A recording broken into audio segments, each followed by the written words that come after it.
Hello, everybody. Johan here, back at it today with some Murders at Markov, because new set released, and it's a little later than in the day.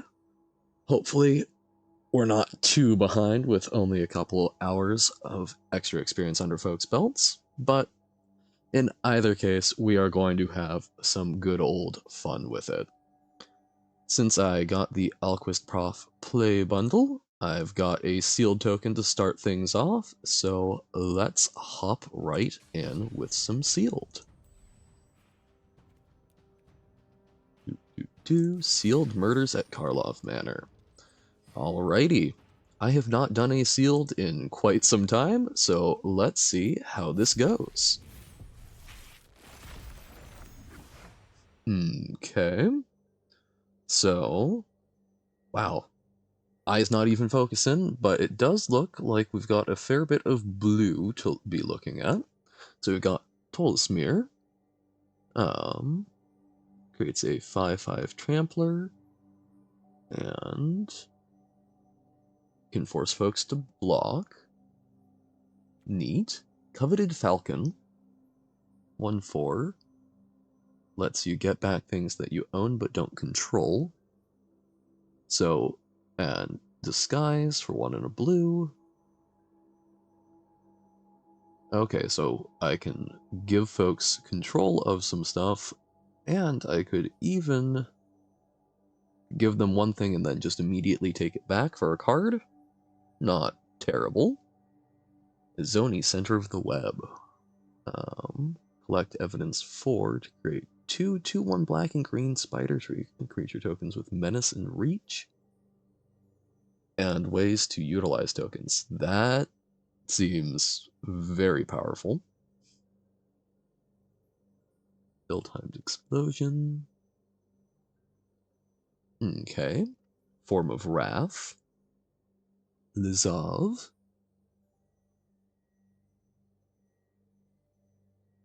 Okay.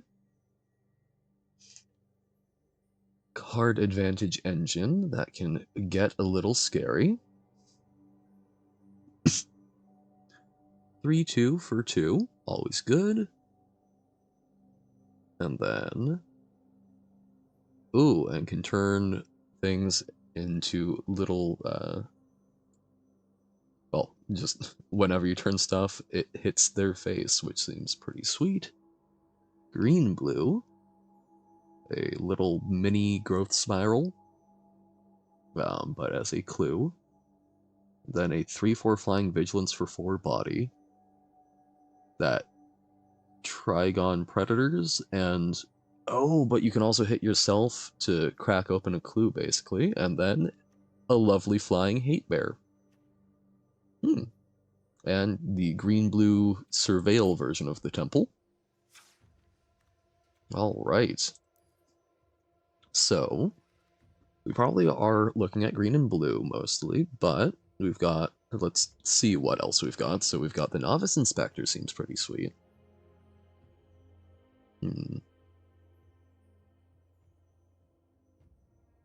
Okay. Apologies. While I have looked at everything, still need to read it a second time to explain the card. Return another target permanent you control to its owner's hand. Okay, so a lovely little rescue. Okay, it's 1/1 until end of turn, not a counter, but decent little flying lifelink body that can get a little scary. Okay, a tapper. A Knight's Favor or whatnot. +2/+2 aura that also does an extra little effect.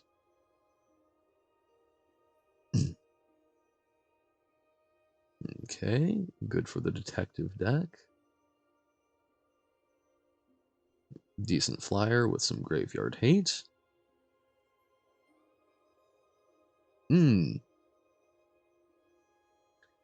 Believe this is one of the ones that I saw Newmont talking about, and I can see why. Things that leave behind a 2/2 body when it dies and probably trades up seems pretty solid. sort of mini training.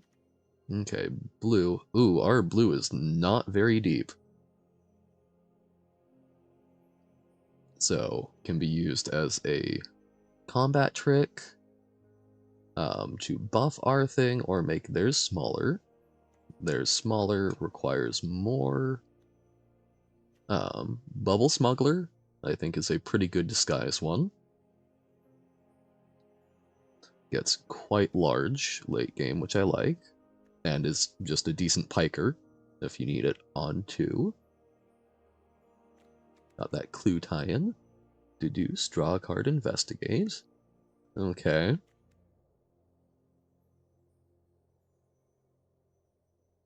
Okay, decent removal.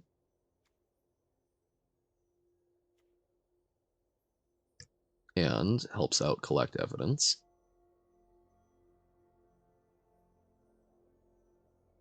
Oh, that's whenever you collect evidence, so a good enabler. So we might not, even though we had some good blue-related rares, we might not have the depth we need, but maybe it's more of a splash? Looks like our red is our deepest. Okay, Case of Gorgon's Kiss. Seems pretty good.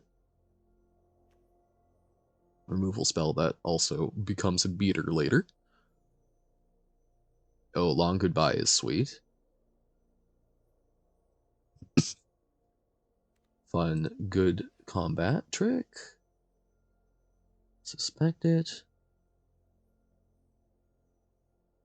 Okay. The Monosync.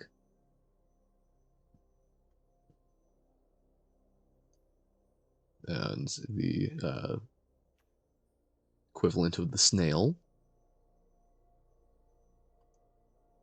Also good Mind Rot or pick something.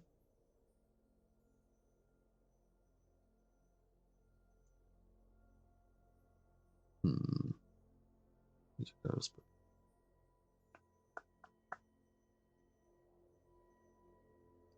Okay.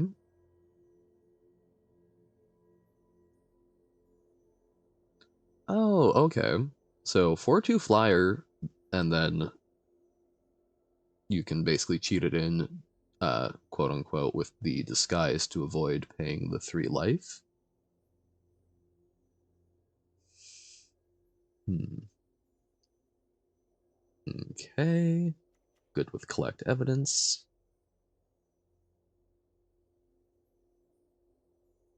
And a good old big flyer. Felonious Rage, decent combat trick for trading up. Good for getting rid of some of the suspected. Could be very good with disguise. Double Shock is lovely. I like the demand answers. Okay, Budget Felden.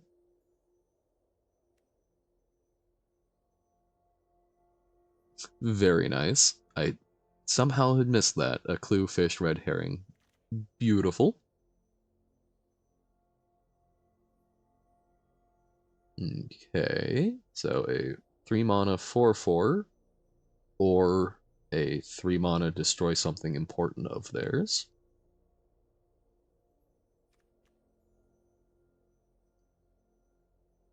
Decent removal, can almost be, I guess that's not quite a flame slash, it's still 2. Double strike trample, I enjoy. So I do really like our red.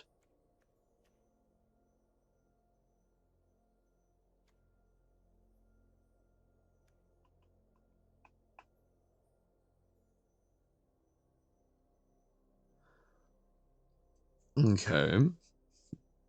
That is not a terribly hard, because it's creatures you control have total power 8 or greater, so it's not ferocious, but formidable from Dragons of Tarkir. I think that's quite reasonable. Oh, and there's the chalk outline from the new field background. Okay, good for collect evidence.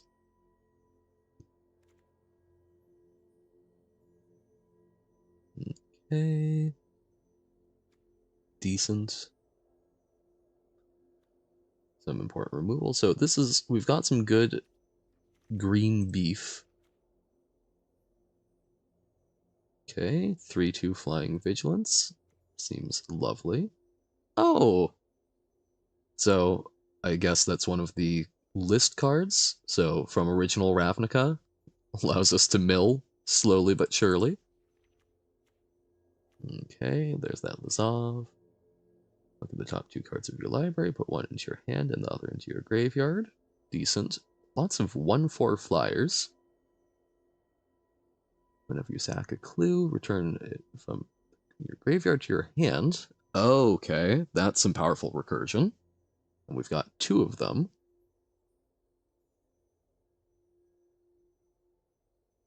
Okay, 3/2 that comes with a 1/1 flyer.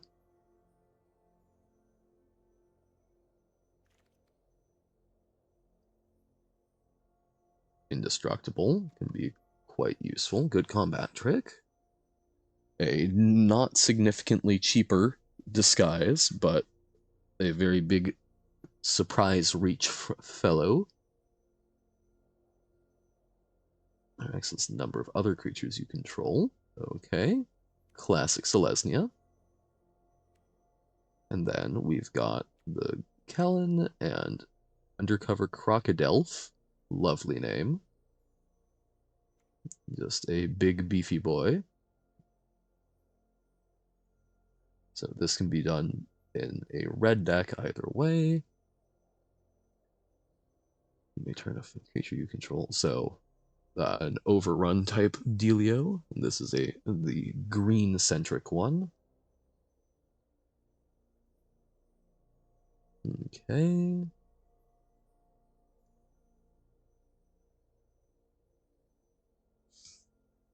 And wrath wrath everyone's clues.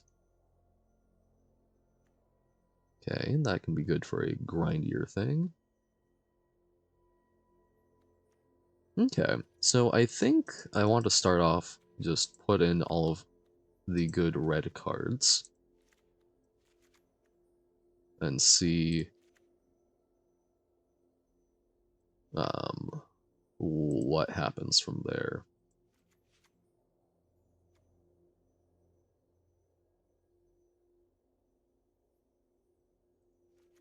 Wow, we've got a pretty big gap in the curve there. But okay. Like, we could probably get rid of the scapegoat, I imagine. So, the shock, we've got some decent removal. So what would be nice to round it out? Like, man, I would love to play Kellen and a lot of these, like, green-blue things, but green has some big gaps, and blue is also just not it's not a huge amount going on. So it looks like we do need some more top-end-ish stuff. Sort of the 3 and 4 slot. So we could do blue. Get, like, that and access to a Sword of Wrath. We would get the Falcon, some more removal, some stuff that goes well with Collect Evidence, but I don't think we have a huge amount of Collect Evidence in this layout. Do we have no? No, we've got the Surveillance Monitor.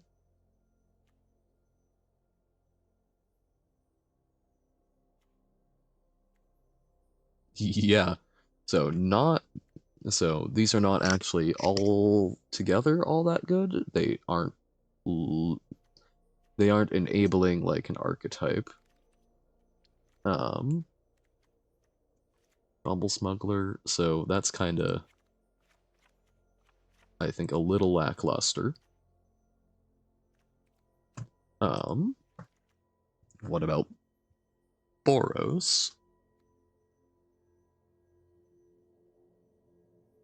So I think, that would shut down our orangutan. I don't think we really want that, and a lot of these are also cheaper. Black might. Green also might.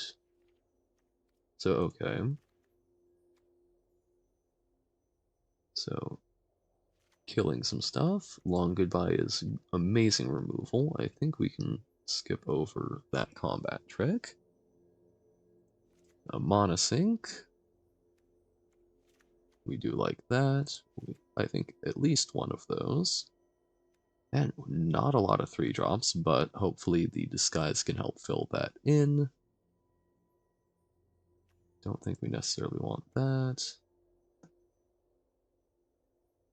That's mostly just going to be a 3/4, I think.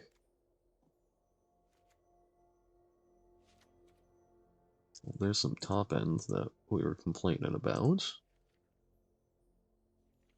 We don't have any Rakdos-esque things. So now the question is, maybe we aren't a 2-color deck. Maybe we are a 3-color deck. Kellen seems really good to me, but we don't have a huge amount of depth, so maybe we're, but I think our Golgari is kind of primo, so maybe we are cutting, maybe we're going Jund, just Jund them.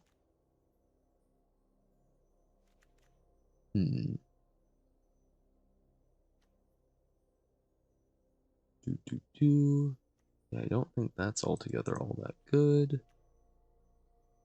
That, I think, can be quite sweet. I think we do have a fair bit of Disguise. So, if we did this, man, we would only have one cut.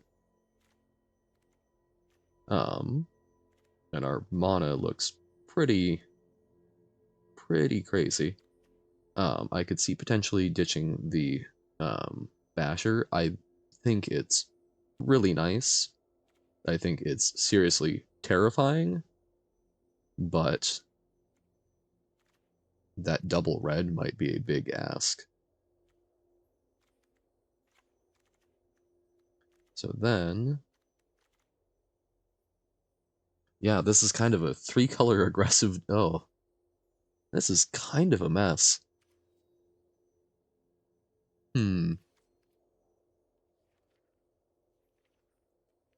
But I'm not sure what would make it less of a mess.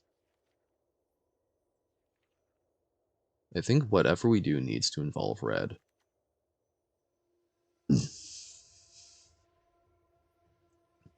Do we have...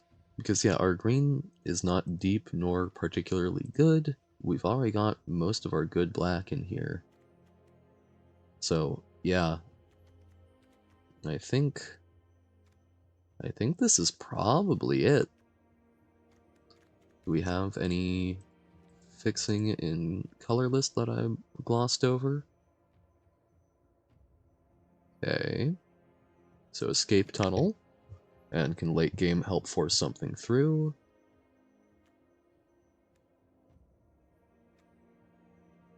Okay. We very awkwardly Jund him, it looks like. Well then, let's get our Ziatora on. What's a good Jundy sleeve? It seems kind of good cycle of life and death. Alright. Think this is what we're looking at. Let's crack on in.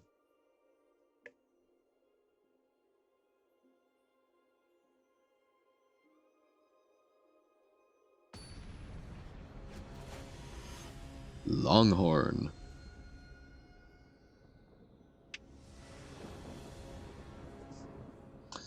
Well, things looking off to a great start with double red, but we do have demand answers, which lets us dig our way out, and red herring.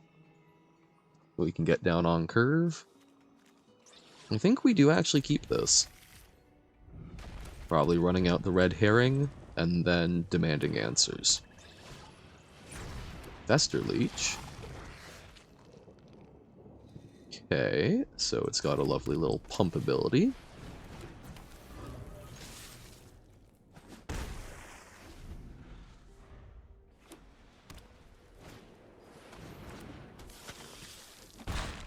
Okay, 1/3 flyers shutting down our aggression.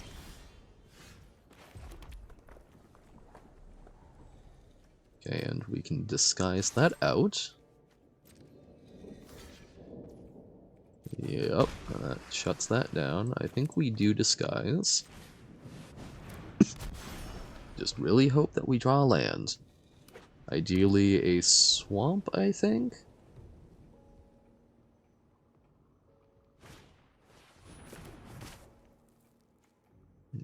Okay. Going to... No, they're not going to make it think.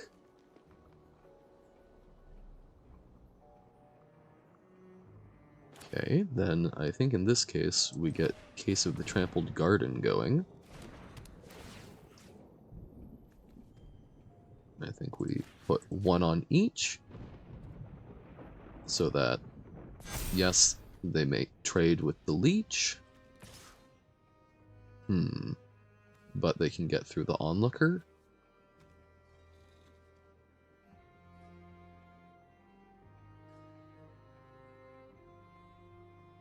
I think they for sure trade the leech with the face down cards, so we'll send in with just the red herring.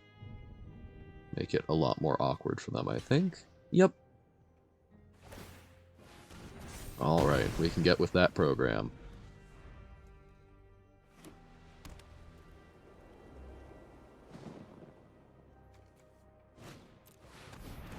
Wisp Drinker Vampire. Okay, so it can drain things. That seems fun. I think we ditched the Mortipede. There we go, finally get a swamp. We're getting close to a Zoni, and a Zoni should be able to collect evidence. And I think we swing in with our face down card, and if they block, we simply shock it. They do not, but that is a-okay. Mentor of the Meek. That's an uncommon? Hot damn. I think we just burn that now and try and make sure they don't get any card advantage off playing out some disguised creatures. Long goodbye. And so we could get the Leering Onlooker, but I don't think that's all that great. We could flip up Offender at large. I think we actually do try that, otherwise we can Suspicious Detonation their Wisp Drinker Vampire. So here we're hitting in for quite a bit of damage. Unless they have a removal. Not a... Oh, wow, okay. I did not know there was such a powerful Gideon's Reproach.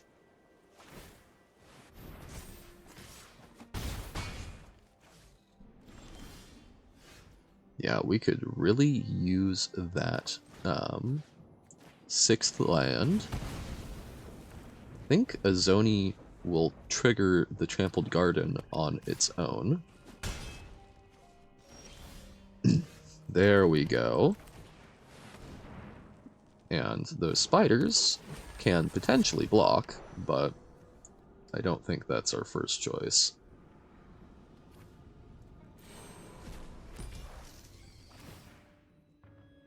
There we go. It is solved.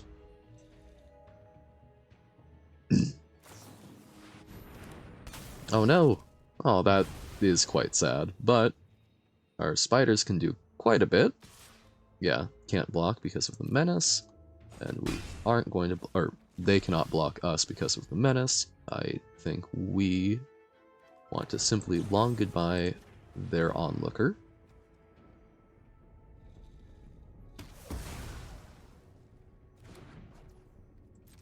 And I think we crack on in.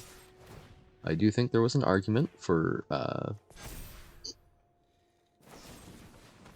trying to force them to discard, but I'm okay with just the removal spell.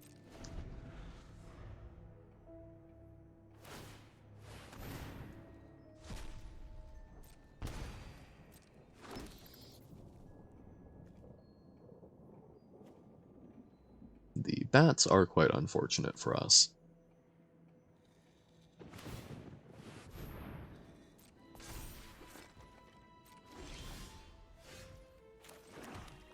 I think we attack with the spider.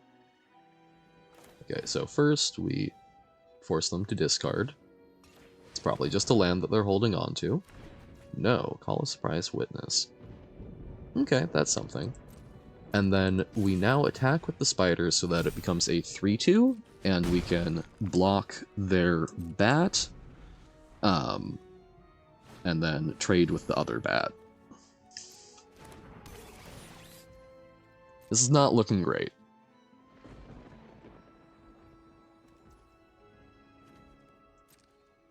Not looking fantastic.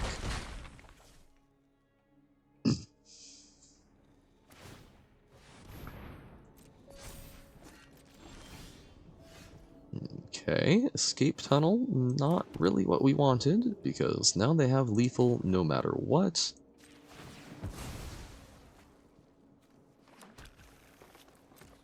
But we'll keep them spooked. Will they see the line? Okay, they didn't go for just straight up lethal. So there's a chance. Unless this is going to drain us for one, take something from our graveyard. Oh. All of the lands when we didn't need them.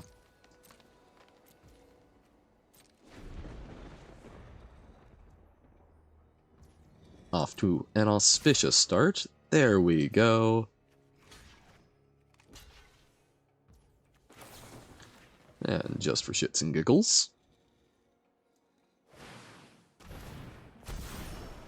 Ah, they had that reach anyway. Sick. Their deck seems streamlined and sweet. Let's get back on that grind. 0-1. But maybe we can get there with the Jund.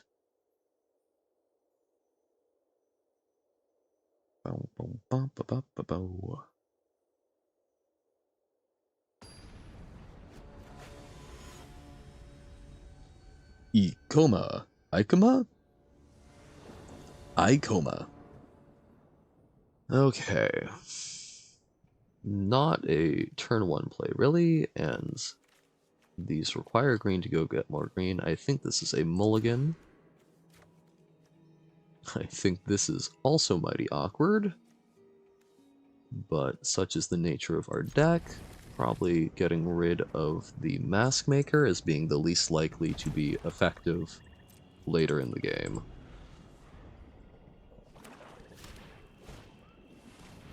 Another Fester Leech.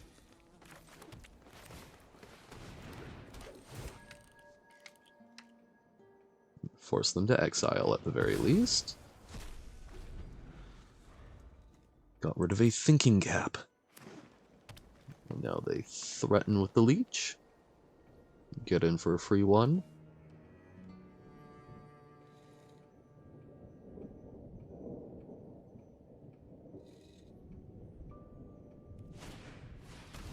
Ah, Insidious Roots. A card that I enjoy very much, and we will 100% take that block. Alright, Repeat Offender. We've got a Monosync. Lovely. Would love that red.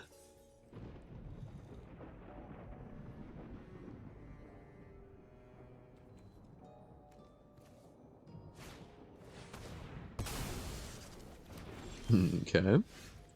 Not what we were looking for.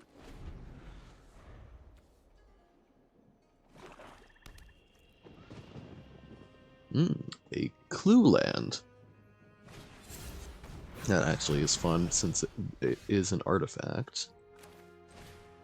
I'm a big fan. Okay.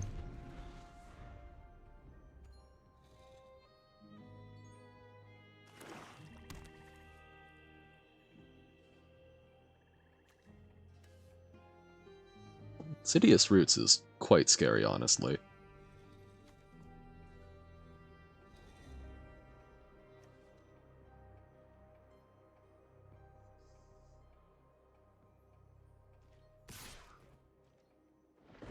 No blocks. There's that red. Okay, I like having the Felonious Rage. I think we attack on in.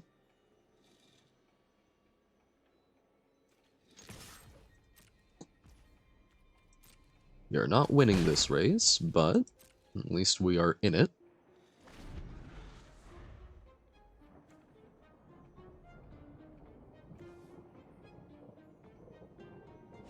Ah, I didn't even notice that it couldn't be countered. So it might have been a good idea to try and just zot one of their creatures.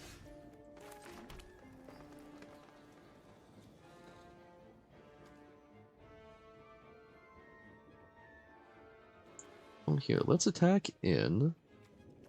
Then we can Case of the Gorgon's Kiss. And... oh no, we can't because it's target creature? Yeah. I was thinking that we could actually trigger the Case of the Gorgon's Kiss this turn, but instead, I think we just detonate, ignore the ward,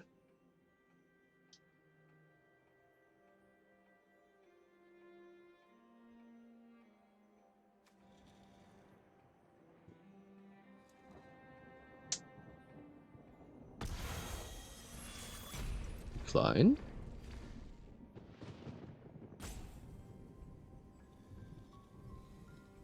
and do we get it? Did we pick the right one?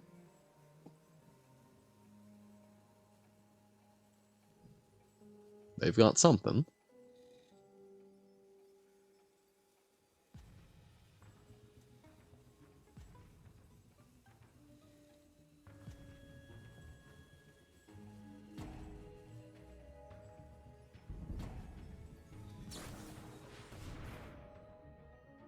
Okay, but we can pay for that, so I am actually pretty happy with that, I think.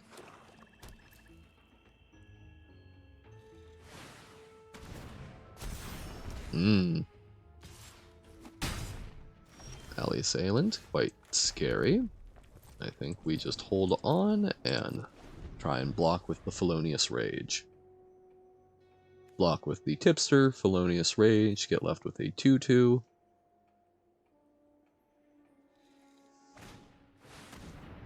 No. Okay. Oh, so they get to do it all over again.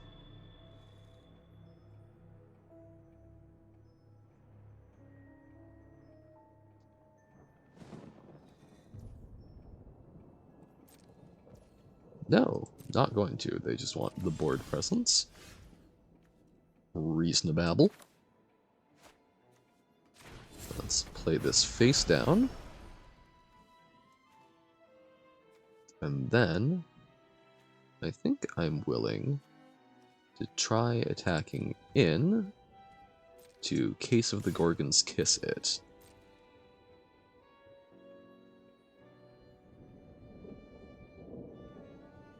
You should not block here.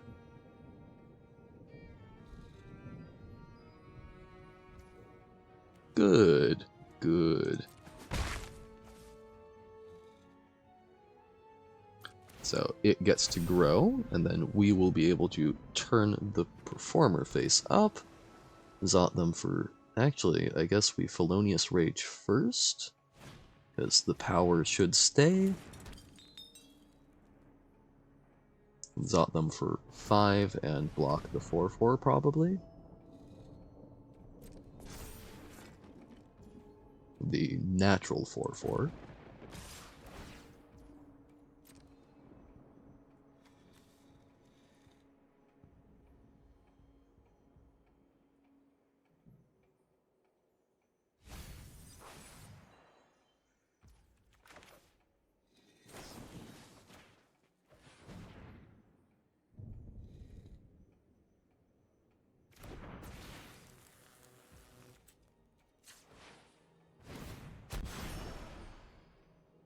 That's kind of fun to lava axe.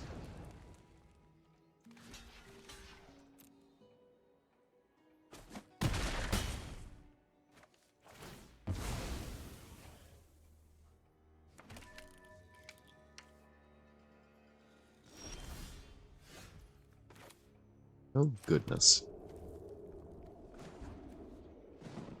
Okay, let's filter. Go grab a red. Lots of flood. And then we leave them both back as blockers, threatening the double block.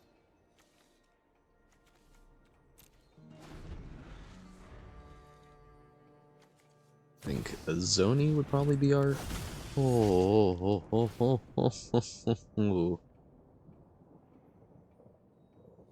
That'll kill someone right quick.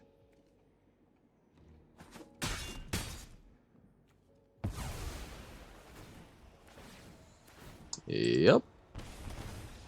Damned if I do, damned if I don't. Okay. Our mana is definitely an issue, so can I play some worse green cards, maybe? Because I guess Shock is not quite as good. Since a lot of what we want to kill has ward. Okay.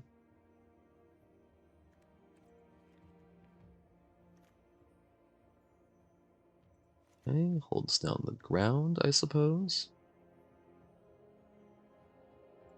Helps find land. Is not great, but not terrible. It's a 5-drop that we can do some fun stuff with. Then, I guess this allows us to do both cease and desist. Even though I don't think those are all that great.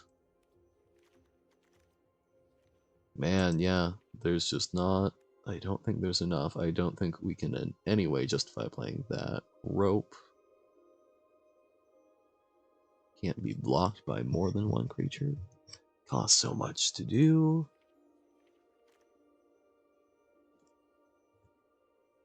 Okay, alternatively, can we get rid of more of the green?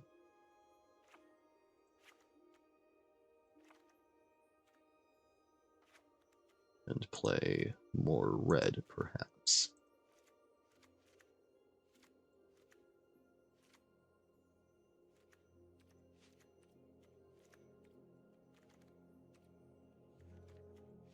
Okay, so maybe we do that. And then we take out the stalkers.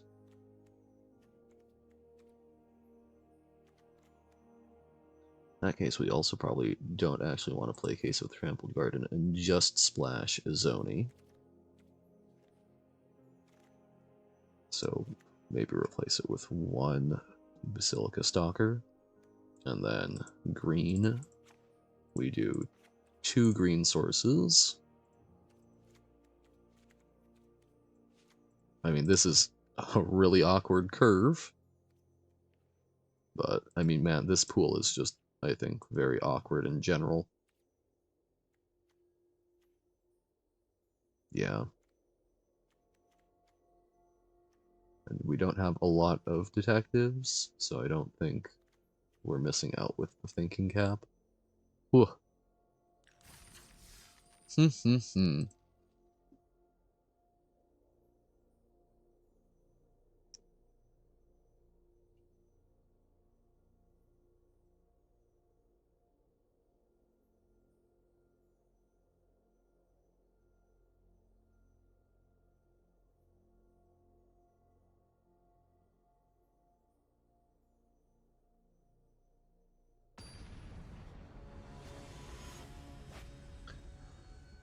Sarita? A bit like the female czar, I suppose. Okay. Mask Maker into a turn 2 disguised Moroi.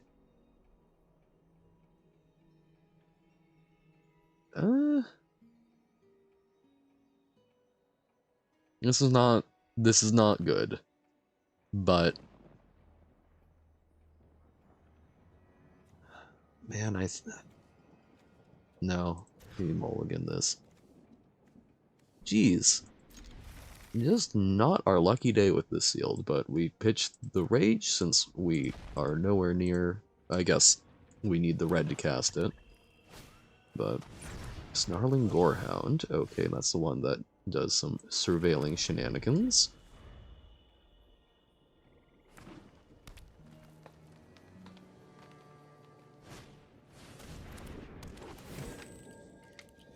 Okay. Triggers Surveil, but it's only going to be a 1/3. Would you believe that we have both red and green in this deck? Hold off, at least for now, on the long goodbye. Oh, there they've got good Jund mana. I think we hold off. As I imagine they're probably playing something.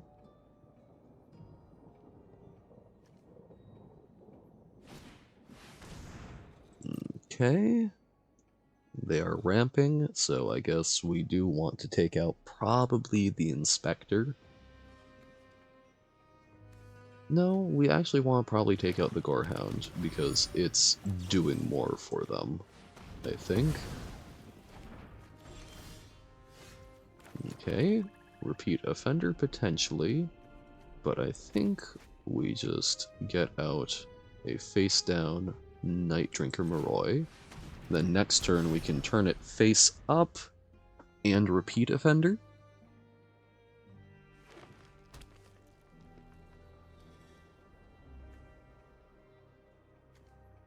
I mean, that is a nice flip-up cost for a 4/2 flyer.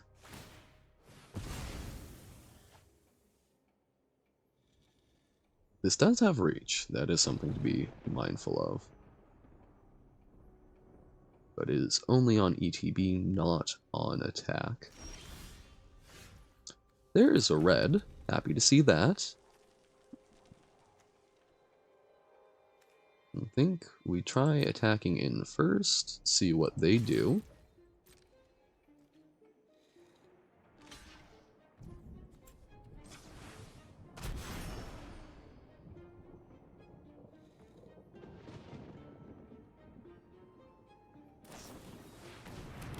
Oh, and first strike. Yikes.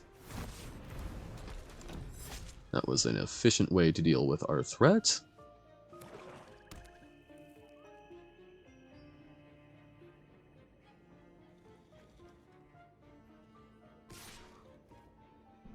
No blocks.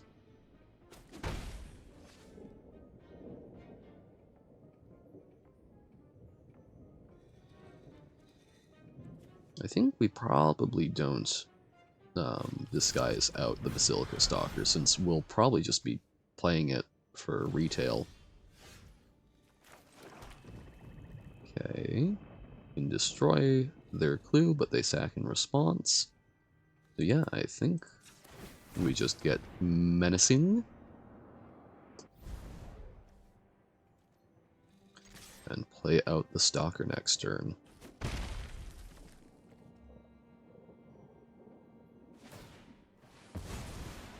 Do I have a single way to investigate? I think the answer is no.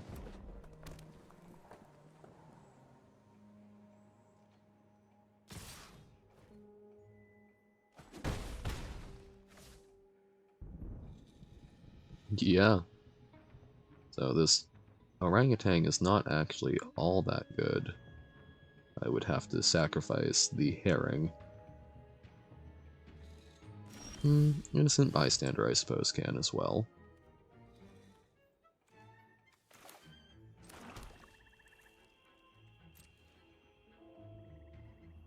Alright, swing on in. I can threaten making this a 4-3. So better to wait to play it. Stalker coming in.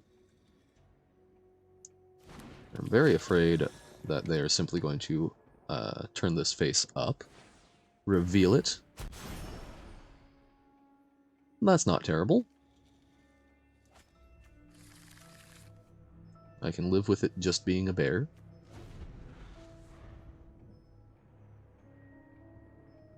Play some big silly artifact that we can molky. We can go ook ook.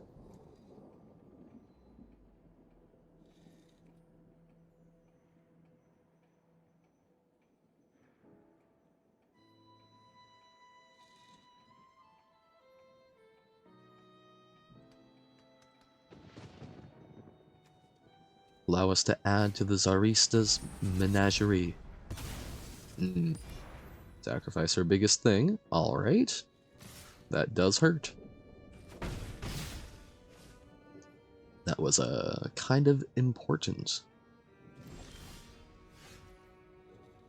In that case, I think we honestly are just going to be attacking in and making it a 4-3.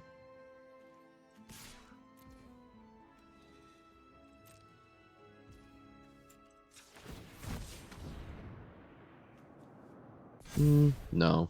3-2, and we play out a no-value orangutan.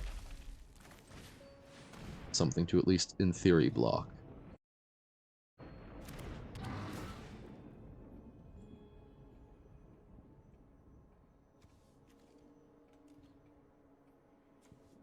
No artifacts to destroy, none to sacrifice. We are living out the dreams of the Gruul.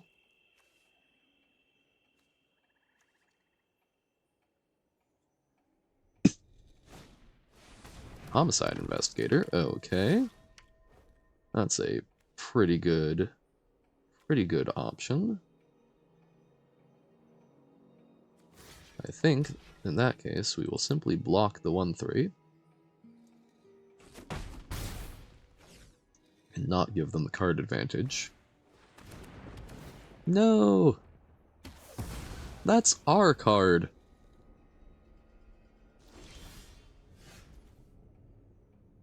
Well, we can get the last card out of their hand.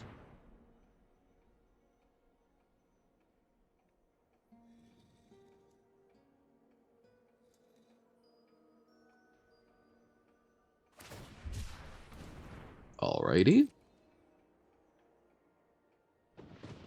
Unfortunate that that's what it was. But better than having to deal with the Panther. This will allow us to double block. Although we need to be careful of that so that we don't trigger their Case of the Gorgon's Kiss.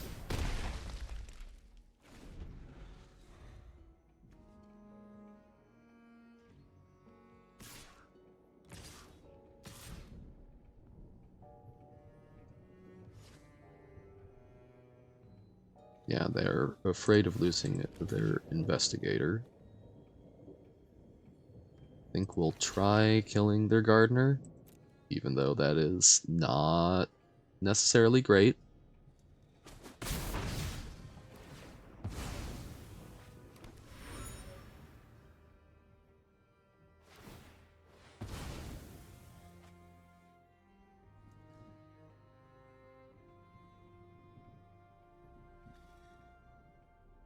That is a mighty strong bear.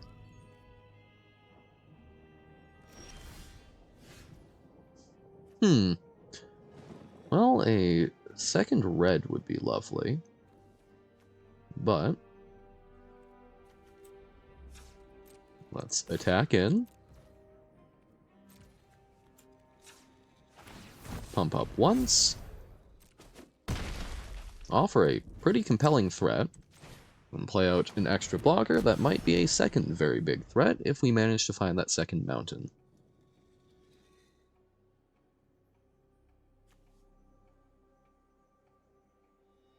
This is a closer game than I was thinking.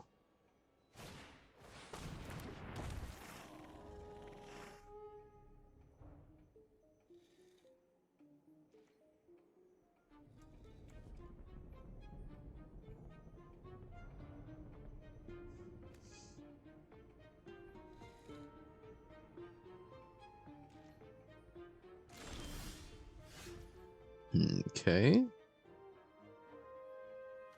Demand answers is a little awkward.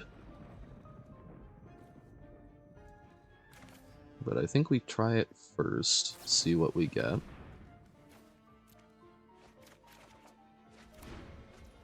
Okay, we get that second red source.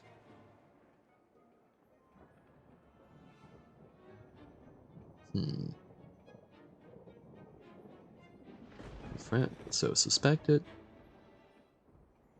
So it does not get rid of ours. Does not get rid of this being suspected. I think we then are going to not play it out main. We're going to attack in, see if they want to do a lot of blocking. Okay, looks like they're mostly just going to investigate.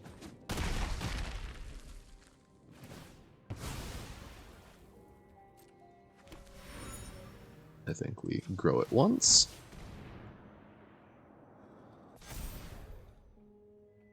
And I think if they wrath the board, I think we're screwed in almost any case, so I think there's more games we win by running it out sooner rather than later.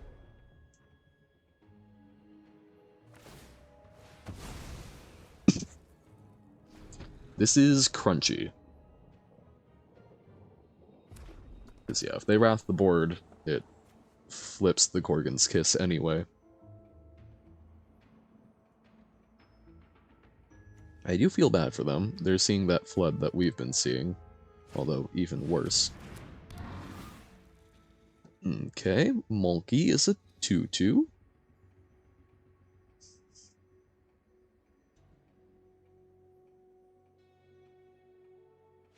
Alright.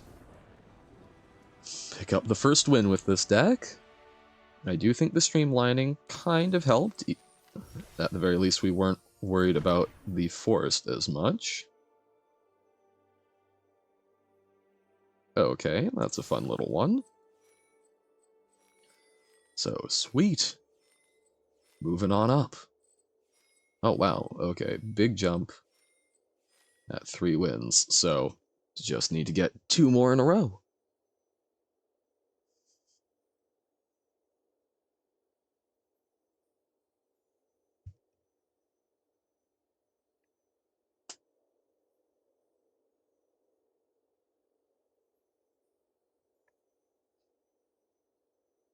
That said, 9 packs is 1800, and you start off with 200 gems, so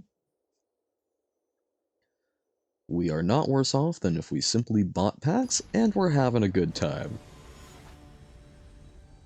Getting to learn how things are working. Blood and Thunder. Okay. This actually almost looks like a good aggressive hand. Something must go terribly wrong. But I'll give it a shot. Starting out with a rare for 0 mana? How are we supposed to win?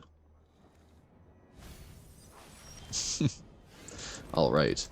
We've got Goat into either Herring or Agent, and I think it will probably be the Herring.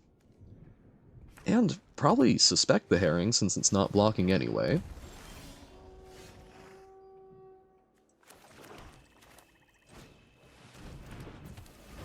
Yes. Suspect my Herring. It's very menacing. I am concerned that they'll just play some big beefy creature and shut us down. What have you got, opponent? That's something we can quite happily long goodbye, I think.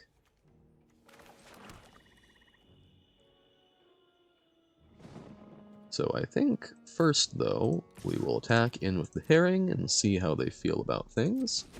They do not wish to trade. In that case, I think we disguise the Bullrack Clan Basher, and then next turn we can hopefully Long Goodbye and Unscrupulous Agent.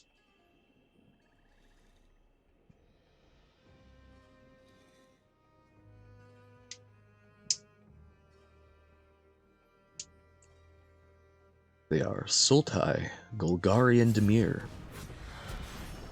Another disguised creature. So I think we'll actually be giving their tipster the Long Goodbye.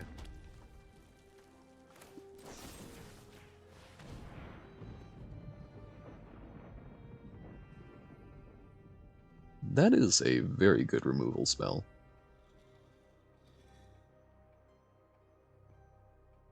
I suspect I will be seeing a lot of it in Standard.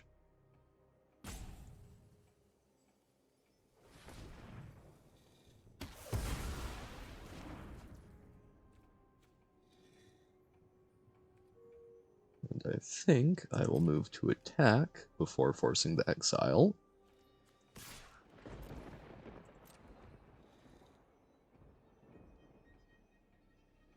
Would you like to trade for my fish?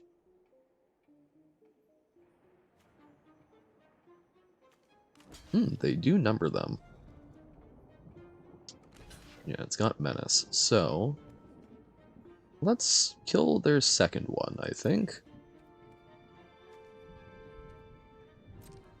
I suppose I could have used the orangutan to become a 4/4. Interesting. Okay, 1/1 flyer. We would love that 5th land to turn the Basher face up, as that is going to be a mighty big threat once it gets rolling.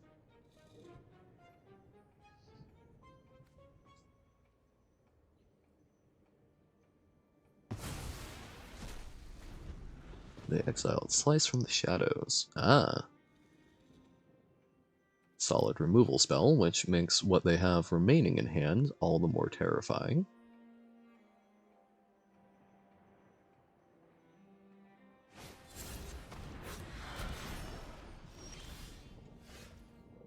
Okay, we can shock one of theirs. Or we can play out a 3/4. And I think I like simply developing the 3/4. Yeah.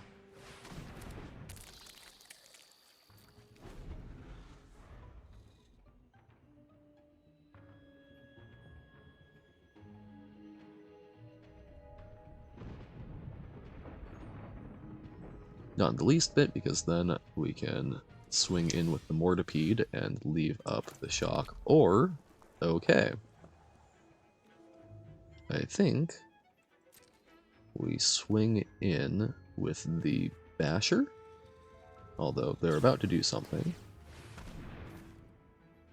Okay. Gotcha, they're gonna stun our stuff. In that case, we will not attack, and instead, let's Zot. Once again, the second disguised creature. It's going to turn out that that's not the first one is the scariest. Okay, don't mind killing a 1/4 flyer.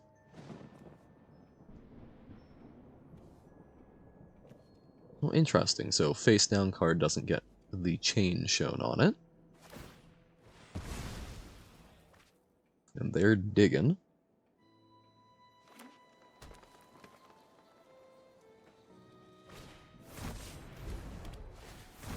Skeleton. So that gets to turn into a demonic tutor eventually. And here I think we will probably just suspect our repeat offender in preparation for the oncoming turn.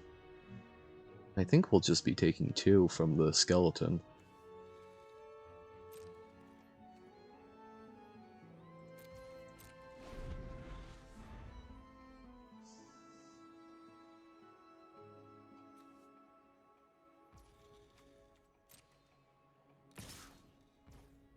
Yep, no blocks. Actually, you know, this could be quite fun with, like, a ninjutsu deck. Because it's a fairly evasive threat that you then swap out for something that gives you some value and turns it into the demonic tutor for whatever you need, really.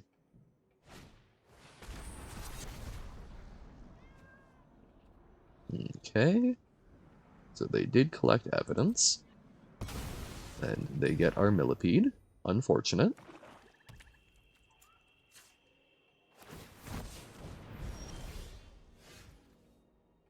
Cerebral Confiscation would let us get the last card in their hand, which is certainly not a bad thing. And we would still get to attack in with the repeat offender. So yeah, let's try and take whatever they've got. Lost in the Maze. Ooh, okay. I think that was actually a really good hit there.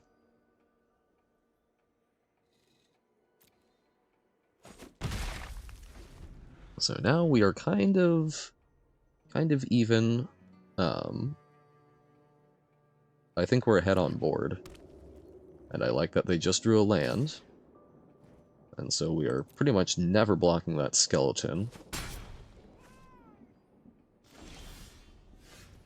Presumed dead. Okay, that's actually really nice because then I feel even more confident attacking in with our disguised creature.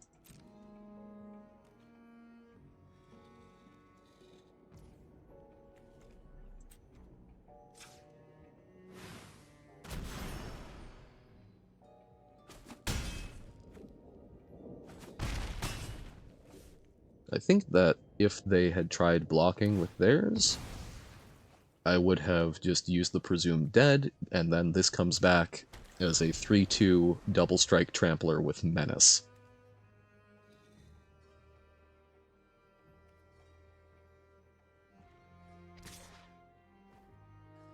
Yep, take 2. What have you got? What's your disguised creature? Okay, there's that Azoni. Well, coming on through.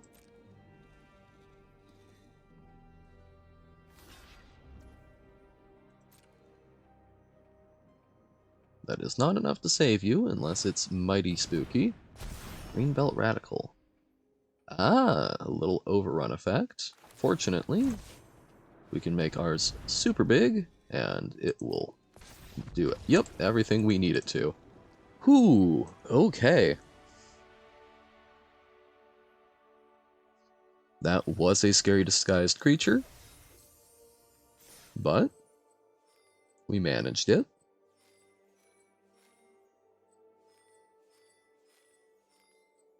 Okay, so yep, this is the biggest breakpoint, looks like, and sealed. Can we do it?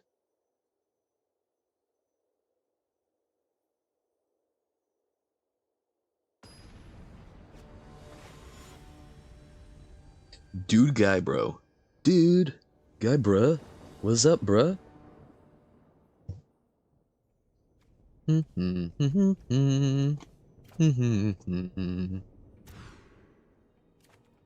Oh, that gave me a small heart attack. Alright, I think this is absolutely keepable, and probably ditch the orangutan since we don't get a whole lot of value out of it.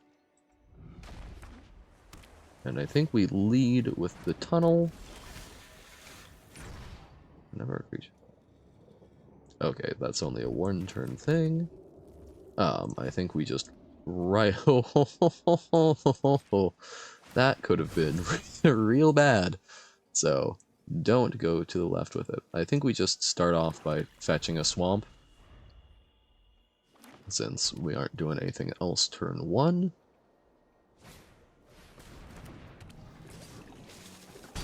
And I think we also just play this out as a 3-2? Or no. I guess might as well do the repeat offender. Which I think I would be okay trading with the bubble smuggler. Doesn't sound goofy at all. Okay, bubble smuggler. Smuggle bubbler.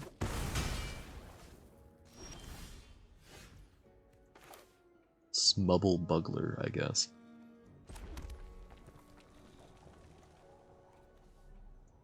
I think we'll disguise this out.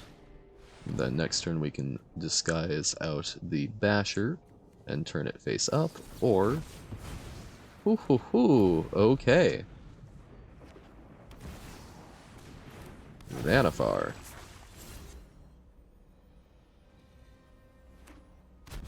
Okay.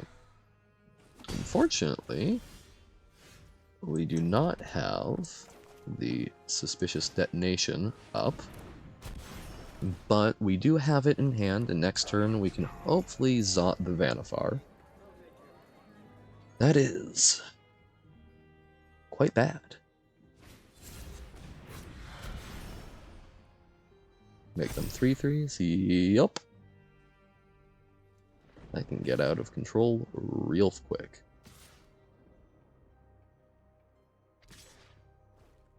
No blocks. We are between a rock and the hard place.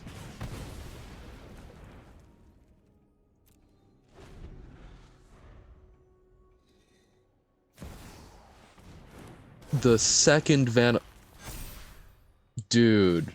Bruh. Bruh. That... okay.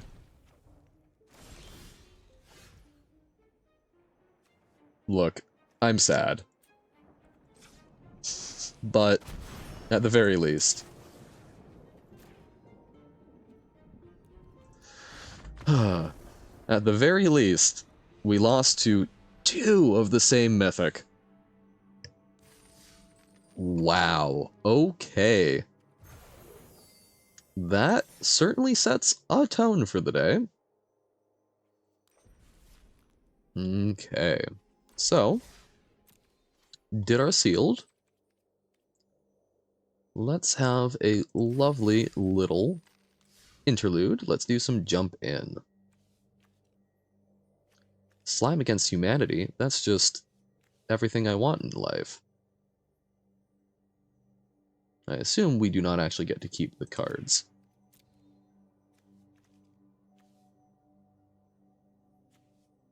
I think evidence is going to pair well with that. What's going to be the rare in Slime Against Humanity? I mean,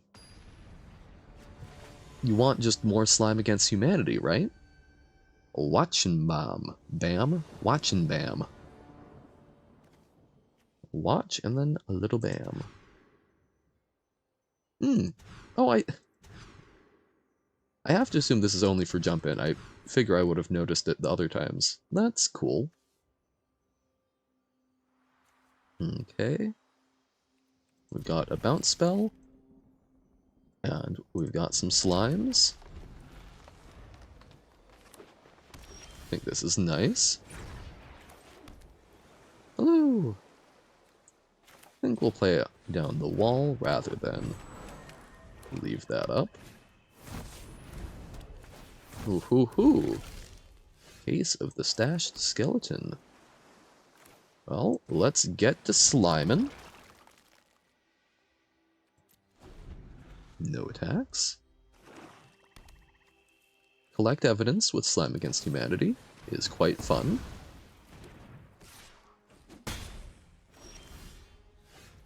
Hard-hitting question. We could really use a forest, but I think we're still doing alright. And do not want to block or otherwise kill the skeleton for now.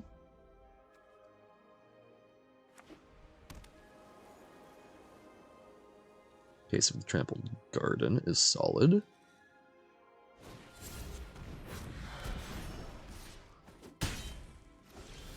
Disguise. Well, let's continue sliming. I'm happy to trade our first slime for a shady informant, alright. And follow it up with our third slime. So next turn, we potentially get to just Case of the Trampled Garden and get even scarier. There's that second forest, a little later than we'd hope, especially since it's tapped. But, there we go. Unfortunately, we do not get to solve it. Oh, okay. We don't get to solve before that combat. But, crunching on through.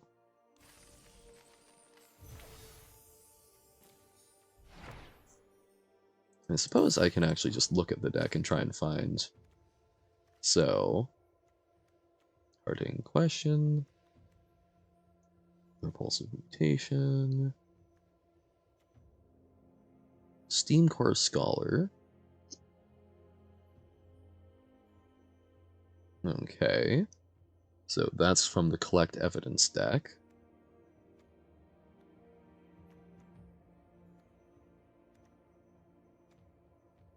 Okay, only one rare. So, I guess Slime Against Humanity does not have a rare? Oh, no, okay, Underground Mortuary. Okay. Just get a land. Invasion of Alara. Heck yeah.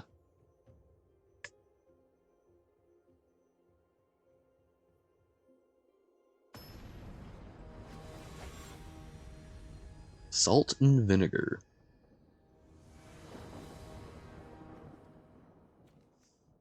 Okay. Not exactly the best of hands to start off with, but we'll roll with it. Bum, bum, bum, ba, ba, ba. Surveil. Ditch that. We want slime. Hard-hitting question. Is that just two Cyclopses punching the ever-loving hell out of each other?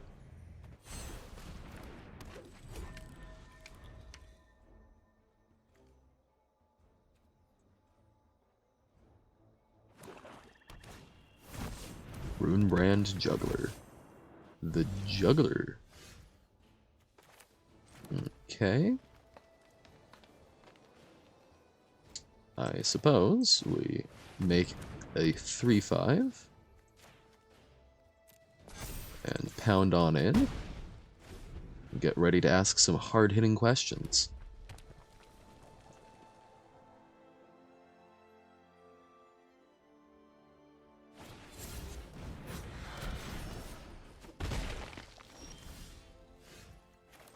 And we get to hold up Repulsive Mutation. I do enjoy that. And yeah, I think we just kill the suspected creature instead of the thingamahoosit. The face-down card. I want to call it a morph, but it's not a morph, and Disguise does not read well as a quick thing to say.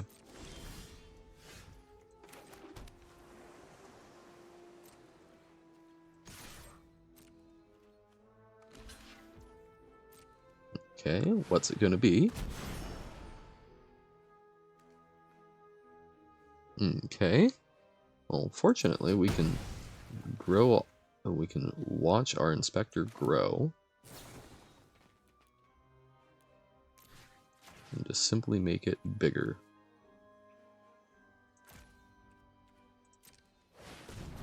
Boom. Kind of like a counterspell. Alright. They wrap it on up against our battlecruiser magic. What rare did we get? Squirming Emergence? Hey, that's one I actually want. The Sultai Squirming Emergence deck looks quite funny in Standard. Agonok. Agonok the Untamed. Okay, we've got a Whisper, we've got a Slime, and we don't have the mana we really want, but we'll take it. Oh, Jumpstart has a free mulligan. Why did that not process for me? We should probably be mulliganing more aggressively, but it's been fine so far. The goat? How am I supposed to block against something like that? Got 2 slime. 1 slime, 2 slime, red slime, blue slime. Boros. Neighborhood Guardian, a unicorn. Okay. Boros Weenie. Do you not want a suspected unicorn?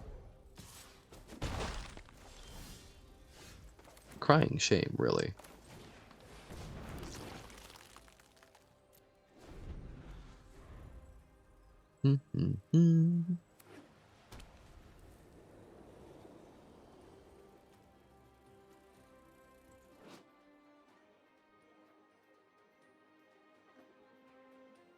What is he following?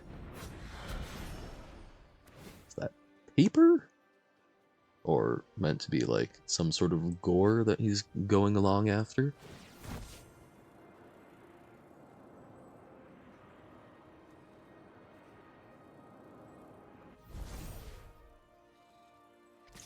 A 3/3 unicorn. Toi. Noblox.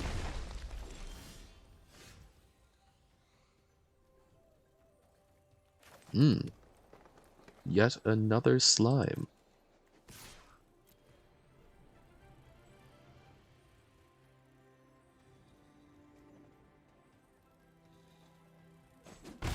Yeah, I figured you wouldn't want to trade. I would like to get the Crocodile down, but I think it slows us down. I think we're just very much hoping to draw into the blue.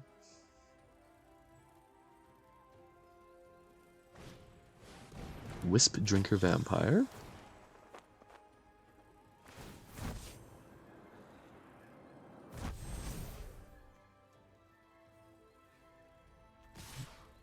It'll get to drain us. But I do like that it can't block. That was very polite of them. Especially since now we can ask it a hard-hitting question. Oh, we'll attack in with our smaller slimes. And then get journalistic.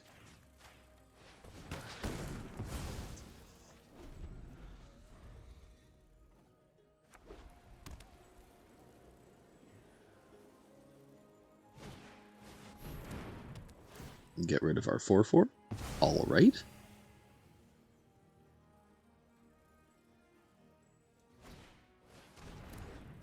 Exile something. That ought to be our Steam Core Scholar, I think.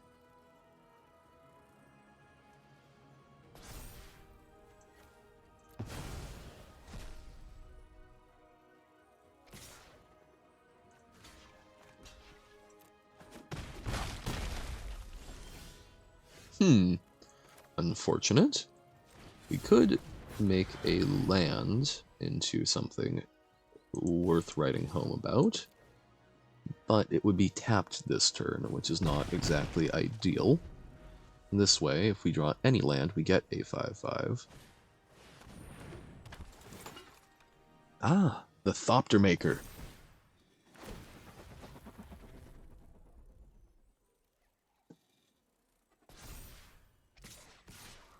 Has a lot of fun potential, I think.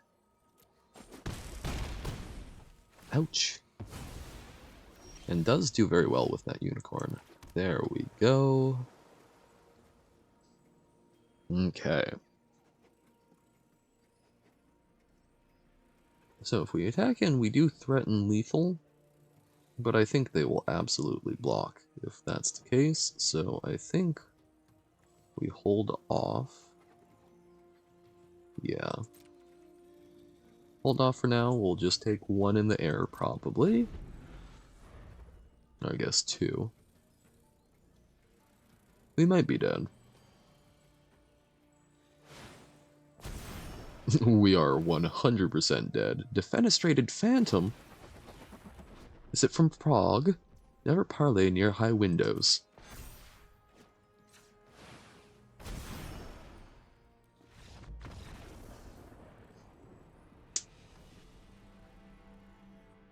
Defenestration was from one of the Innistrad sets, was it not? Flavor Fail. Mario Ontiveros. So I've only gotten through like the first 3 of the 10 little stories from Murders at Karlov Manor. So I do not know if there's a famous defenestration that I've been missing out.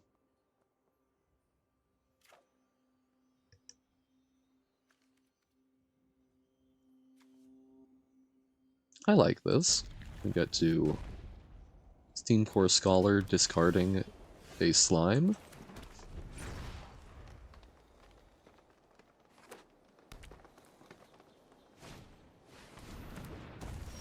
Yeah, it was Shadows over Innistrad, looks like. Or I get, no, not Shadows, Midnight Hunt. I remember how these symbols work.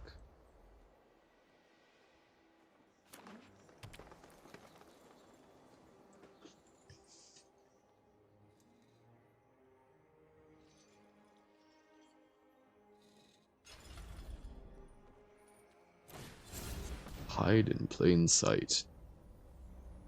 Yikes.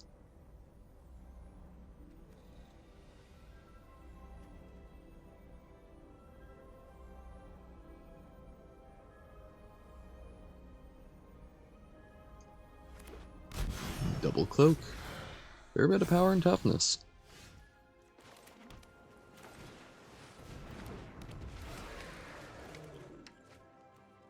Ditch one slime.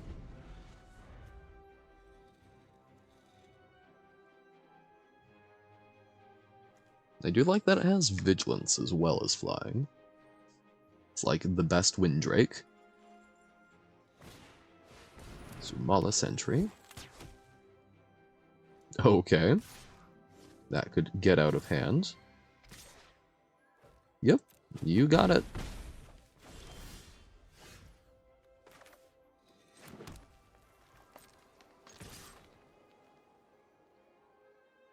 Do you block with your reach? You do. Very sad. We'll get a sample collector down.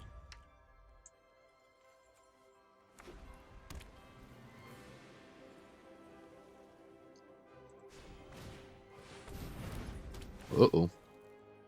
Let's just wrap that one right on up.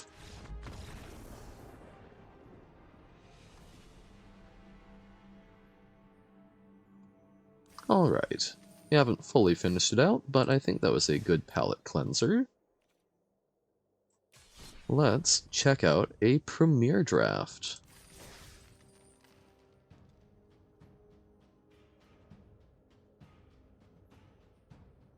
Alright.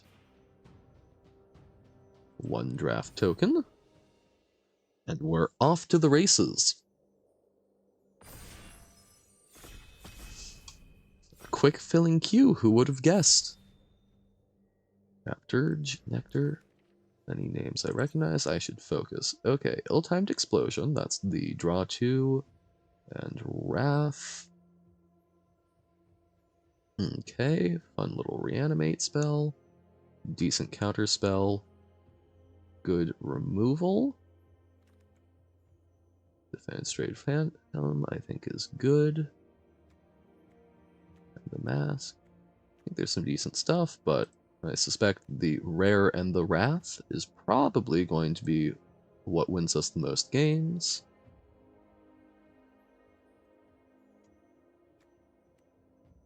Turns out Wraths in Limited are quite good, but let's not get married to the pick. Audience with Tristani. Okay, that's fairly niche. Okay, target players investigate X times, where X is the total number of creatures those players control. Seems solid, but does not work well with our first pick. And is not going to do a huge amount. Okay. That works well. That's a fair bit of value on a 3-2. I think that's going to work nicely, and we might go for sort of blue-red detectives. I don't know if that is an archetype, but... Okay. Hexproof. And flying. So, really good protection spell. Reveal enchantment, put the rest on the bottom. Don't think so. Okay. Don't think we'll have a lot of sacrifice stuff. Counter spell. Lets us crack clues. That creates some detectives. Because yes, that does work off of tokens, but I think Fey Flight is just really nice. I think that's, if you're going to take an aura, that's the type of one you want. Okay. 4/3 flyer for 6, that might get us some card advantage. Okay. One of those defenders with, if we've got clues, a fairly easy condition to meet. But I think I like the big flyer with some good upside. Not say good reanimate, well, not a good, but a reanimation spell. But yeah, I think we'll take the big flyer. This way we're mostly keeping to blue. Okay. That's also quite expensive. Galvanize. It seems like solid removal. Slice from the Shadows seems pretty premium. But yeah, let's try out red-blue. Finding a lane and sticking to it. I don't think another 6-drop at this point is going to do a whole lot of good. Or at least not one that's mostly just a 4/4. That, I suppose, is able to bounce, but...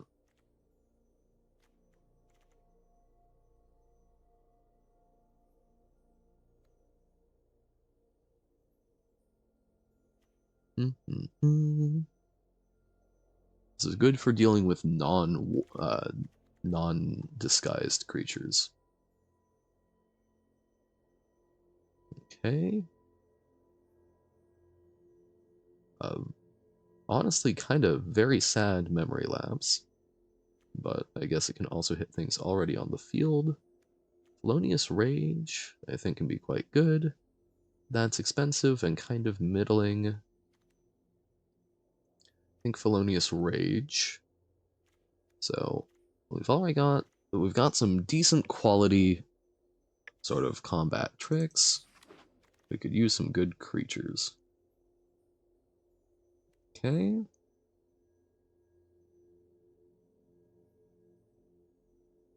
I do like things that screw with combat math.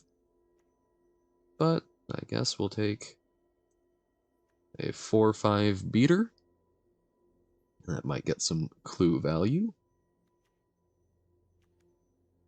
Slime against humanity.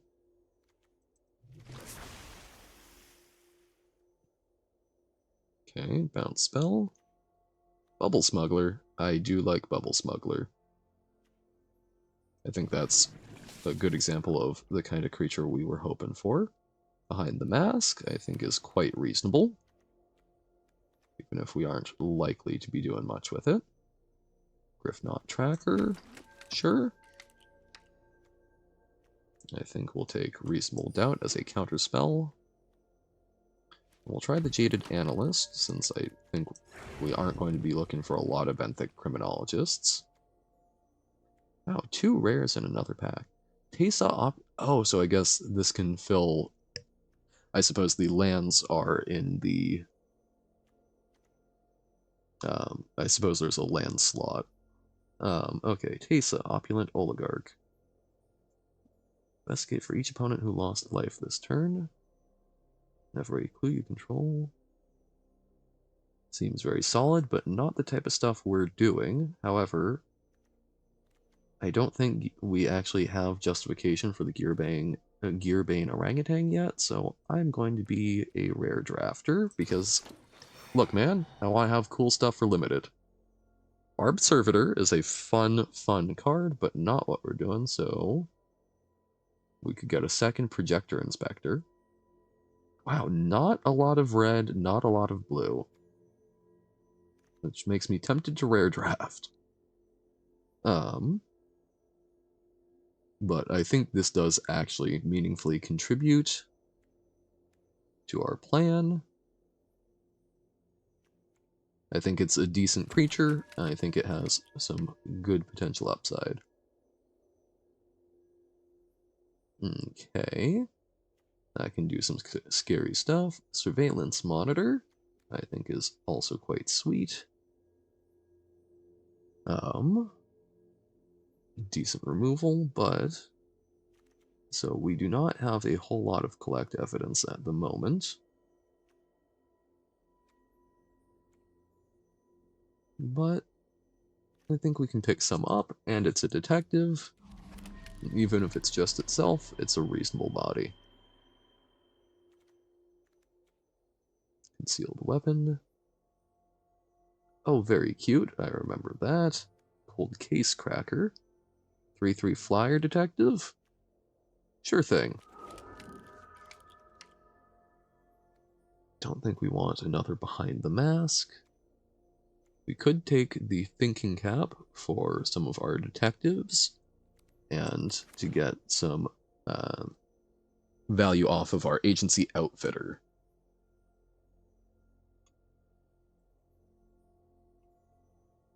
Jobriath Raptor Jabasa Chips Ahoy.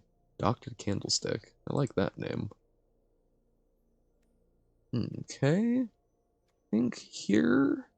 Oh, that's a good bounce spell. I think we could justify the orangutan, but I like the bounce spell. We don't have a whole lot of clues.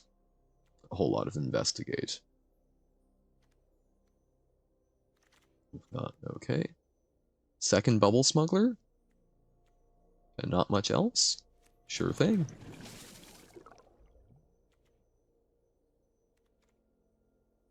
Yeah, we've got... That one doesn't investigate. Yeah, we have one bit of investigation with the cold case cracker. So I suppose, since we do have a number of things that are looking out for that,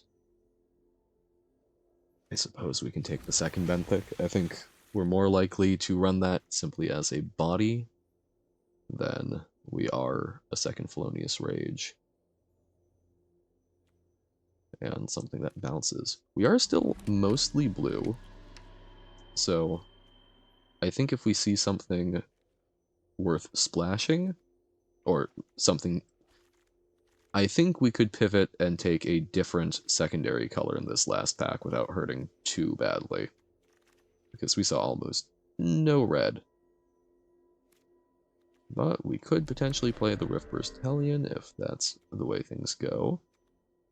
Third Bubble Smuggler? Sure.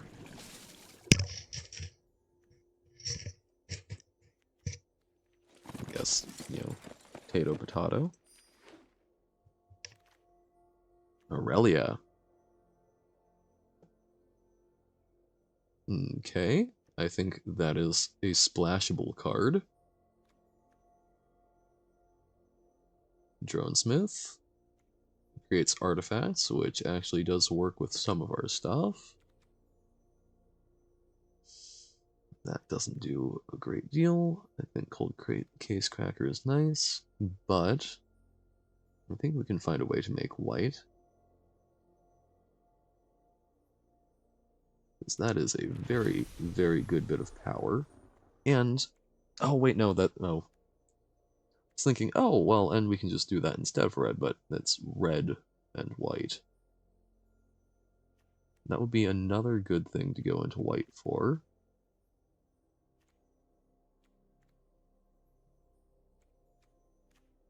Out cold. That is some investigate, but it's kind of a one-off thing. That's reasonable removal. But again, we don't have a whole lot of investigate to make it work. So let's pick up the private eye. Make our detectives more powerful. Doppelgang, I think, is quite fun. I like being able to bounce.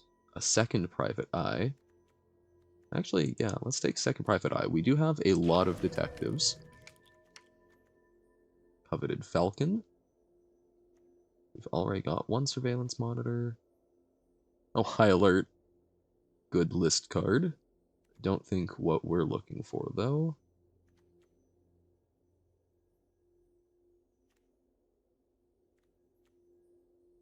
We didn't really get to try this out.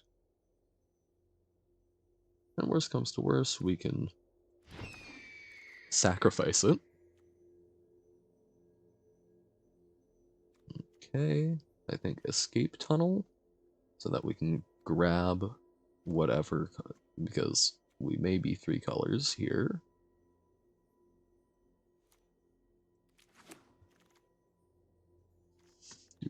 Forensic researcher. Could help with mana. But I do like the flyer and extra investigate. I could see an argument for the bubble smuggler, but I think 3 is probably enough. Or maybe we do take the 4th. Demand answers could be good. Untap. Artifact or land. Okay. It is fixing.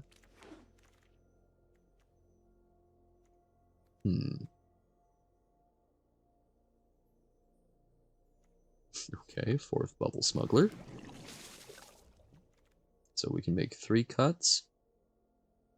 Thinking cap might actually be good with all of our detectives.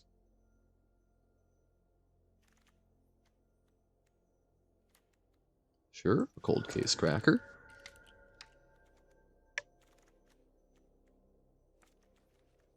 This out cold would make more sense. I'm just not a fan.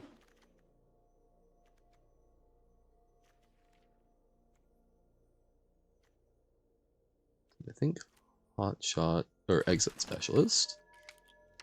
Dramatic accusation. Sure. I don't think call a surprise witness is what we're looking for. Alrighty. So again, kind of looking at 3 colors, but I think Private Eye really does. I mean, that's... How many detectives do we have? We have 12, so that makes a lot of stuff scarier. I think we can go down at least 1 bubble smuggler. Possibly 2. Reasonable Doubt I don't really love as a counter spell. Covetous Falcon. We can... I don't really like it, but we can try it.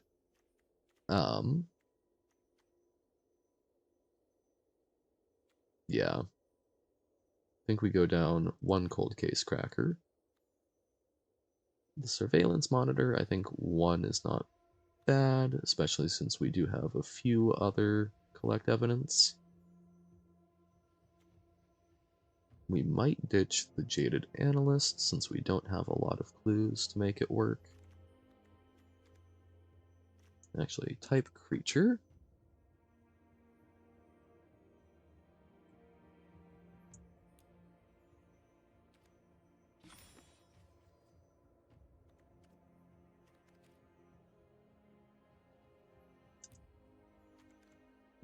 Okay, we do certainly have an abundance of non-creature spells. So I think Behind the Mask is not super great. I don't think we want to cut many more creatures. This is at 17, alright. I do like having the Wrath.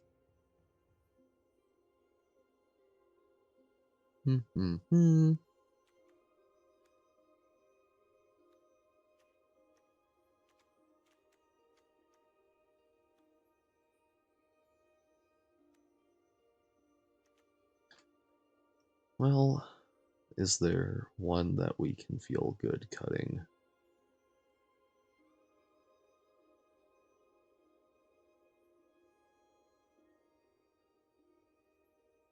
I think probably the Felonious Rage, since we aren't super high on red. That's going to be a tougher one, so this way we are mostly blue, with just a bit of a splash. So we've got 3 white pips and 3 red pips. So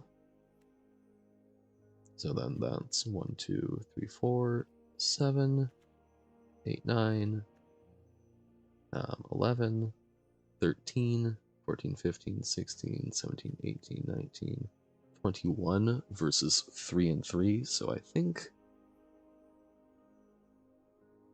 we actually go down 1 of each of these.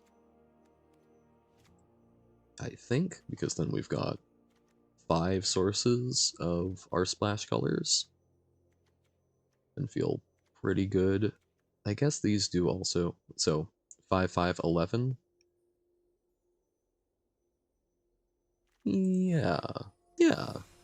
This'll be fine. This is Jeskai.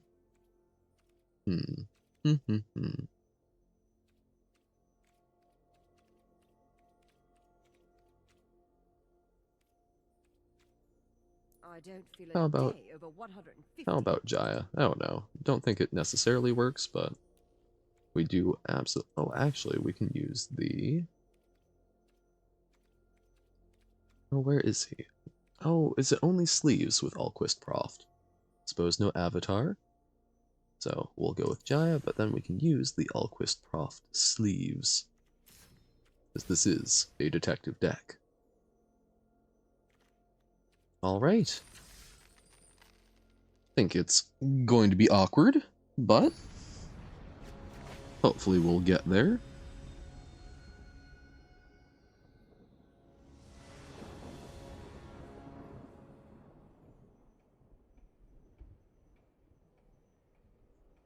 Okay. We have access to all of our colors of mana, so I think I actually like this quite a bit. And we'll start by grabbing a plains. Paul Octopus?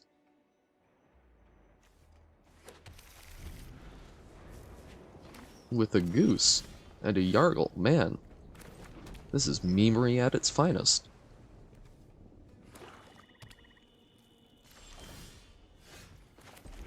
Alright, let's play a 3-2. And yeah, why not? Let's draw a card. I think we can ditch one of the islands. Yeah.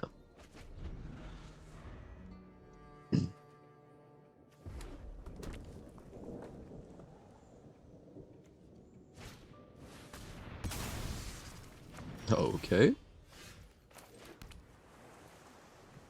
Don't quite get full value off of the monitor at the moment, so sure, let's try running out the private eye.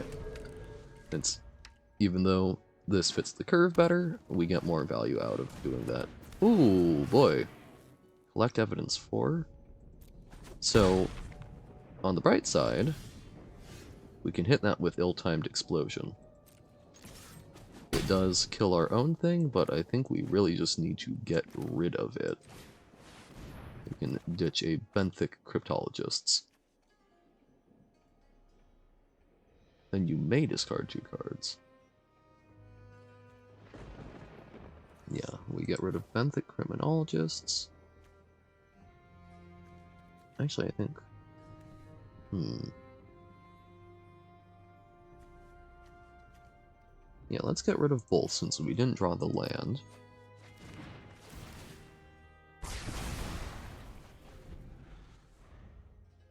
That was not the best turn.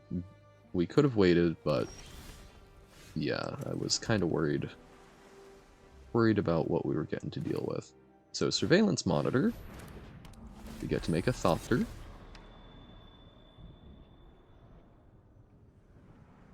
If they kill it in response, I think we don't get the Thopter if we... yeah, so should not collect evidence.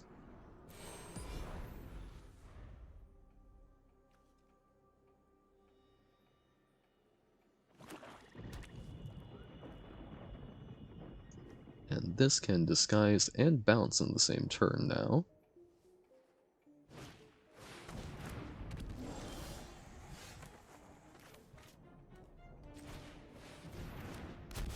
So we can let them attack and bounce it.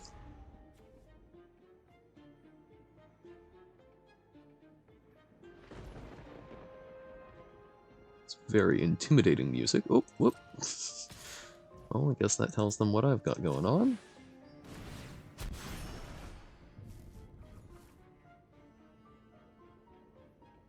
I'm okay if they want to just replay it.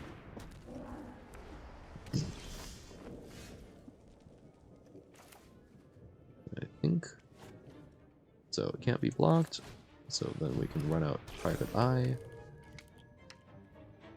And then Bubble Smuggler is actually a decent blocker here, even though we're close to getting some good value off of it.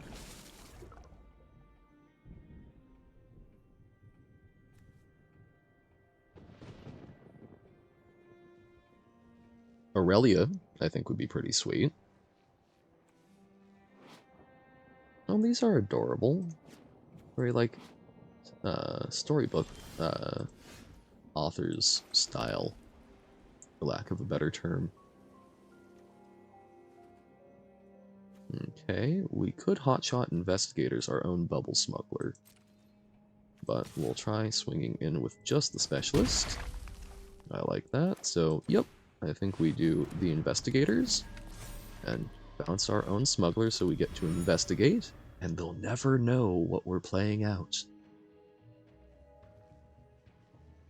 If we did have another disguise, that would actually be a pretty sweet way to confuse them.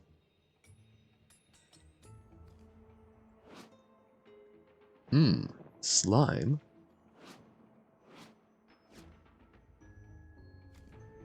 What are they going to exile?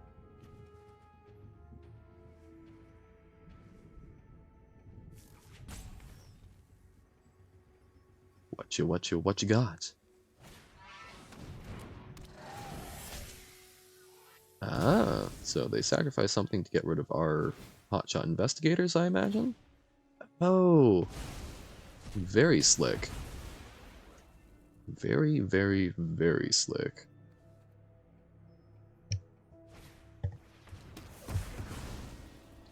Wow. Went from feeling pretty good about my board to hot damn.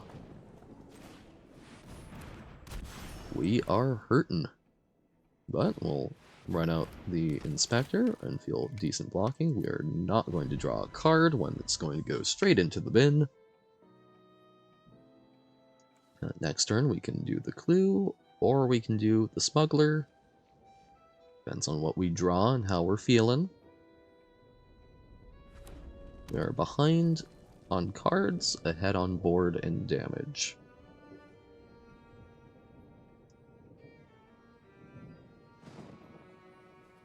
Jund versus Jeskai, the classic match for the ages.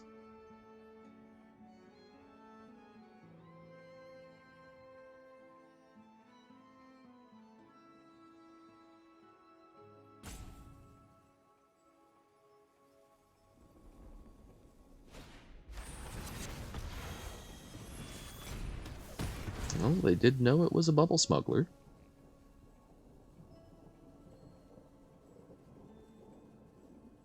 They have another spell, and gonna smack us in the face. Wow, double bite down on crime.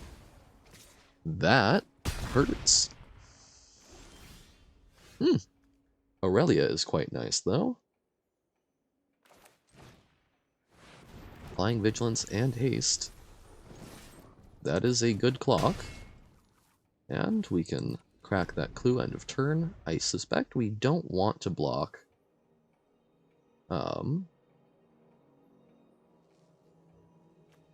Because they will assuredly have something if they do attack. She is a really nice way to limit what they're doing. They can't go super wide, but... Deadly cover-up. Oh no. Okay. Well, at least they're doing... You know, fair enough. We each used a rare to take care of the other person's rare. And one of our own cards.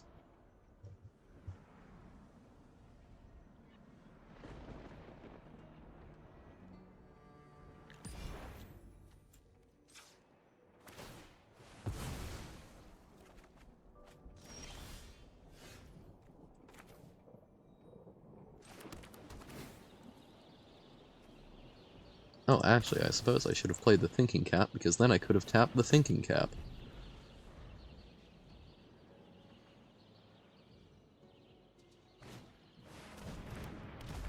Oh no, they had a creature!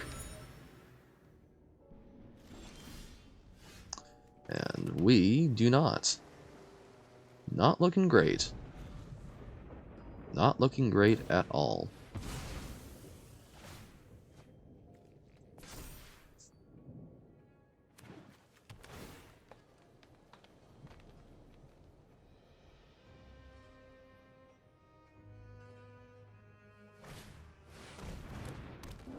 Oh, and that's a tough one to deal with. Alright. We play out the Smuggler. Because at least a 6/5 can block well. But we will need some way of non-lethally handling the Shady Informant, I think. Because we cannot afford to block it this turn. Because then that swings through for lethal. Because we will take the 2 damage off of it. Oh, and they managed to get the blockers out of the way anyway, so we are done for. The octopus prevails. I still had fun. It was a good match. Alright. Round 2. Fight.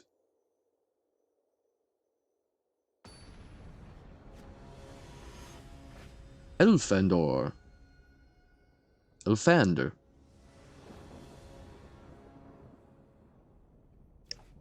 Okay. Awkward hand, but I think keepable ultimately. Especially drawing the mountain. I think next turn we're probably using the escape tunnel for a white. Homicide Investigator. Oh no. Because we could run out the Bubble Smuggler, but I would like to wait on it and get it disguised out. And we might draw a better 3-drop.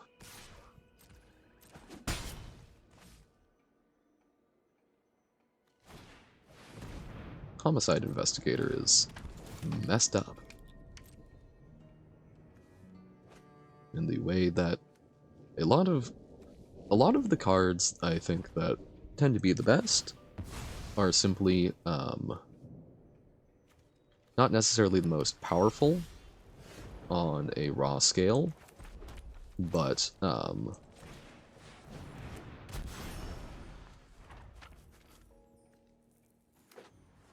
they're not powerful in a big splashy way necessarily, but they just give you so much incremental advantage and fundamentally change how your opponent has to play their game around it. Like, normally I could feel good about a 1-for-1 trade here, but now it's not 1-for-1. They get decent value off of it.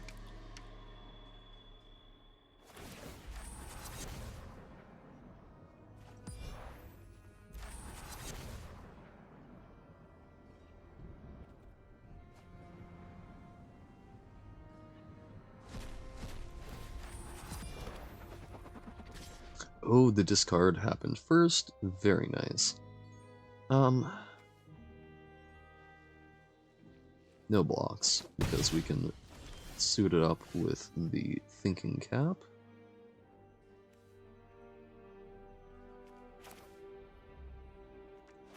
Or actually I can do private eye, and then get it suited up for 1. Get more things on the field that way.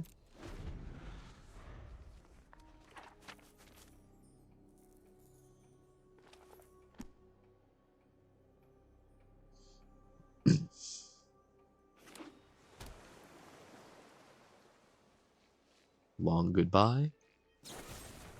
Oh, simple murder.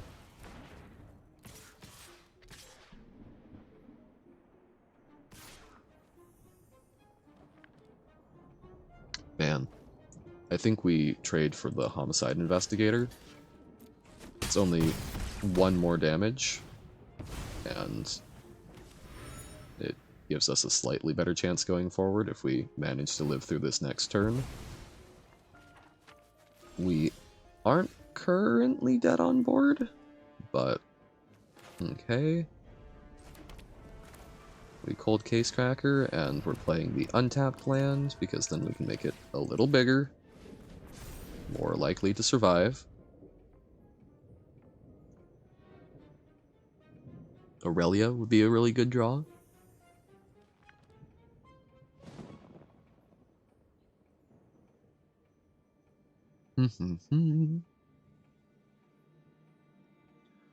What to talk about, what to talk about.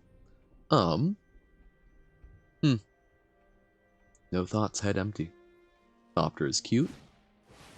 I do wonder a lot about the detective agency that's cropped up on Ravnica that Kellen seems to be involved with.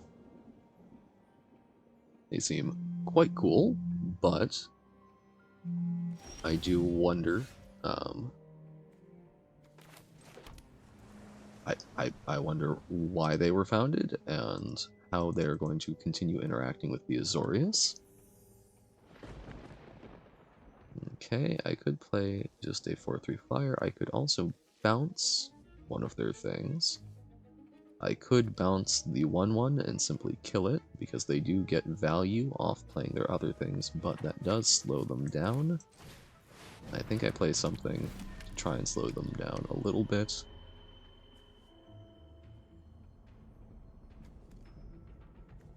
I think we do the cold case cracker, even if it does let them dig more. And I think I'm even brave enough to try attacking. No. Yes? They take 4 and we take 1. I think that's acceptable.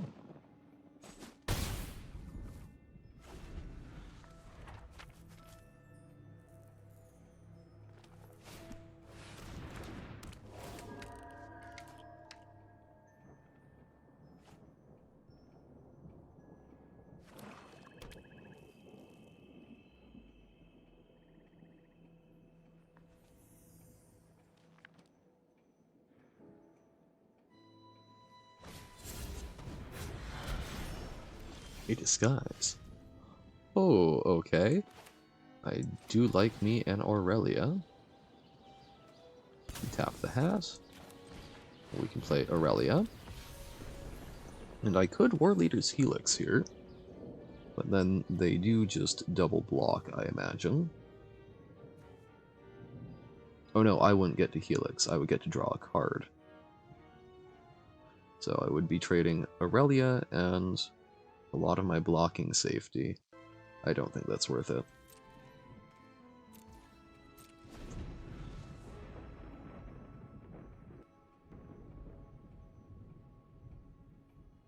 but she is a problem that needs an answer by them.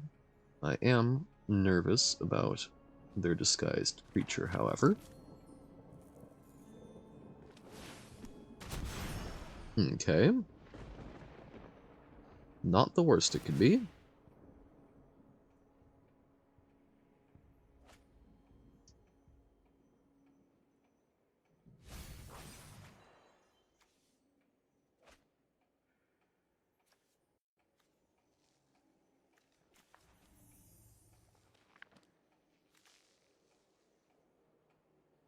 Man, yeah, that curious cadaver is quite menacing.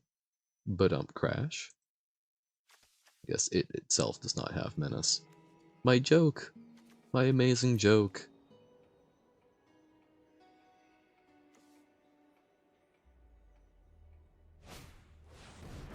Cryptic coat? Oh no. Unblockable shenanigans.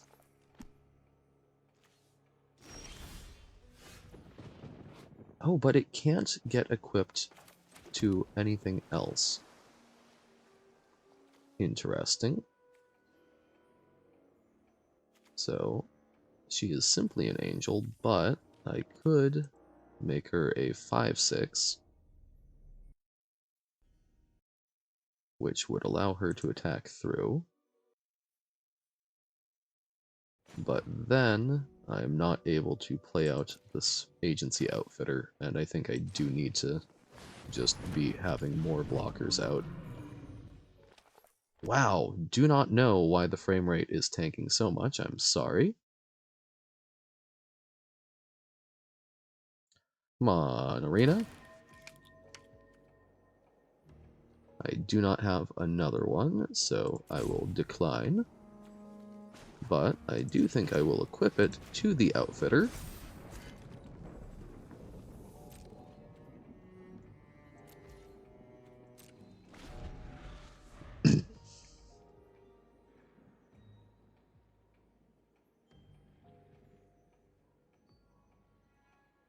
Since I'm more okay with the cold case cracker dying. Bounce Aurelia.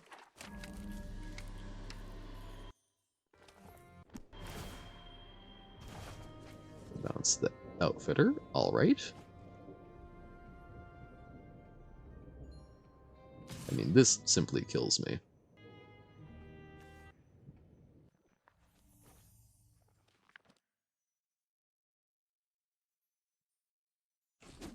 Wow.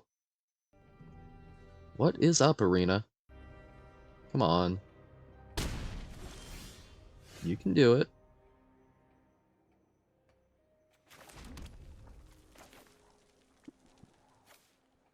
Alright. Well, at least I can now do the thing and equip, or play it out and equip to Aurelia.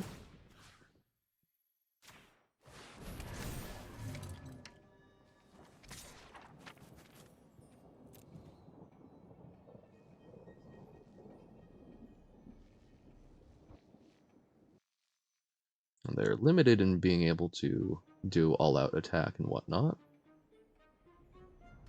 since that will draw and potentially Helix. So the only having the 4 blockers is a bit less of a sting.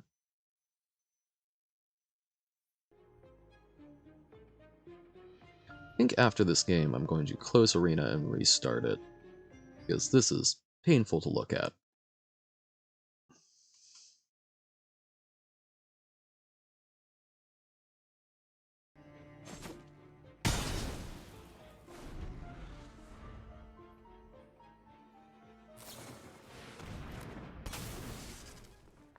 Okay, what you killing?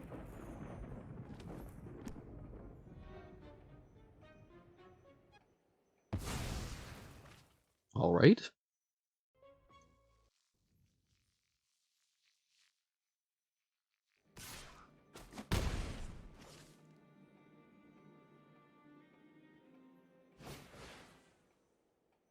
I think I'm just dead here, but I suppose I could draw my board wipe. Okay. So then we attack with everything and try to draw into the board wipe. Galvanize is not going to be it. But it does kill the face down creature and surveillance monitor. So it does let us take care of the unblockable creature for a turn.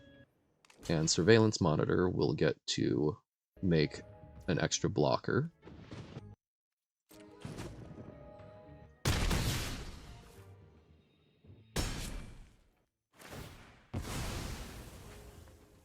Okay.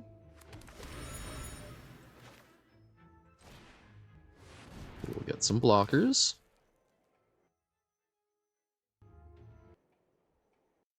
Goodness.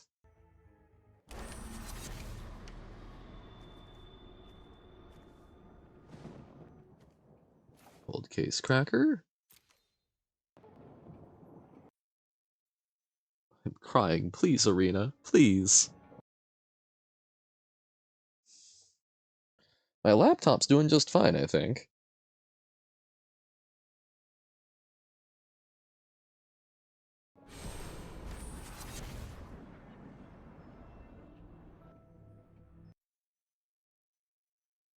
Jeebus. Okay.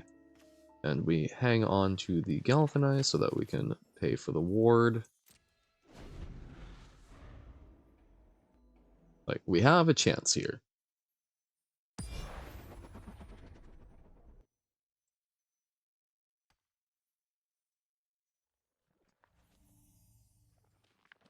Do do do do do do do. I'm enjoying the decision making in this set.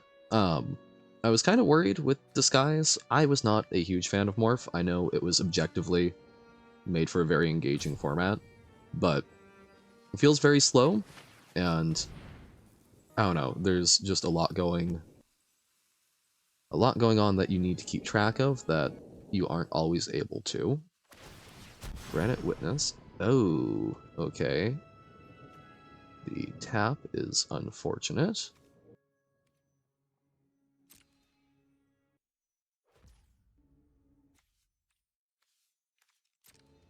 That, I believe, kills us. Since we now only have 2 blockers. No, right, because they can't attack with everything. So...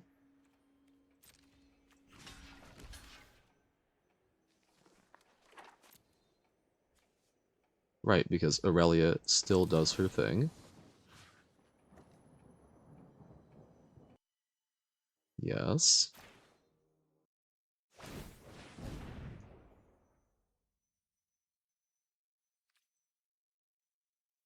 Suppose they could flip it. I think they would have already if they had that option. But I could have tried to... No, because the clue still... I couldn't clue and ward, so... Does not make a difference. Am I dead? Or am I alive?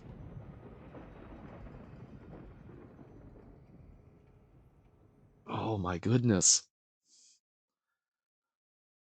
All the tension. Murdered. Murdered by frame rate.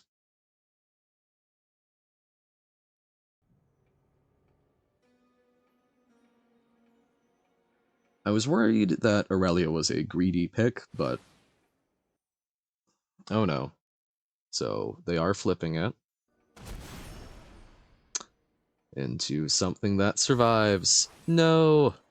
Alrighty, good game. I think, despite losing both games, we would have been losing both games much sooner if we did not have Aurelia.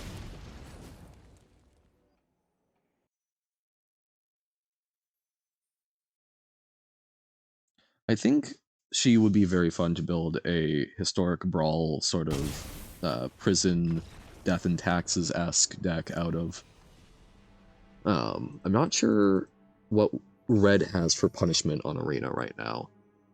There's not much in the line along the lines of like monobarbs and such, but I see potential. Alright. After that horrific mess, we're going to close and then reopen. And hopefully end up with a slightly better record. This has not been promising, but the games have been fun, even if my performance has not been particularly great.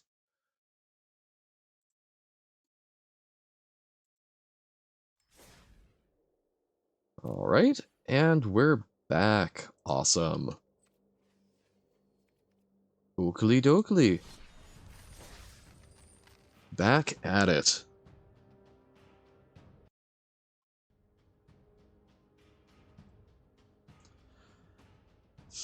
Ah, you can hide alternate art styles. Neat. Dark Aura 57. That is actually a bit useful. This is a very slow hand. So I think we mulligan. And feel a little bit better about this one. But I think we actually ditch the Hotshot Investigators because Aurelia has proven so useful. And we do have 5 sources to get there. And we'll figure out whether or not we wait on Exit Specialist. I guess we'll be able to turn it into a 3/3 next turn, so we'll play it out for not as much value. Might eat a removal spell. Okay, I like that, because now we are also holding up protection for it. So, zoom on in. Sweet. Arb Servitor. Okay. It is suspected. So we do not need to worry about its blocking us. We could really use that white source, but we are still doing well for now.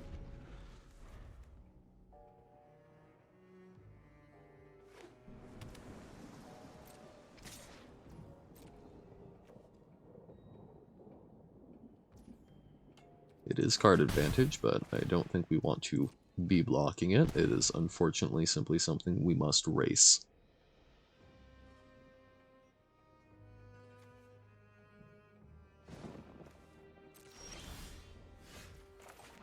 Okay, Projector Inspector.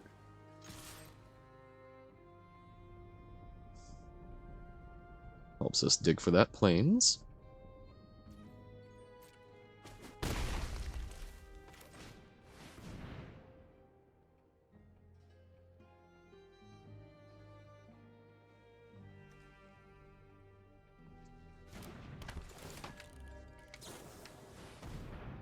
Okay, what are they going to kill? Because I think we simply protect it. Yep, hexproof. Feels good. I think we get rid of ill-timed explosion, since that will also just hurt our face. So we've got a pretty big evasive creature. And they do not currently have a blocker.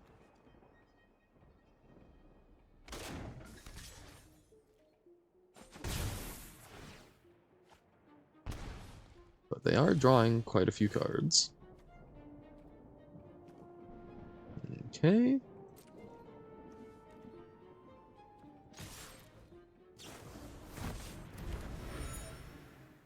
Make our things smaller. I'm okay with that. I don't think we're sacrificing the hat. Actually, I think we do sacrifice the hat. Because this is still... I think we're still doing well on power, so... Drawing the extra card, getting deeper... in case something bad does happen.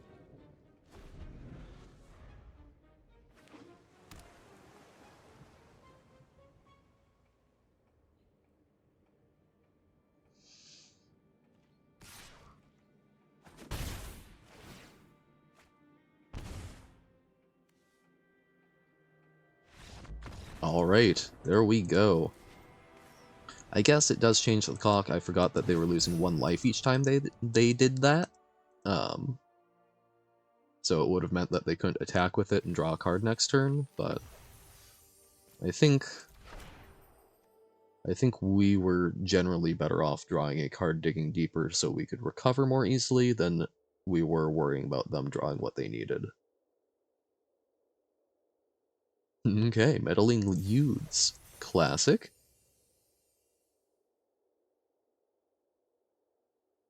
Bum.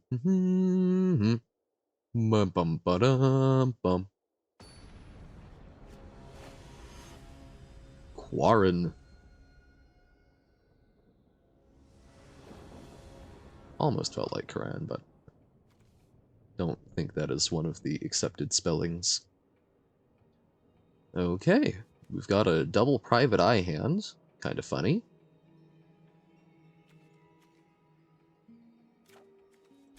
I think this can do well. Ooh, dueling Thopters.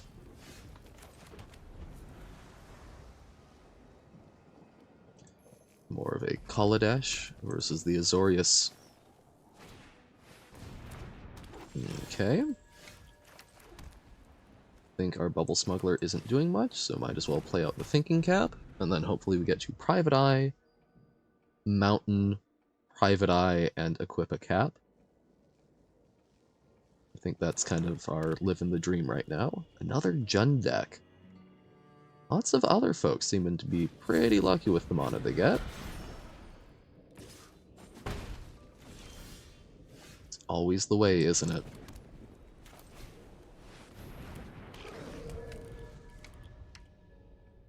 It's no one you ever speak to in Magic is the one that got lucky, right? Ooh, Saruman. The White Hand.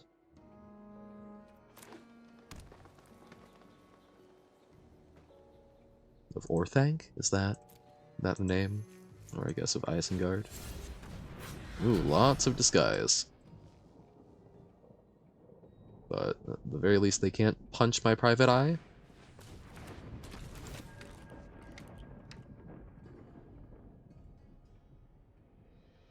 Okay. Knuckle Belt Maverick. I feel like being a detective in the Gruul would be a bit of a hard line of work.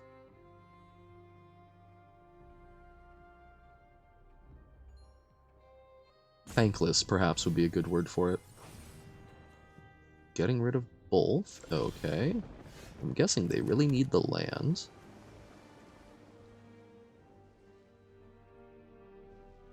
Yeah, Mountain would have been really sweet because we could have had essentially a one-sided Wrath, but I think this will still be just fine. Let's crunch in for 5.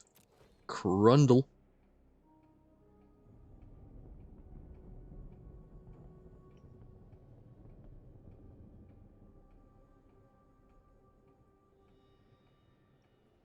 I mean, we either 2 for 1 or 3 for 1.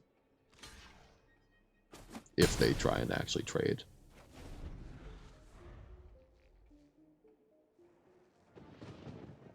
Actually, no, I guess it would have to be a 3 for 1 since they would need to block with all 4. Give something a 1/1 counter.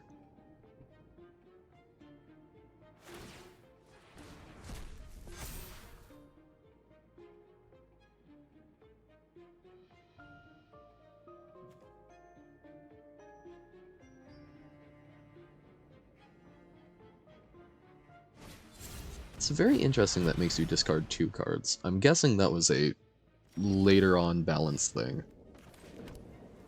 Goodness, okay. Well, we can... I guess we Crundle in again, and hold up Unauthorized Exit to make things difficult if they try and get tricksy.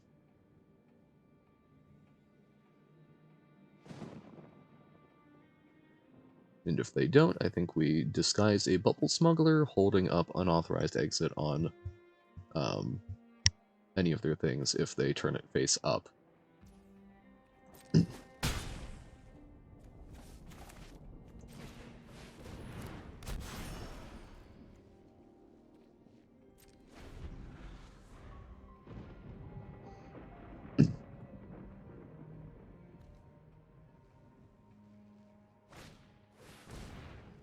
Okay, the tipster.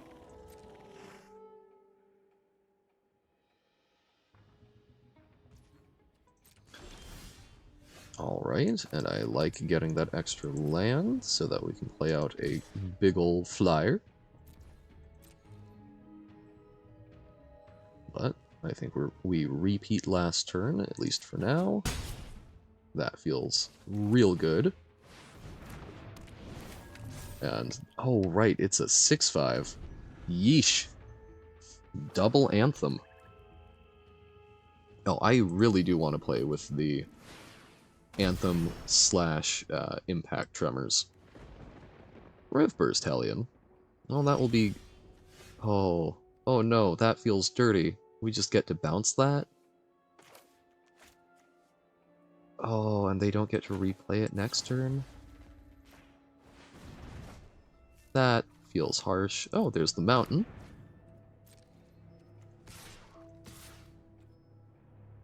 And I guess we even attack in with the other Private Eye if they want a 2-for-1 themselves.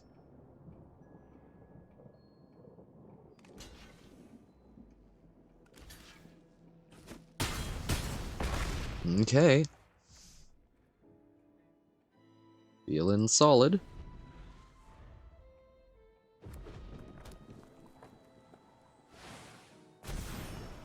Second Hellion!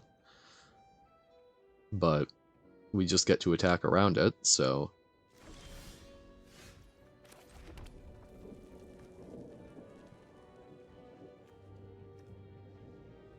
Actually, oh no, we can... I mean, we do just attack around it, but by doing that, we attack in with everything, and even if they do block with the Hellion, they're chumping.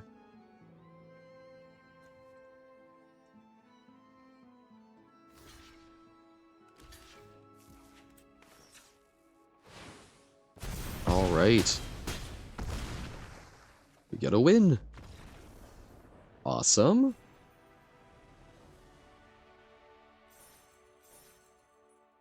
Two and two.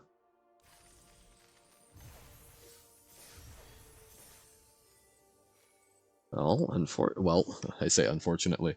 This is the big one. This is the... Did we make most of our draft back, or not?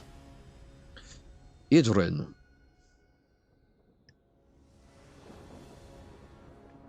Okay. Aurelia and a whole bunch of stuff we can't cast. I think we have to ship that one off. Okay. Slightly awkward, but... I think we ditch the Analyst and go from here. Alright, we lead off with the Secret Tunnel. Probably grabbing a mountain. And then we can ditch it, looking for... so we get the mountain, and then we can play out the... Oh, actually, we get to Thinking Cap, and then we tap the Thinking Cap for the Thoroughfare for the ultimate efficiency. And then we've got Smuggler disguised into Cold Case Cracker into hopefully an Aurelia. We've got the colors, we just need to make sure that we get the one more land. We're up against something looking Simic-y. Simic-esque. Sim-esque?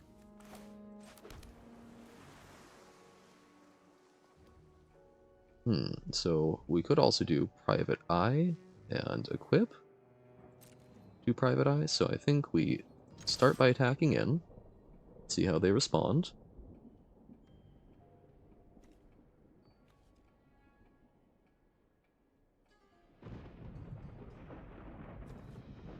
I did think Aurelia was an Angel Detective for some reason, but... Alright, let's try the Cold Case Cracker. I sense a counterspell.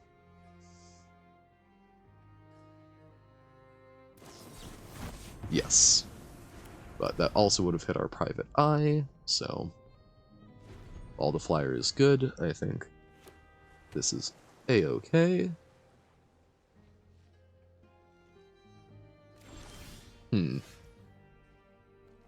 I am nervous about yet another lack of play, so I think we will be smacking on in, and then trying out a private eye, since it dodges reasonable doubt. And if they do play something... Alright. I think we still run out private eye, because they still have counterspell mana up. We really... They have not done anything to rush us, and I think we're in a very good spot if Aurelia lands.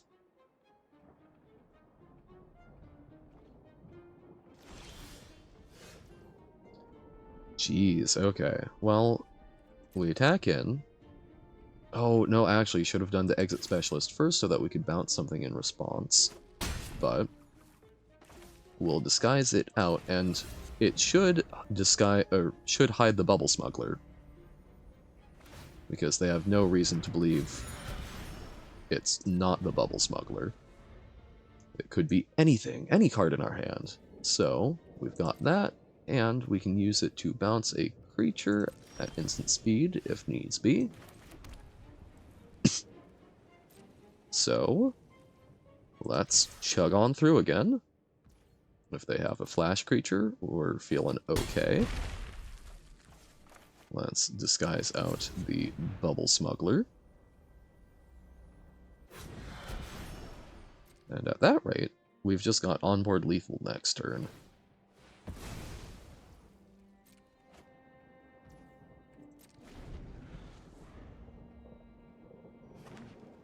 Do not think that blue and green gives them access to a Wrath.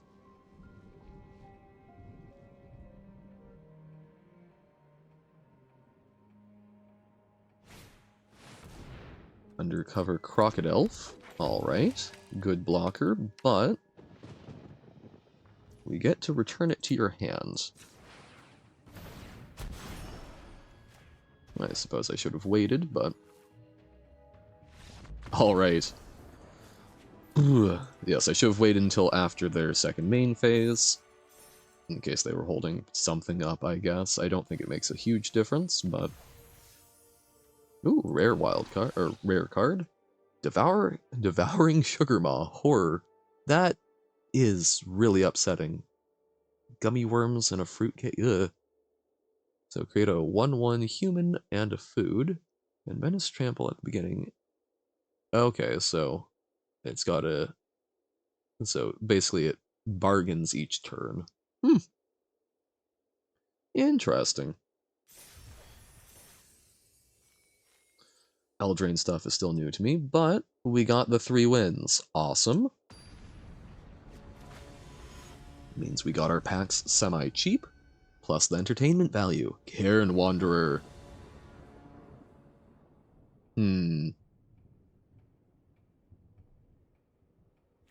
Very reactive hand, but we get all of our colors, so I think we can make it work, especially since one of our cards is a Wrath, and I think we start off getting out our mountain. Not for... if for no other reason, making sure that we don't use the other ability that we don't want off of that land. I don't think we're galvanizing. Market Watch Phantom, alright. Get out our land. Pass. And probably just hang on and hopefully get a 2-for-1 with ill-timed explosion.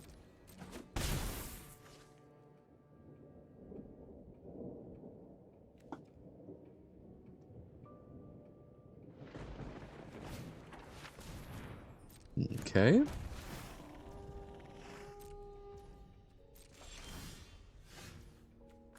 Yep, I think I'm happy getting a 2-for-1 while digging. Oh, especially since we get to just get rid of a Jaded Analyst, which is not a super great card.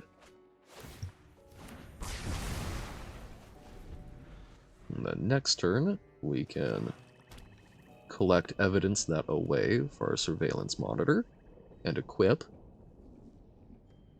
Or Bubble Smuggler disguised and Galvanize. We've got some options. Aurelia is a live draw.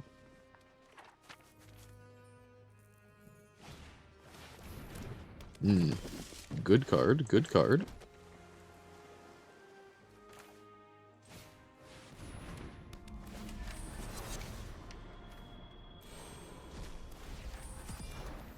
Thop, thop, thop.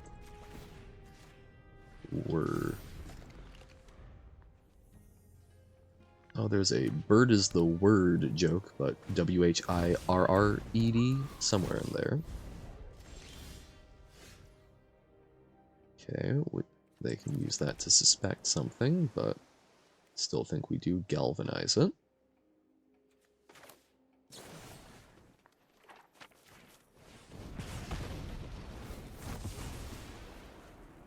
What shall they...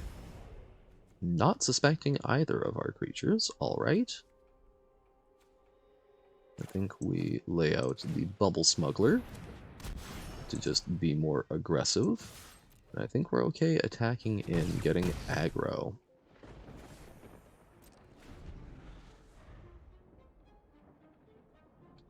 I guess they probably read that accurately, hence why they didn't want to suspect.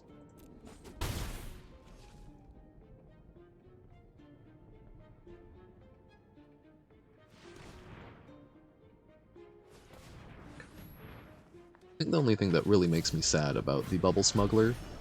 Oh, that's going to be the exiling one now, isn't it? Exile, make a detective?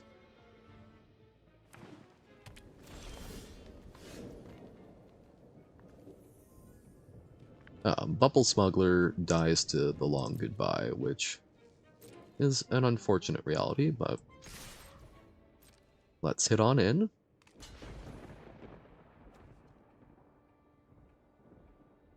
They were very careful about their mana, so I'm willing to try just trading.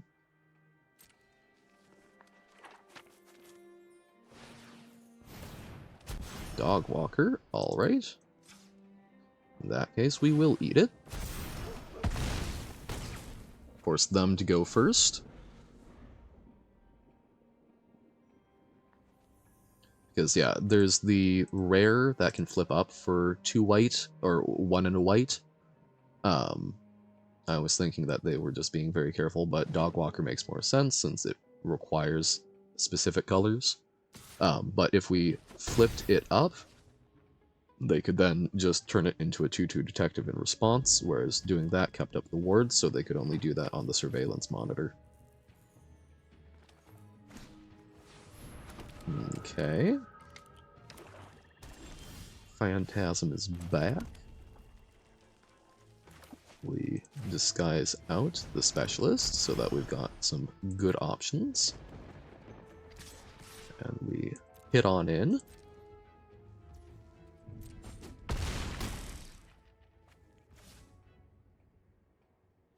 I guess we play out and just make our board a little wider. We will not draw.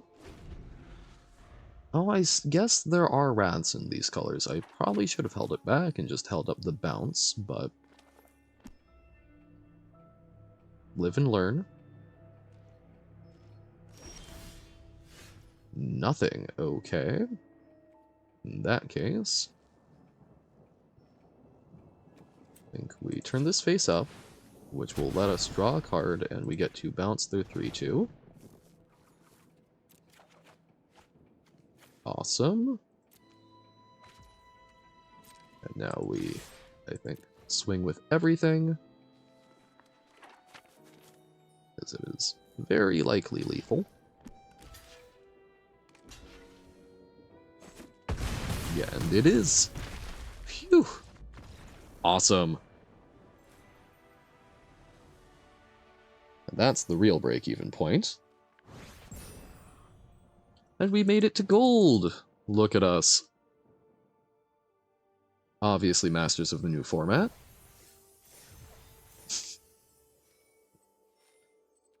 Alright. Going into 7th round, 4-2. A pretty sweet Jeskai deck.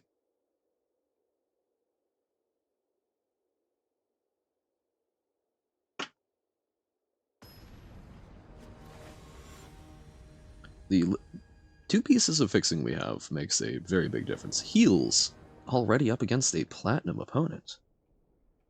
Alright. We've got a 1/4 flyer that can potentially do some drawing shenanigans. We've got some bouncy stuff. I think we can keep this. It's not the best hand we've seen, it's not the worst.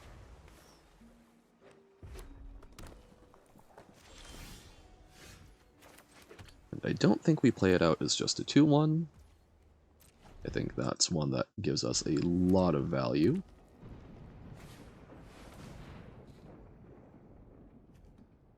Break out. Whoop! Kick the wall behind me. Look at the top 6 cards. Okay. Fun little dig spell.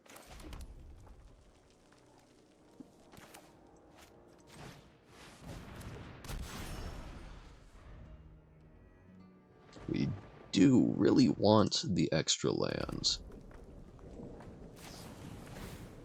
Okay. I'm okay with them spending a turn and a card on that. Really would have liked the land there, and I think we just play this as a 1/4 flyer to block. Scraw! Not sure if there's any good give your opponents things decks out there. I don't know what cards are undesirable to have. Oh, wow. Bite down on crime. +2/+0. Ugh. We're getting slaughtered out here.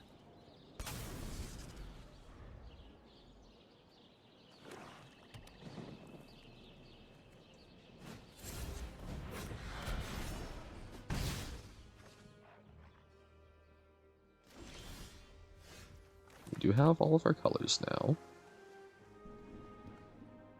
I think we surveillance monitor, we collect evidence, and then we can sacrifice the Thopter to the Benthic Criminologist to draw a card.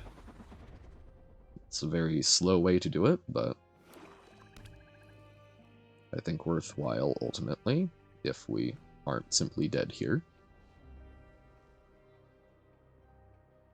Lots of Jund. Were we Jund? Yes, we were Jund.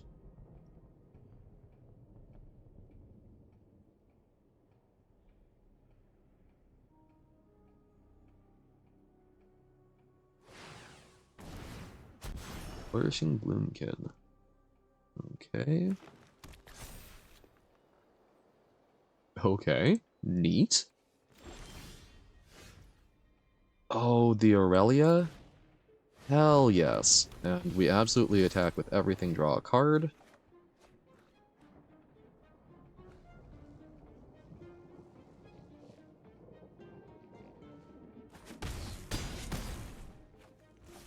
Okay.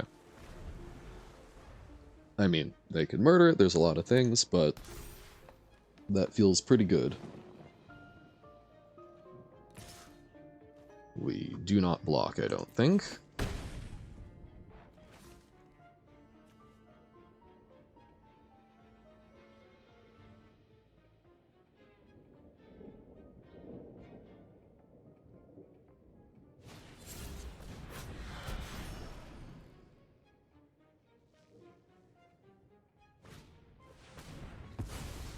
Alright, we don't get to draw another card from attacking next turn.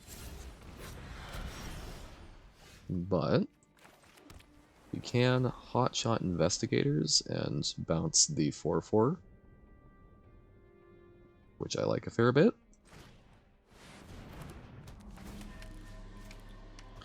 And I think we are in a scary enough spot that we leave back the Thopter.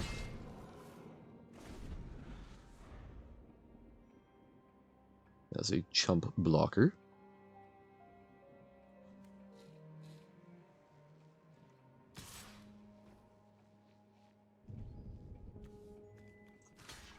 We'll block with the 4/4. I'm sure they'll be able to kill it or some such. We should have gotten it with Wolf, but I guess it would have taken it anyway.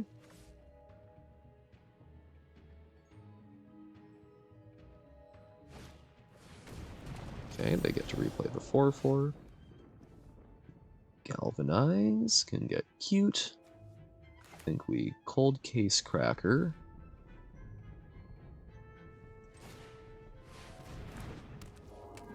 And we've got the Galvanize.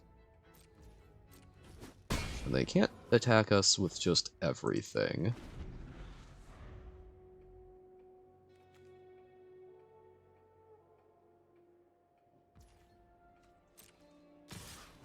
They can attack us with just everything. Okay. We draw a card.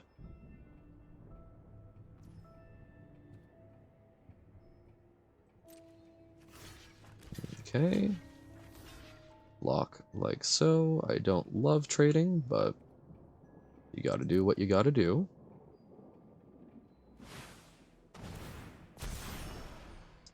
Gives it indestructible. Well, at the very least, we get to galvanize.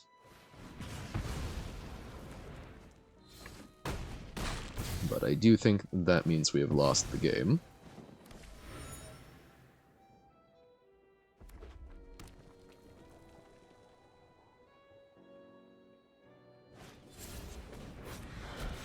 Because I don't think we have any other sort of haste or the like.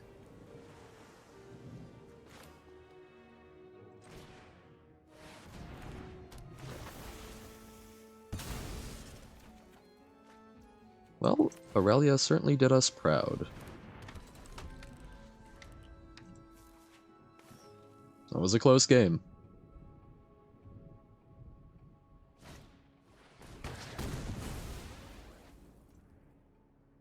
And us. Do your worst. Show us what you've got. Can you flip it up? Or will it be forever a mystery?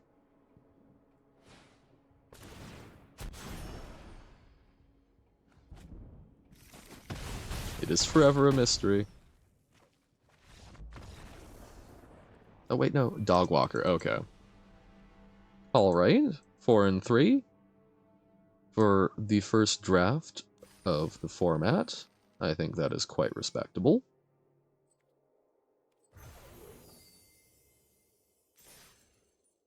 Awesome. Let's take a little look at our mastery tree. So we've got sleeves instead of avatars. Zoni. I guess I was really hoping we could get a Golgari sleeve earlier, so let's work on towards it. The crossing, making it look sort of like the classic noir, figuring out what's going on in the city charts. Very cute, even if a little confusing to look at, perhaps. Alright. Let's go back to our little jump in, our little amuse-bouche.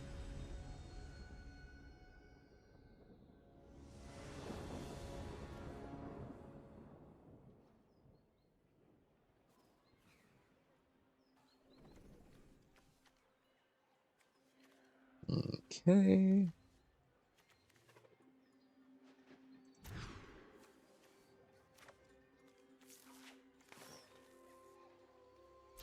Sure. We'll get that candlestick down. And might as well surveil, since we're not going to be doing something else. Oh no! It's a horrifying monster. Run by Yargle, no less. Okay. And we can start sliming. Although I think we actually do sample collector, so that then we can slime and collect evidence 3, make it a 3-4. Seems kinda sweet.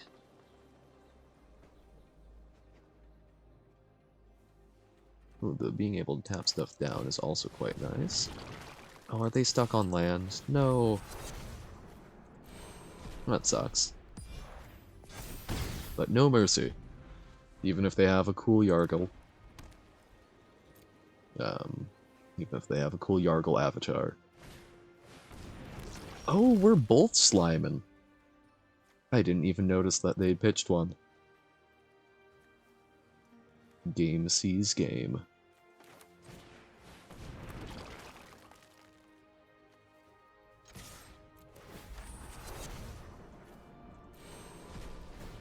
I'll trade you slime for slime. And they don't take it.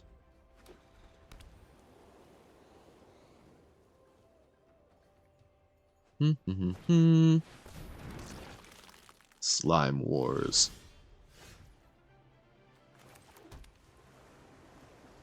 Well, we can tap on down. Even though we don't get to stun it, but we can tap down the 4/4. And then equip.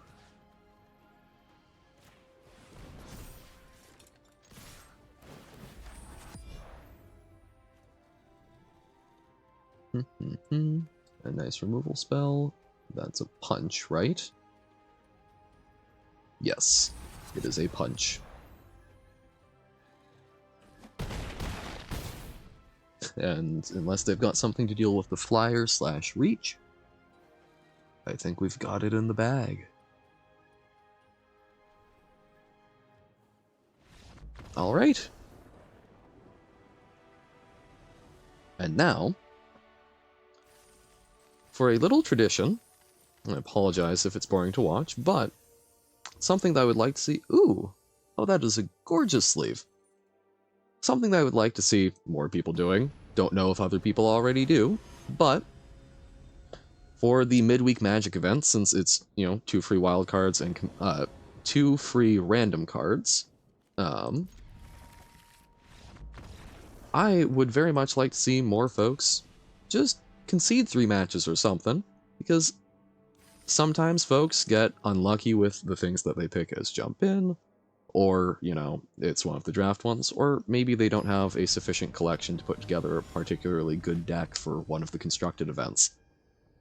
I think we've all been in a position where we just really wanted to get those last rewards, so it takes, what, a minute and a half out of your day to go match with however, I do 3 because I figure I took 3 wins off people, even if I got some losses in there.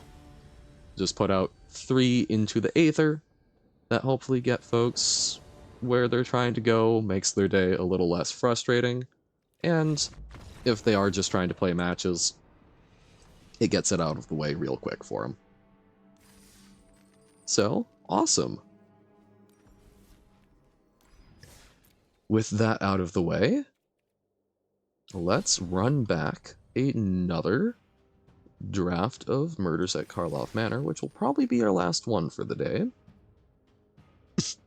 But we'll use one of those draft tokens. Use the full bundle that I got.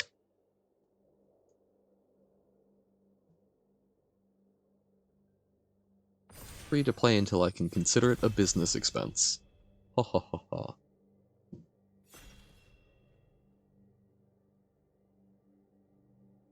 Come on, you've got the seat. There we go. Alright. Reenact the crime. Seems fun, but really heavy to commit. So, 2/2 creature. That also can give some serious value. Okay. Good removal spell, I think.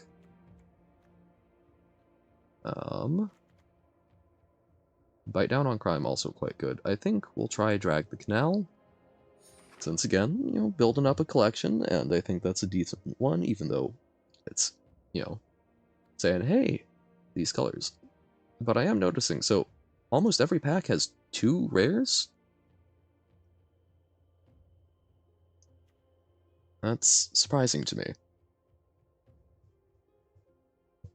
Because opening them in sealed, we didn't get that. Okay, and this one didn't. So, it's just sometimes. I'll need to look into why. Soul Enervation, I think, is quite good, especially blue-black collect evidence. I think there's quite a bit in there. Ooh, that's a good hate bearer against Discover and can Anthem. Search for a basic. And then, 5 or more colors. Hey, if you get the ley line. But I think this is just good removal that provides some incremental value. Alley Assailant, I think, is also a very, very respectable pick. But let's get removal. That one proved quite strong as well. Okay, that's some fun reach. Oh, we get a second Alley Assailant. And I think we actually just take that. Extract a Confession is decent, but it's an on-curve Courser in black, even if it's tapped. And late game, that 3 life can make a big difference.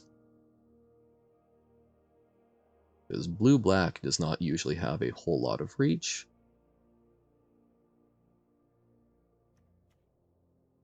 You occasionally get, like, Bump in the Night, I suppose. A second Soul Enervation might just be the pick because that seems awfully goofy to me. And it's also works for returning things, I believe. Yeah. So, 2 pieces of pretty good removal. That can also make it so that I can just drain people for 2. Crime Novelist, I think, might be fun in some brawl decks, but it's not going to be particularly competitive, I imagine. A 110? Goodness. Another Alley Assailant. Oh boy. I think we take it. I'm not loving the blue, and we aren't really committed to blue. So, let's take some good black stuff.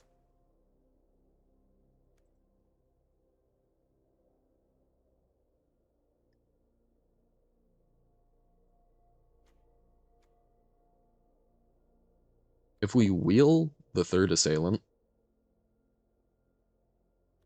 I will laugh.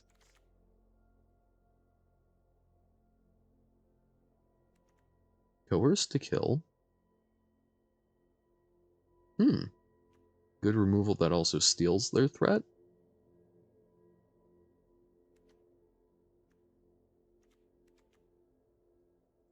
I think that's probably what I want to take here. Oh, that's fun with the disguise. Okay, I got that. I get that, I should say. Oh, unfortunately, the witness protection from Streets of New Capenna doesn't work with that. Branch of Vidu Ghazi. Okay. So, fixing / a creature. Agency Coroner is not really a great creature, but could be decent. Shady Informant would work in a mono-black deck. I think I like the Criminologists over the Ogre. Oh, Possibility Storm! Yo! Not the pick here, but that's real funny. It'll be fun to pick up in some pack openings, I imagine.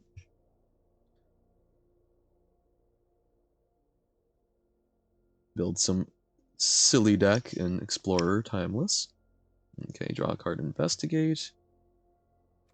Returning some big threats, especially since that can trigger the Soul Enervation.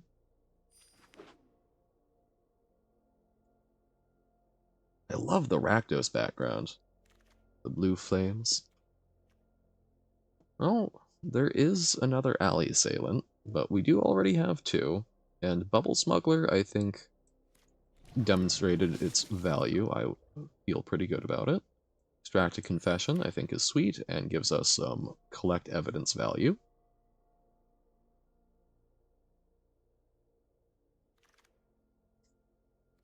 Okay. We'll take potential high end, even if it's not necessarily what we're looking for. Alquist Proft. Howdy, Cholera. Popping in nice and late. Amazed that you're still awake. This is the second draft of the day, plus we did a sealed. Sealed went middlingly, but last draft went 4 and 3. So, made our money back. Sorry about what? Being late? You're not obligated to pop in, or about the record, which it is what it is. We'll take, I think, the Proft. We might splash it. I don't like any of the other things here. Okay, that can dig itself out for some exile stuff. And if you get a clue, funny, okay. Is it when you sacrifice a clue? Okay.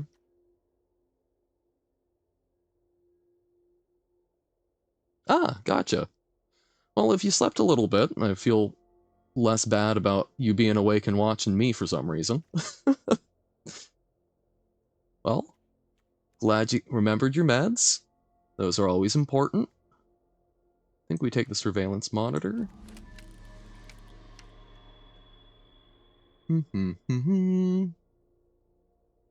Whenever a creature you control. Okay. It's a one-time dealio. Toxin analysis. Okay. I think this is shaping up to be a pretty funny, removal-heavy, slowly grind folks out deck. The double soul enervation is kind of what I'm mostly looking at right now.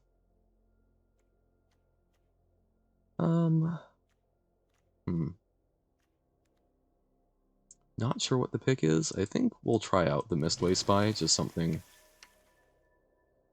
It's a flying man, that might do more. Outrageous robbery. Ooh hoo hoo hoo hoo.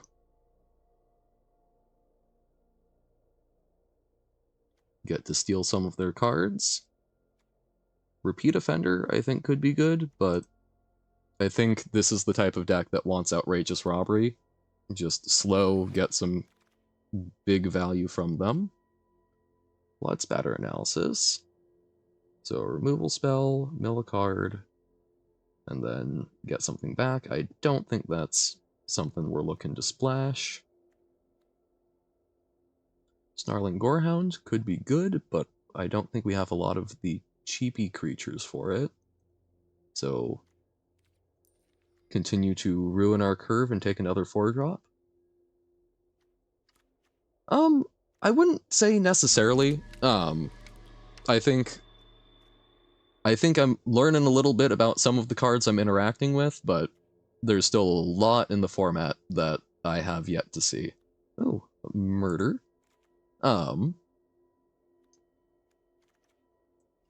Yeah. I still think a lot of time before I develop any real opinions. Lost in the Maze. Tap some creatures, stun them, and can save some stuff. Sure. Unauthorized exit can be decent, but I do not think this deck will be Forensic Gadgeteer. Really, we're just being fed rares. We don't have a lot of Investigate for recurring that, even though that would be funny. I've seen Crime Stopper Sprite be good. Frostlinks with flying is sick, but I mean, we're a little low on the 3 slot, and it's a decent rare that I want to do goofy things with in other formats, so we'll take it. Possibly a Basilica Stalker. I am noticing a lot of folks ending up in 3 colors. The fixing seems surprisingly decent. There's an Evolving Wild type dealio and a Trans-Guild Promenade-esque card that, so one, go fetch for a basic land. The other lets you tap another land or an artifact, and it will just tap for any color. Both of which seem to make splashing stuff quite feasible, and there's a lot of very powerful two-color cards. There's Public Thoroughfare is the one where you can tap stuff to get a rainbow land. 10th District Hero, fun and cool, something we will pick up eventually, but... Oh, sick! Oh, did you go and do a physical pre-release?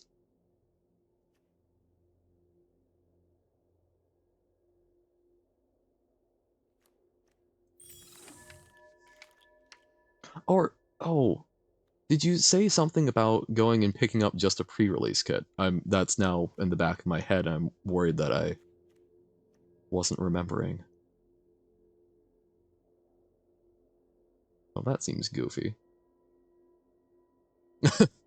Fair enough. Yeah.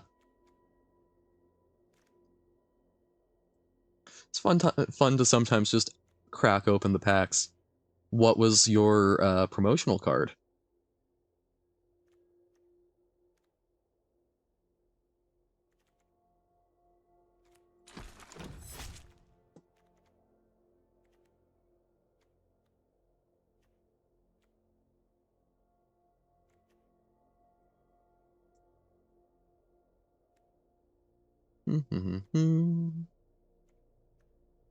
Yeah, nothing particularly exciting there. So, rare draft.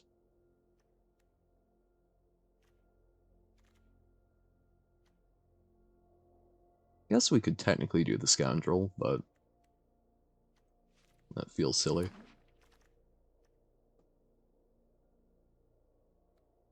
Interesting. A second coerced to kill? I think one might be more than enough. Slice from the Shadows, though. Since it can't be countered.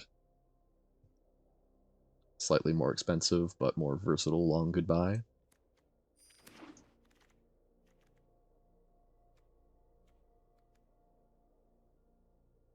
Also one of the few answers to the 4-mana indestructible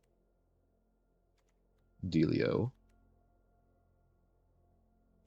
I think we'll take the Escape Tunnel. Treat it like a fetch. The Morta-Bead, I think we actually have a chance to trigger. Ooh! Undergrowth Recon.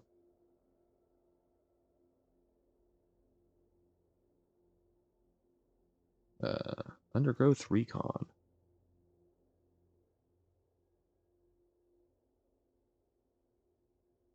Oh, okay. Seems fun for land decks. I think now we can try taking this guy. So Undergrowth Recon, that seems like a good one with some fun stuff in some very silly formats. And then Melek. Sure, out cold. Reforged Researcher. So something Is-It-esque?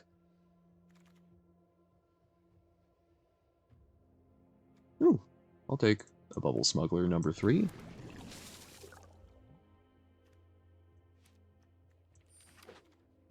Oh, so 2 mythics. Fancy.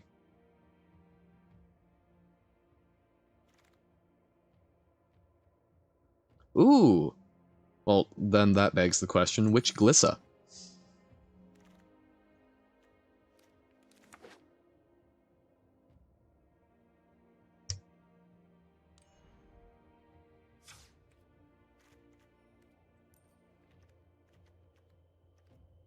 The cheap one. Oh, okay, so the 3-drop one?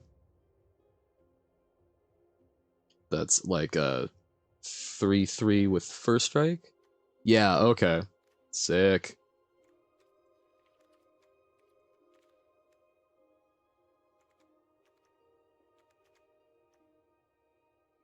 She can remove counters and do plenty of good shenanigans. Okay, so I have 6 cuts to make. I think Slice we absolutely keep. Mistway is probably on the chopping block. Type, create. Okay, definitely have a lot of non-creature spells. That one's almost a creature. This is probably not super playable, but does tap stuff down. It's sort of a removal spell. I think we can ditch Macabre Reconstruction. And Out Cold I'm not a super big fan of. I think I'd rather just have the Lost in the Maze.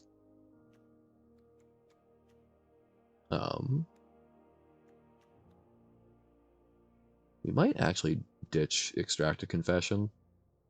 There are a number of... Yeah, that's, you can do type creature to filter. Reminds you of Luca? Not familiar. I take it another streamer?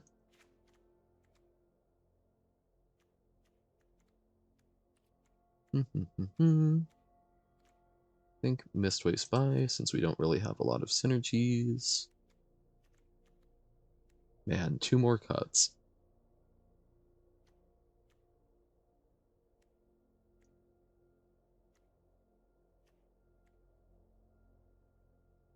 Coerce to Kill probably isn't actually all that good. There are things that blow up enchantments. And then, do we have many ways to investigate? Well, that investigates, except we don't have artifact spells, so probably actually cut the Forensic Gadgeteer. Oh, the dude behind Legend VD? Okay. I have heard the name. I am not, I don't think I've actually watched much of their content.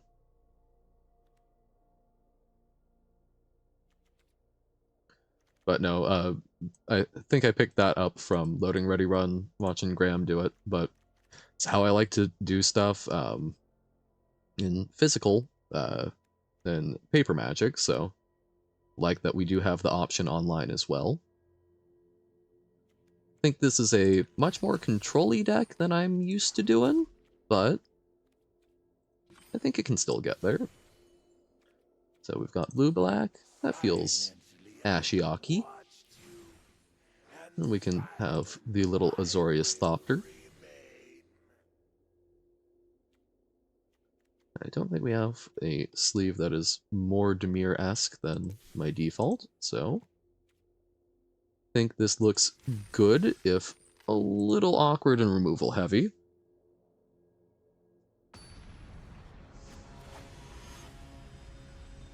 Draft Junkie. Mood.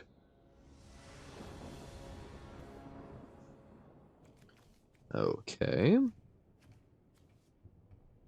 Little light on blue, and don't have any early drops. I think we mulligan.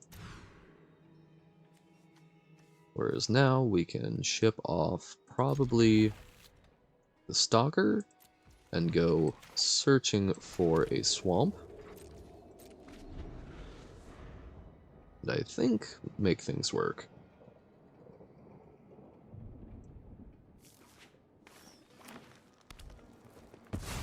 I do think that the...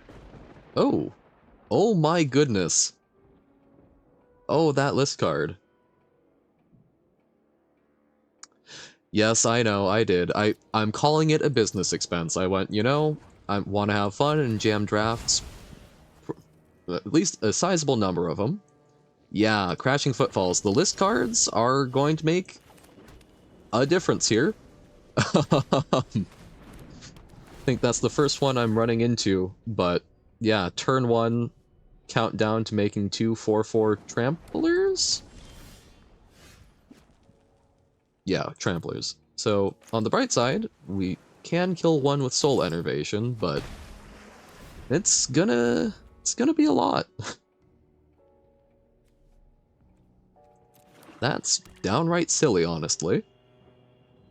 But yeah, so I did crack and crumble, and I coughed up a bit of money so that I could guarantee Jammin lots of drafts, and hopefully being entertaining. Want to trade? Alright. Okay, happy to get an alley assailant out of the way.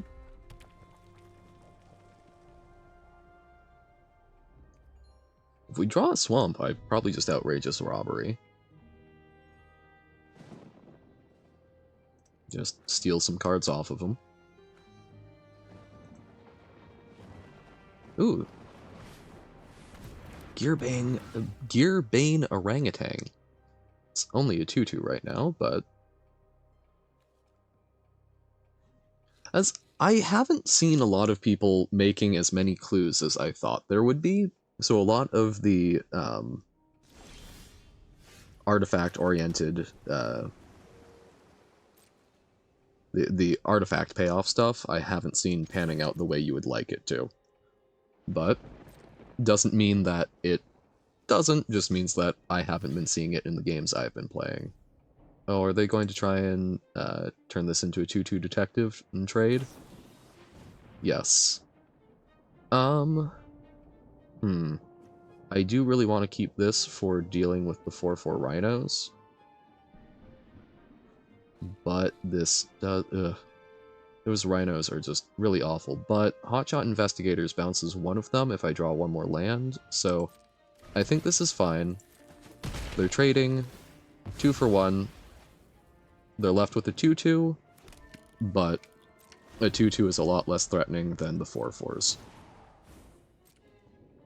They get to play it, but the rhinos themselves do not have haste, even though suspend creatures do get haste. They are products of a suspension.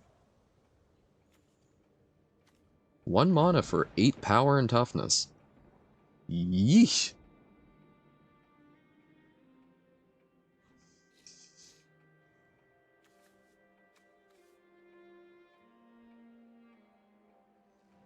I mean, later in the game, not a super great card, but being able to turn 1 that feels pretty good. Alright. Really hoping for a land, probably a swamp, so that we turn on robbery, but really just want to bounce one of the rhinos. Oh, getting their creatures back. Neat.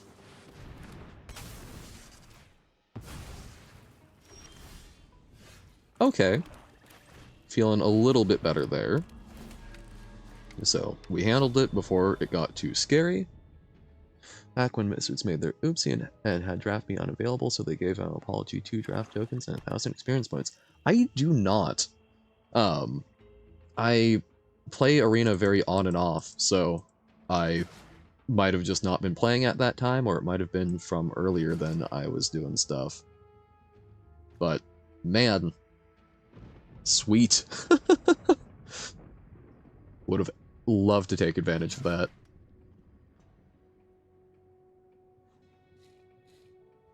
Oh my gosh. Free drafts forever.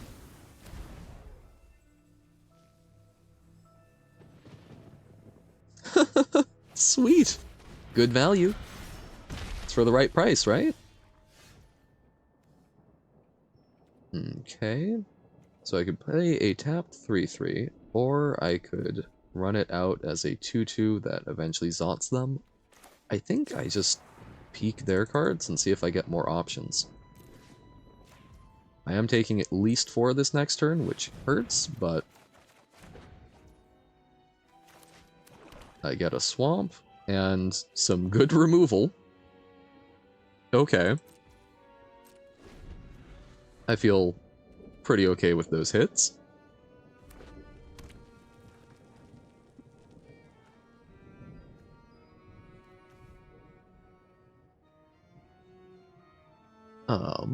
Wow. Yeah, okay. I'm fairly certain they'll be able to flip up whatever this is, but one spell kind of like the Demir flashback one. Not sure the one you mean.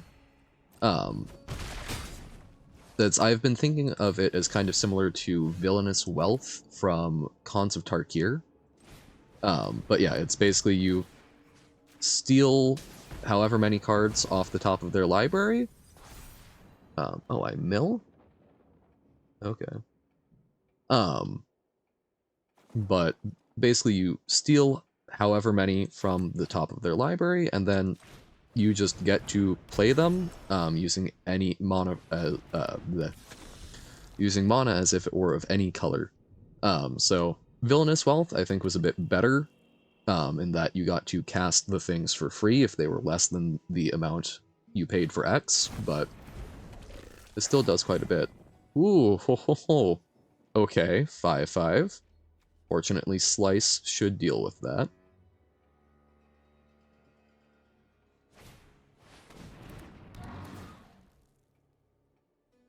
No artifacts. Okay. So, yeah, I'm just gonna slice their own slice.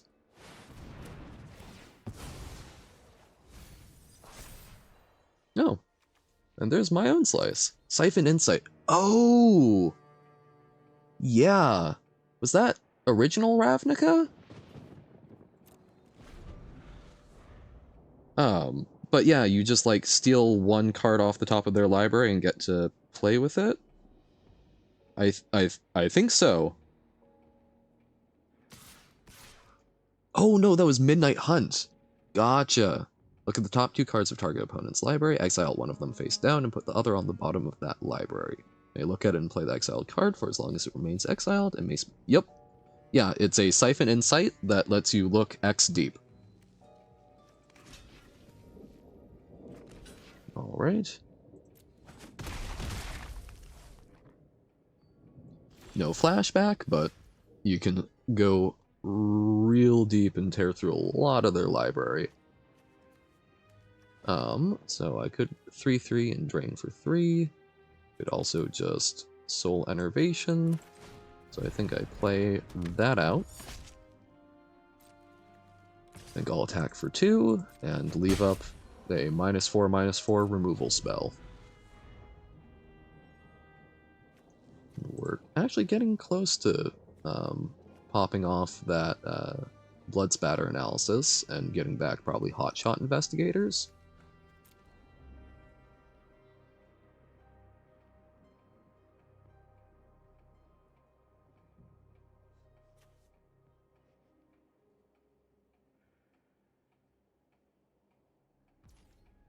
Which will also be fun because it will drain them for a bit. Alright, we'll block there, and I'm willing to trade, even if it means killing the monkey.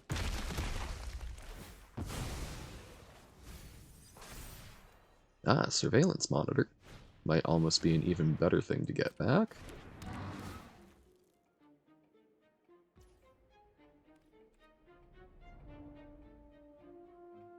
Yeah, no, honestly. It would have been a lot worse if we did not draw that land when we did, but had a nice and neat way of handling it, so turned out all right. So now I think we turn this face up and just leave that back as a good blocker. Like, we're feeling pretty stable at the moment. I say, summoning all the bad luck I can.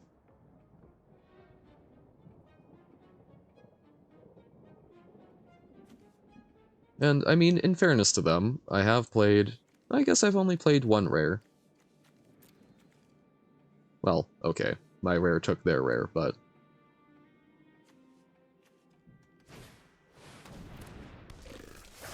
It's not as mean as I had thought. Okay. I think we lay down the benthic criminologists just to probably trade with the cornered crook. I'll attack with the 1-3. Slowly but surely.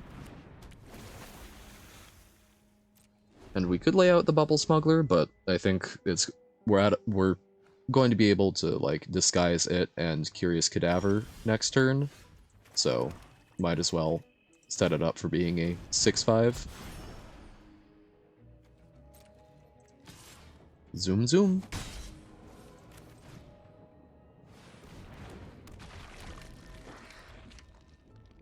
I mean, these have both just killed a decent threat, and are sitting around once blood spatter analysis pops off. They're going to drain, so good value. Even better value if the deck has more to support it, but unfortunately, this is their Leering Onlooker, so if it dies, we do not get the value out of it.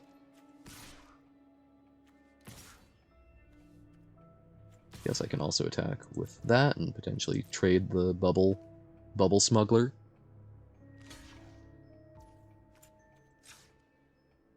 Smubble bugler.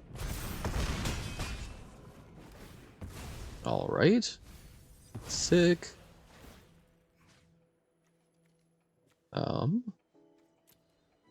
So I think I actually take surveillance monitor, because then I can collect evidence and drain them for another 2. Which I think reach is good. I mean, the bouncing lets us hit in more, but it also gives them a bit more reach.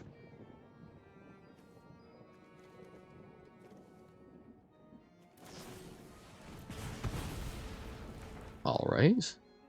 Slows us down a little bit.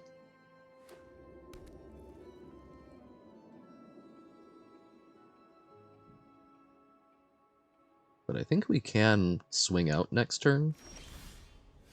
Oh, we draw our own, so we drain. So yeah, we absolutely swing out. I think it's lethal on board, even if they have a trick. We get to burn them for 4. So, if anything other than our onlooker connects, we've got them dead.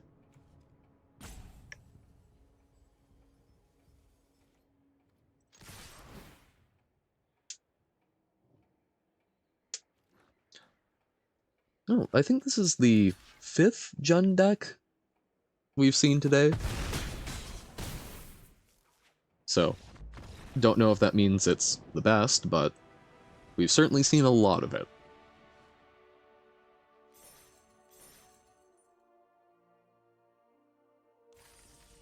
Man, that was the game that started off against the, wow, Crash of Rhinos. Jeebus. Chatwood Witch.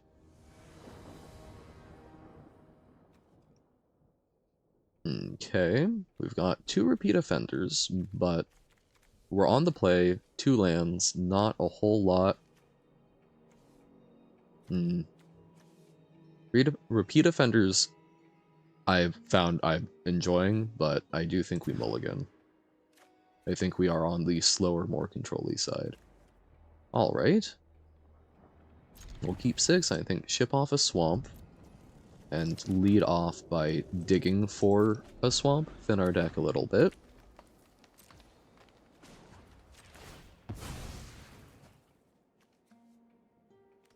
And I think we have more double black spells than we do double blue, but we get that one anyway. So next turn we can probably just suspect repeat offender, and then either respond to something the turn after, or lay out a curious cadaver.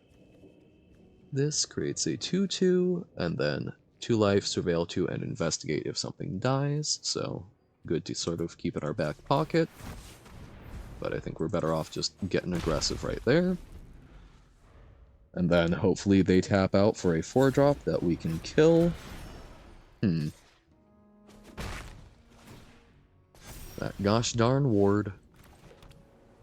So, we'll slam in. And lay out the Curious Cadaver. We might end up enervating the Tipster, because it can grow pretty large. I do think that Tipster, I watch a bit of Numat the Nummy. Lovely man. He was pointing it out as one that he thought would be a limited powerhouse, and I tend to agree. There are a lot of creatures with Disguise that are pretty good, and you want to play as Disguise. And you would play this just as a Monodork, but then it gets additional value, so absolutely you want to be playing it.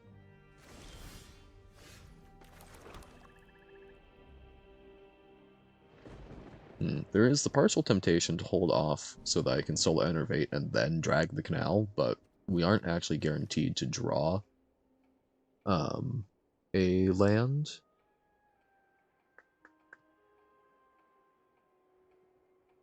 At the same time, it's only a 2/2 at the moment, so developing more might be better.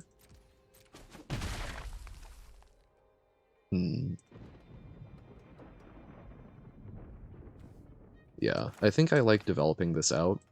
This way we're also holding up Drag the Canal, so if they do kill something, we can just get that value anyway. And if not, we might be able to enervate something and drag the canal.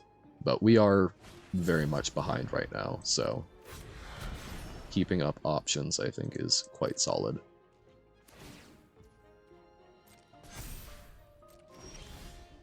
There we go. Always lucky.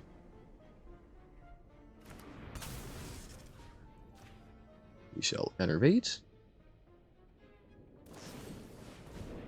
Okay, kill my repeat offender in response. That is a-okay by me. And now we will drag the canal. Ooh, okay. Lost in the maze. It's a little, actually, that is kind of awkward against what they've got going on.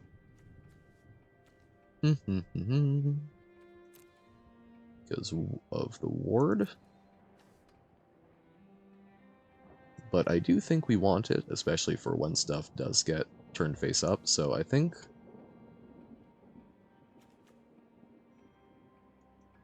let's get it. Bubble Smuggler is going to be a little slow, so let's keep this, and then next turn we can flip up the Alley Assailant potentially, or be leaving up Protection. So, okay.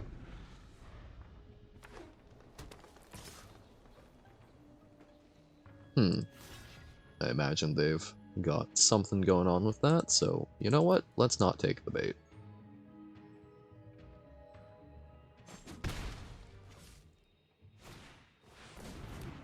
Oh no! They eat our clue! Sadness.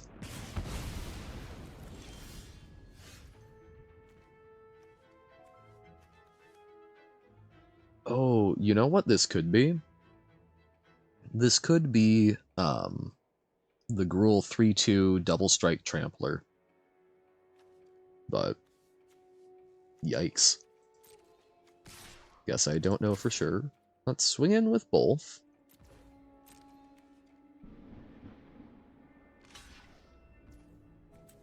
Alternate face up, hopefully just eat the monkey. Nom nom nom. I guess that would turn it into a vampire monkey, potentially, which, that's terrifying. What is more powerful than a monkey that can also suck your blood?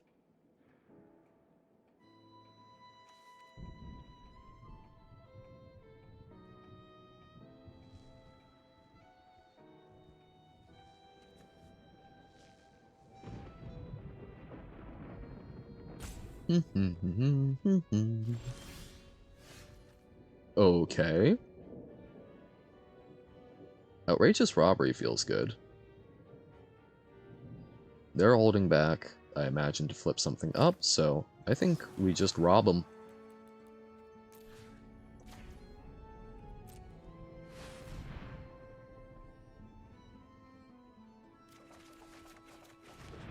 Alright. So analyze the pollen. Okay. Would let me trigger soul enervation and search for a creature. It's a sorcery? Okay. And that will let us dig for some lands. Okay. Not terrible hits, certainly not the best, but let's go tutor up a creature.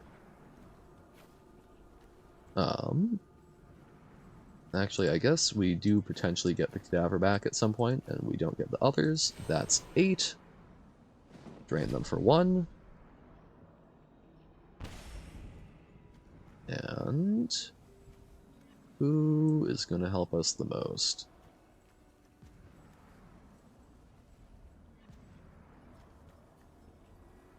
Probably Basilica Stalker. Just get a good flyer going.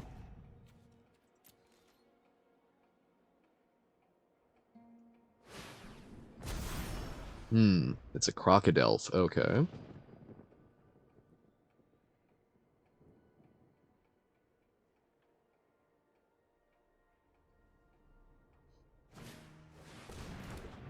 Uh-oh. Well, we will be able to tap it down a little bit. I think we want to just prevent them from investigating here.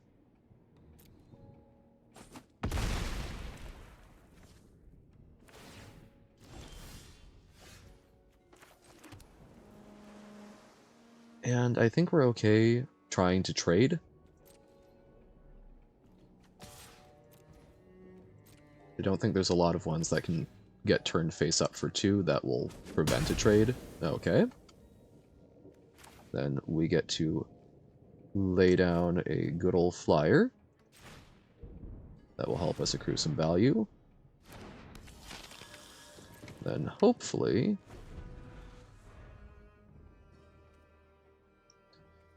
we can Lost in the Maze and lock their stuff down.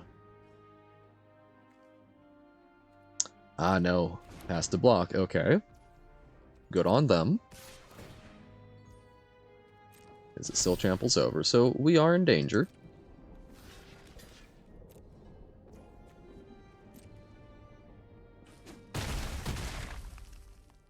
But we do hopefully get to lock it down for 2 turns on their turn next turn.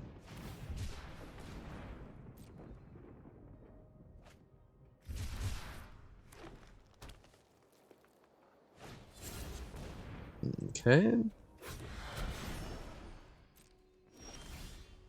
Bubble Smuggler. Okay, so we can do that. That's for 2, so this would be 6 to get both of theirs tapped down. Because 2 plus 2 for each of the creatures, and then 2 for ward. So 6, and then 7, 8, 9. We've got enough mana to run out a disguised Bubble Smuggler.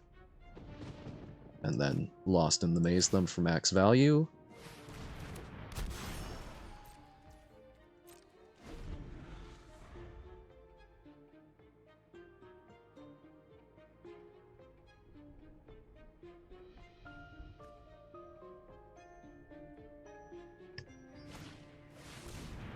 Yaris, Roar of the Old Gods.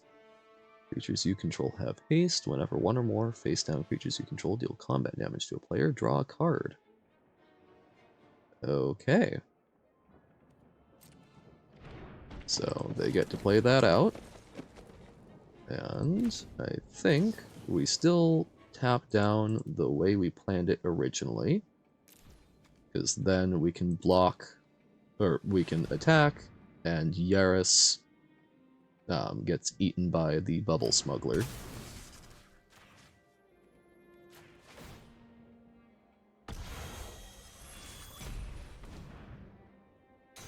I have to assume.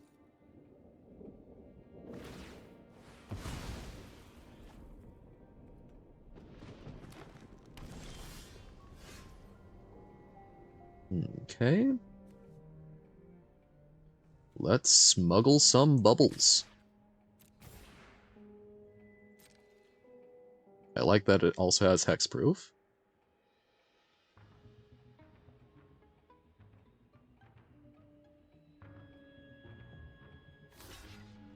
Alright. Yep. And then we'll be running out a Nervous Gardener. Face down, disguised. And Surveillance Monitor will drain them for 1, so they've got to have some sort of good solution here.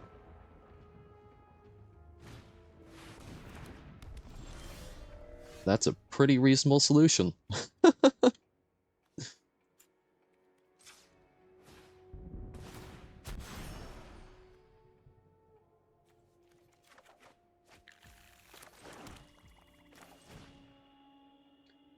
Especially since it has reach. So we're looking for our murder.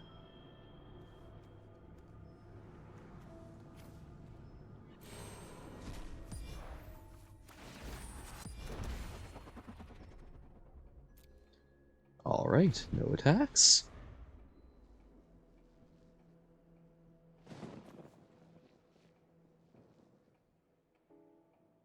Yeah, our murder or a hotshot investigators. Okay. No more draining them.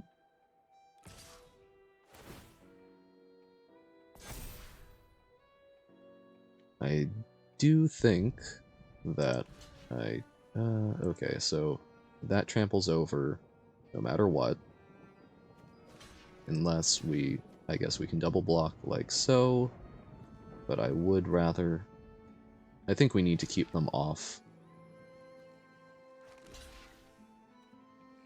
Keep them off more cards.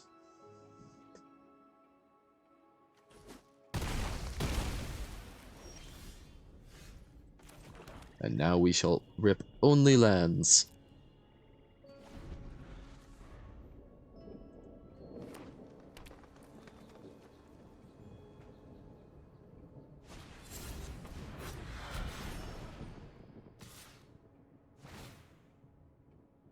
Alright, we'll take our 6.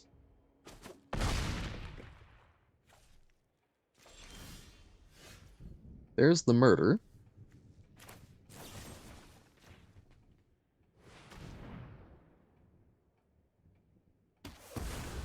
Still probably dead, but we'll attack in.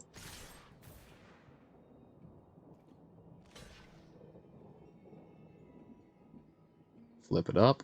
Kill our 2/2. Yes, okay. And that is game. I could have held it back, but they get to give stuff trample.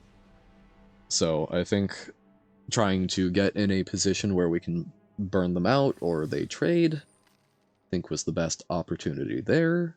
But such is life.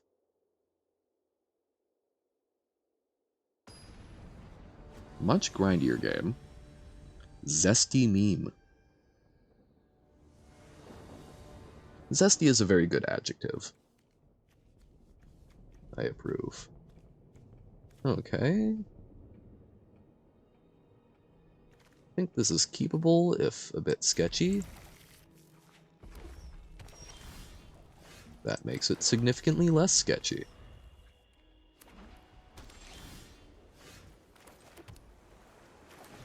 Run out the repeat offender.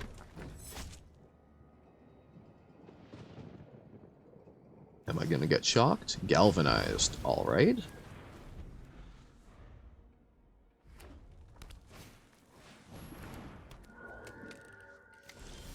Okay, conditional flyer.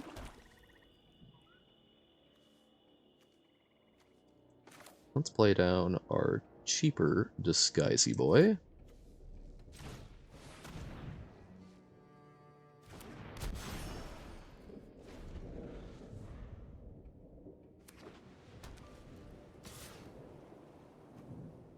Mm, I think I'm willing to make that trade. Alright. That's not trading up, so I'm happy with it. And now we get to surveillance monitor for value.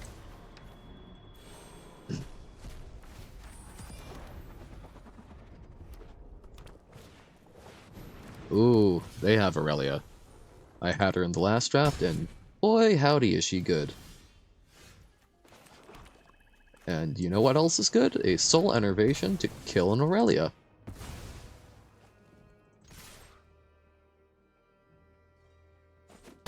No, Aurelia is just a house of a creature that makes for some very awkward attacking situations.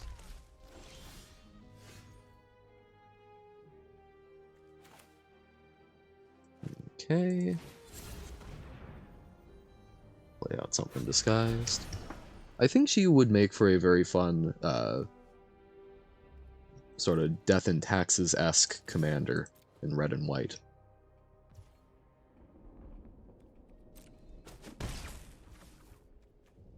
Although I don't think Arena has a lot of the good, red punishing cards. Okay, we'll hold up Slice.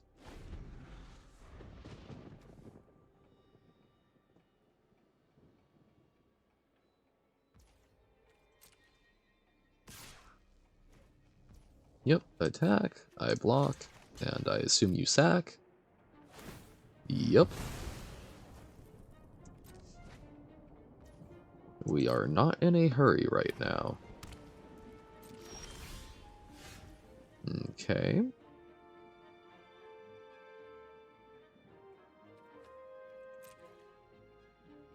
I think I'm okay swinging in.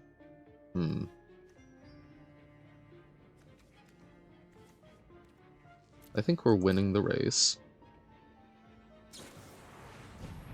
Okay. I'm okay with them exiling our 3/3.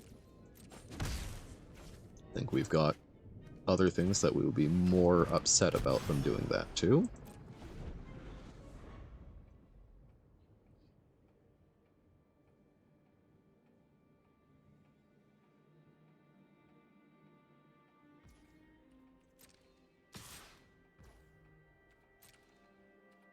No blocks.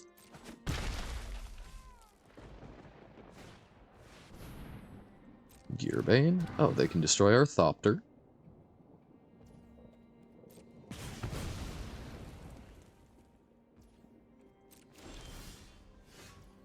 Okay. Think we make our 3/4 flyer that gains us life and lets us smooth the top of our deck. Yes, we would like the swamp. No blocks. Lovely. Attacking with the flyer. Don't think we need the Mortipede.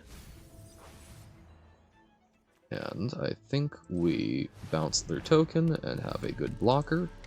And next turn we've got quite a bit of damage to lay on them. Flipping up the Alley Assailant. Okay. Good game.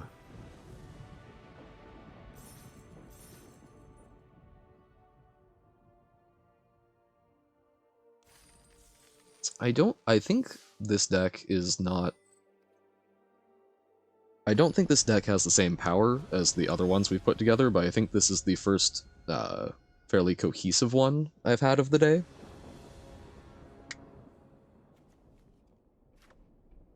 Oh my goodness, it has wow, I didn't realize it'd already been almost 4 hours. I think this is awkward with the mana. We'll mulligan. This is still quite awkward, but I think we can make it work. I think we ditch the criminologists. No. think the Stalker, actually. Okay, we need lands. Crawl Whipcracker. Man, they're just printing so many 3/2s for 2 these days. With upside, double upside. Back in my day, I remember when Black barely got a grizzly bear. I will trade.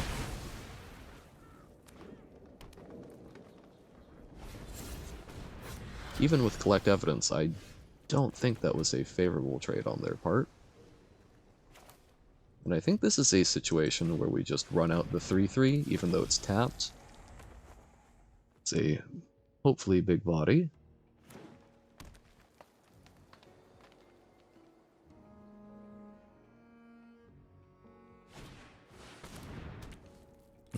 Okay. Looking for 7 lands.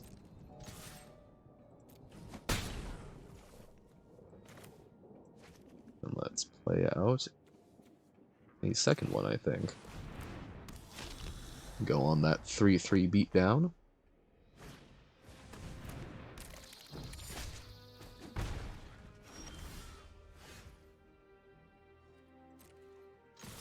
Send on in. I assume there's a trade. Yes, indeedly. So we are both stuck at our current land count. Never mind. And never mind. Alright. Well, sending in for 6 seems powerful. I think we hold off in order to enervate, as I suspect we're going to need to. Okay. I was thinking they would play something. My bad.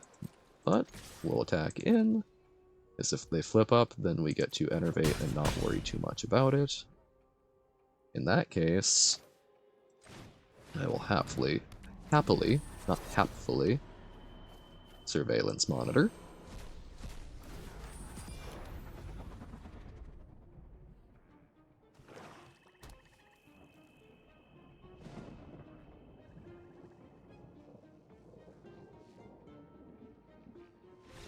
Alright. I wonder what they had in hand. Gold 3.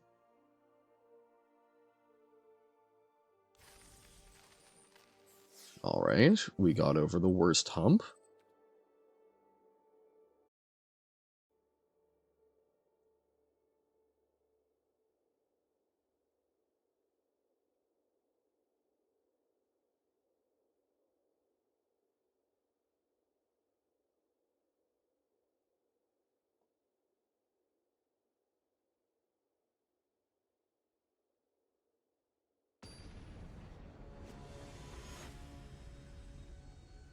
Galib who? Galib how? Okay. Got some disguise and a soul enervation. That's been doing pretty well for us so far.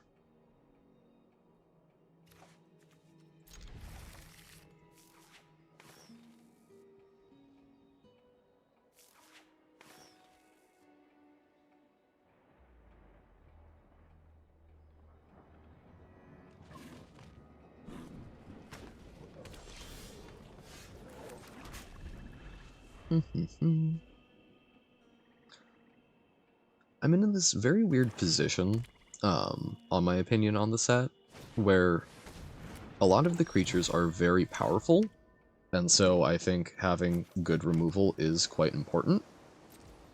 While at the same time, a lot of them do have ward and make it kind of awkward. So I don't know how highly to value removal in general in this set. Like Murder. Murder is a good card. It removes a very scary threat, but sometimes you're just staring at it and going, I need to pay 5 to destroy a 2/2. Um, get sliced. Now, slice, I think, is great. I think the long goodbye, and I think the red removal that doesn't worry about getting countered. I think all of those are absolutely fantastic and should be taken very highly. I think we hold up Enervation. Probably hitting the leech, honestly. Very Snoop. Okay.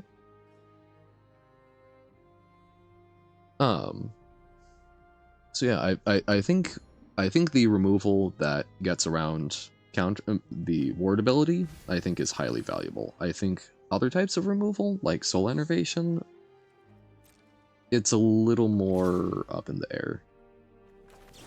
Still think we hit the leech. So I can live with taking 2 per turn.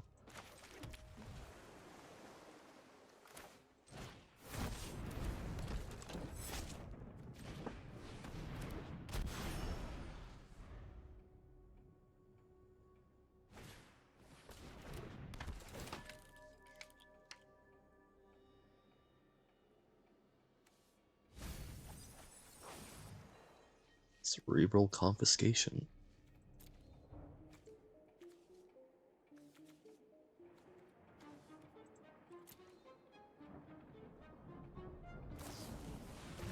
Oh, double slice. All my well-laid plans.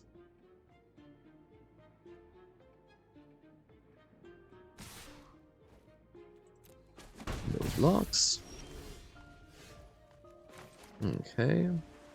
For 6, we're only taking 3. It's not too much pressure, so I think we'll probably Outrageous Robbery on their end step.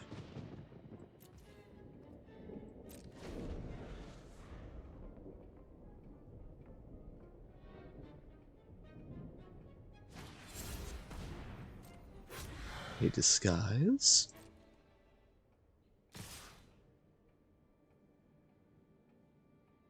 Yeah, you still attack with that one because you're happy with that trade. Alright. Let's see what goodies we've got today.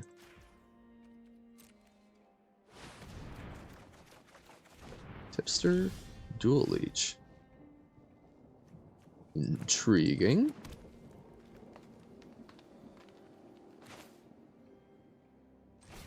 And I think we probably slice their disguised creature.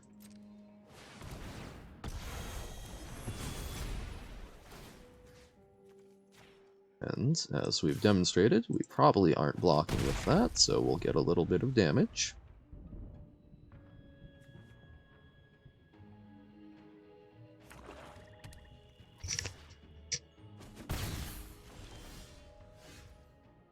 Okay, escape tunnel can fetch something out.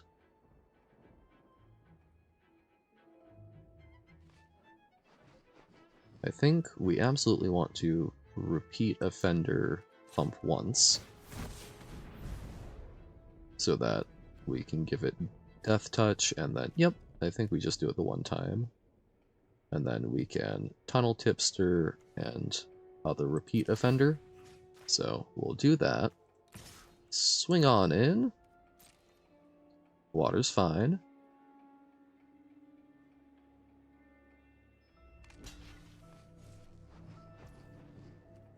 Alright. Then we tipster and offender number 2.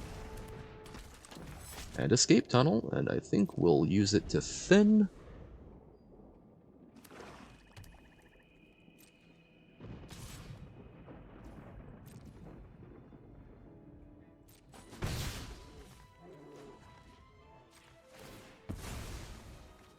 So I don't think the unblockable is going to be important before we're pretty much dead. Forest. Okay. Play something disguised. I like that. That gives us some life gain. But now...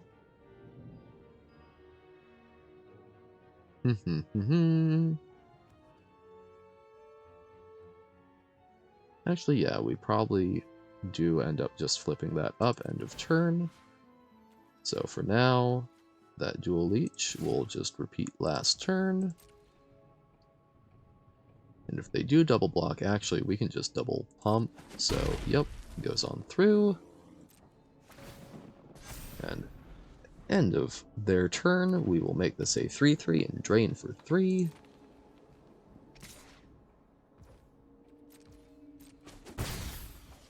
Which also reduces their options quite a bit.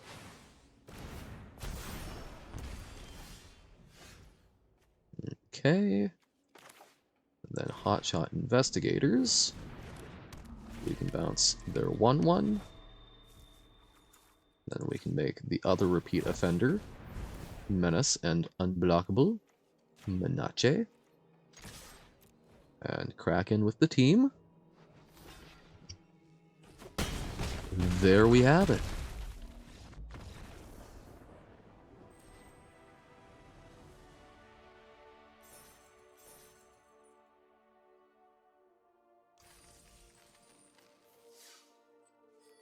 Okay, 4-1.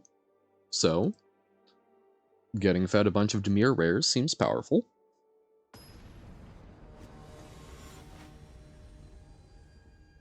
Baslighter. Baslightier?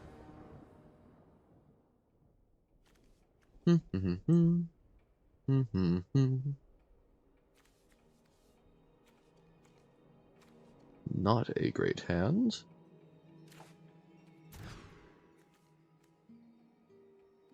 Also not a great hand, but slightly more keepable.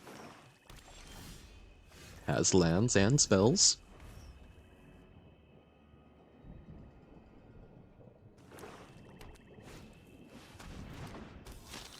Alright, we are being onlooked.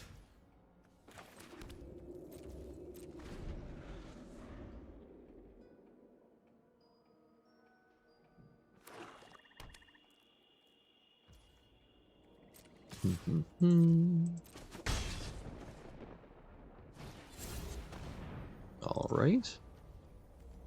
Decent chance that we will simply be killing that on our next turn with the slice.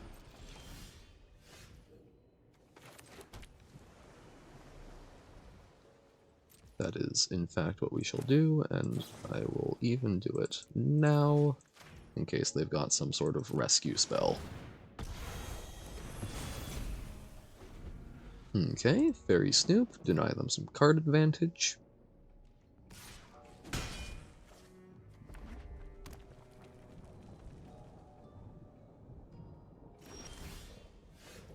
Okay. Surveillance Monitor, just as a 3/3. Then we'll probably be doing an Outrageous Robbery for 3, though I would love if we could wait a bit longer on it.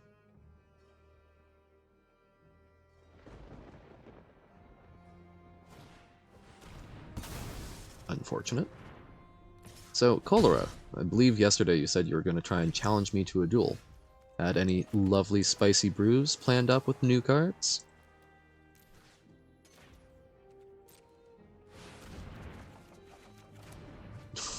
Arachnos? Those were good hits.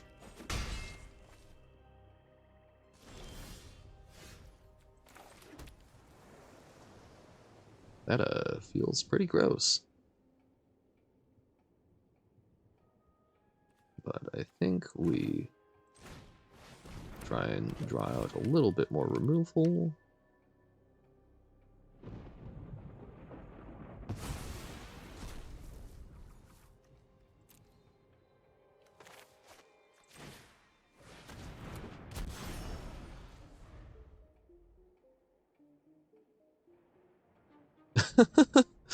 Some severely underpowered Explorer chumps. Seems fun. So I was doing some very silly things in Standard this morning with, well, mostly with, Slime Against Humanity. Because, look, it's not a good card, but come on. It's Slime Against Humanity. I am terrified of what you've done in Explorer, though.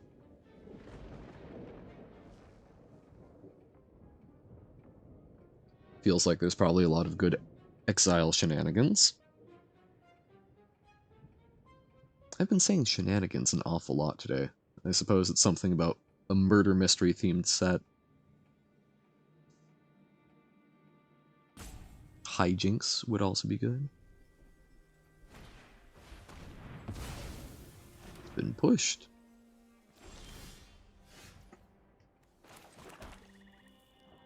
Alright, I suppose I'll try the Rakdos now.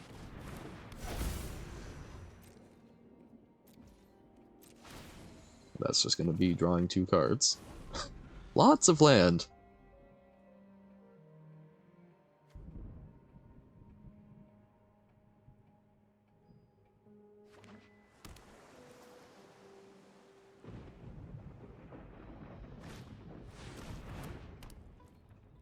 They stole back their own Rakdos.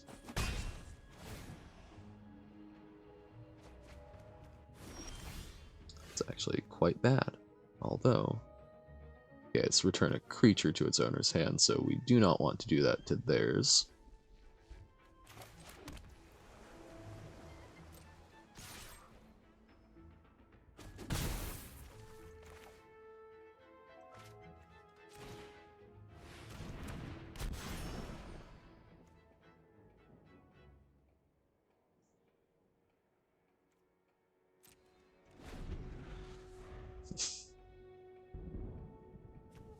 Wow, how dare they steal our Rakdos?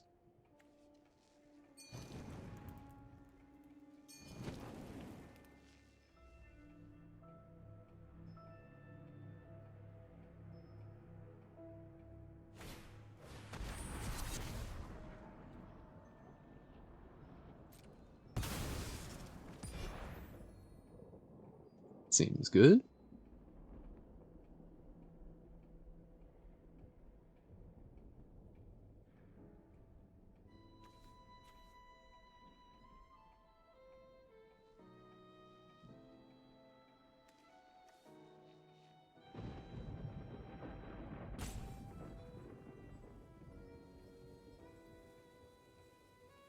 Wonder if this makes it into some of the Rakdos mid-range decks.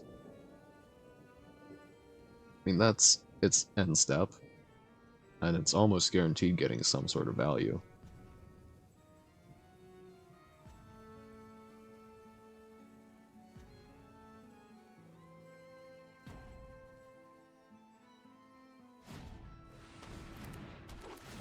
Alrighty. Exile an island.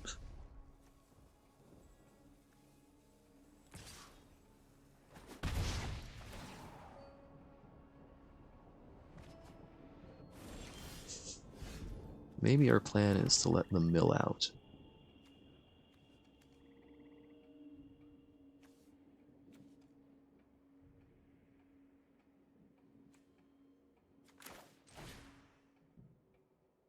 We absolutely do not want to bounce the Rakdos. Turns it into a 6/6.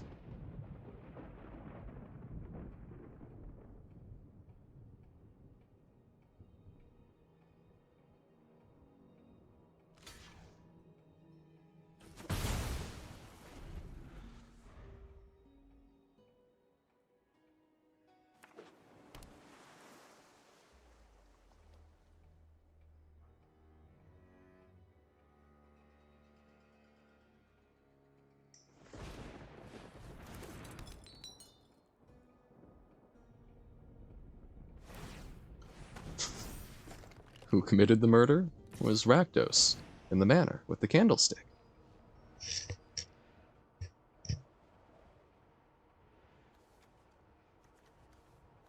I've seen so few creatures from them, it feels almost like their deck is removal plus Rakdos.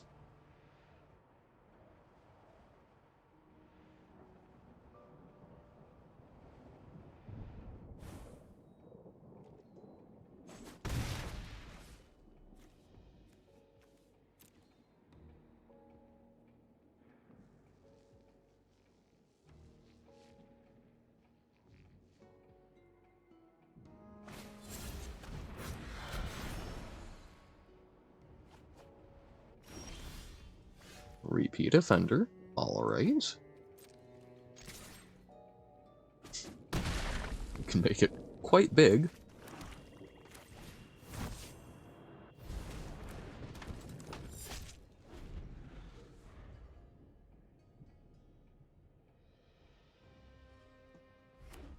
But I mean, 7 cards in hand, they've got an answer, right? Trotta.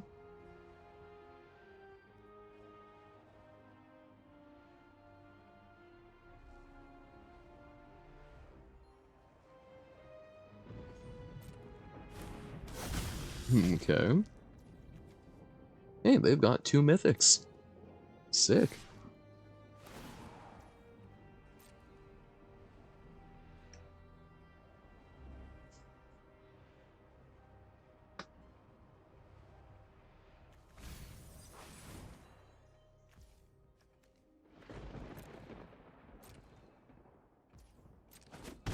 I'm only half joking, though. They might be able to mill themselves out.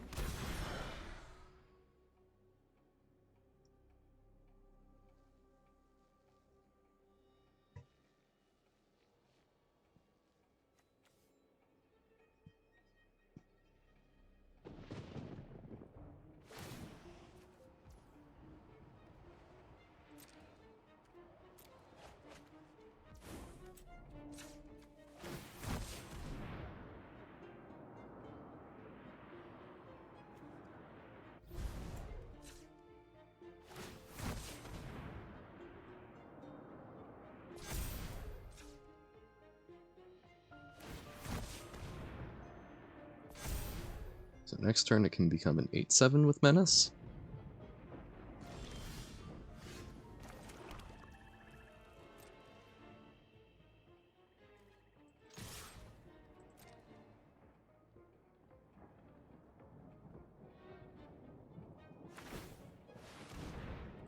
Okay.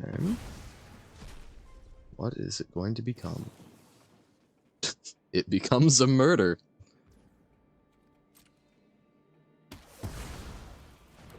Unfortunate.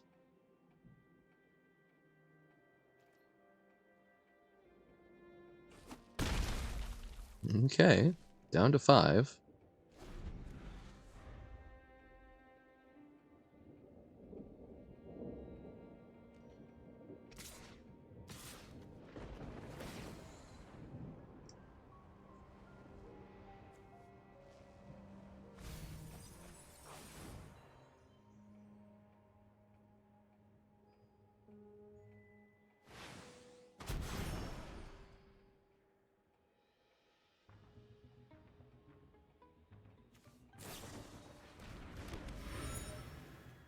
Got some lifelink.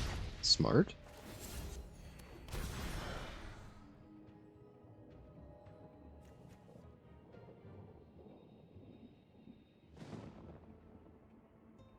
Draw some cards. Surveil a little more. As a treat.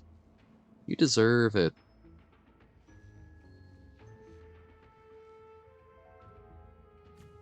Trying to remember if I have anything else that can mill other than the outrageous robbery. I don't think I do. Okay, soul enervation. Can at least help blank some damage. Probably don't kill the Rakdos, since legitimately I think them milling out is our one hope of winning.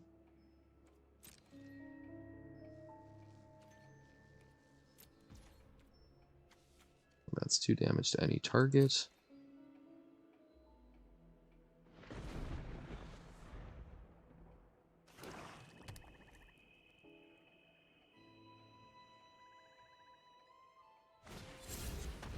Okay, face down card.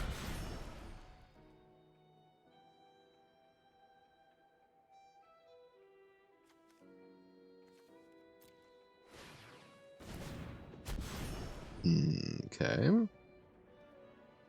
That will be lethal. Since that's still 2 damage there.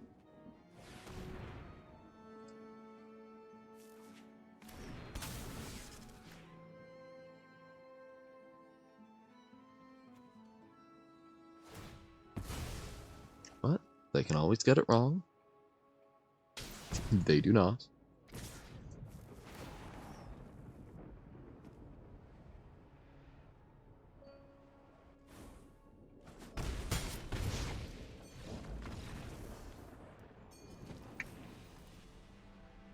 I hate that it shows it being revealed, but since it's not best of 3, we don't actually get to see it. We don't know. What card of mine did they steal?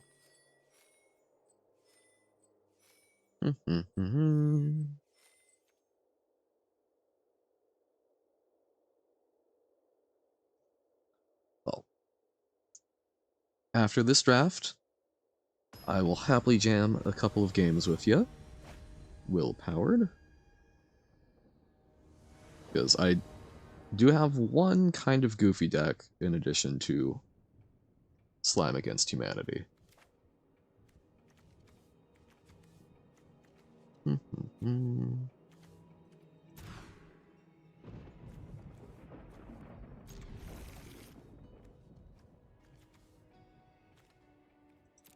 Ditch the Criminologists.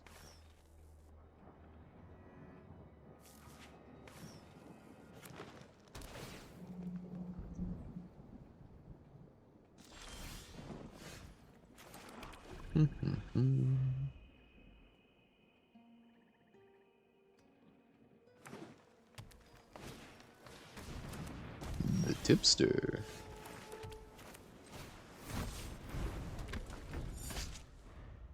Imagine I will be seeing quite a bit of this before this limited season is through.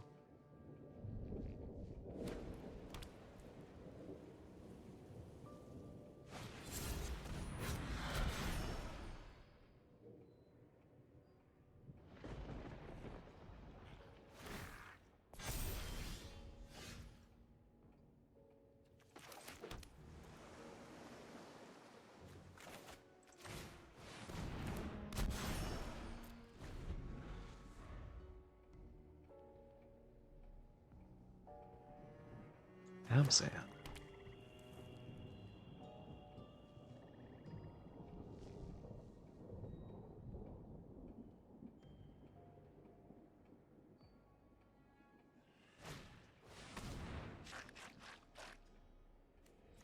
Okay.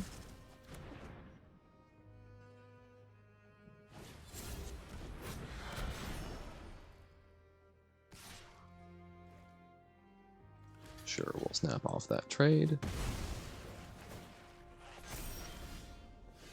Flourishing Bloomkin, alright. I think we absolutely just kill their tipster here. It's a threat in its own right. Yeah, I mean, that's just a 2-mana Monodork that very easily becomes a 3/3/4/4 or bigger.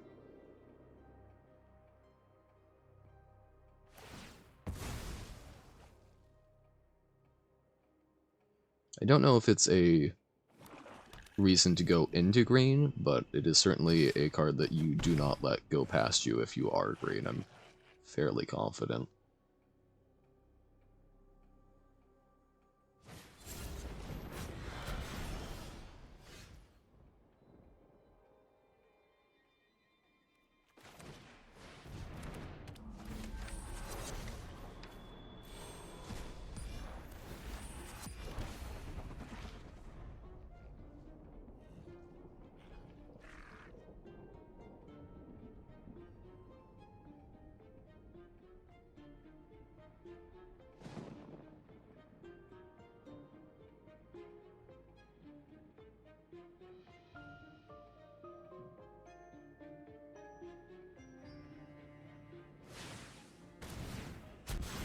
Ah, a second Bloomkin.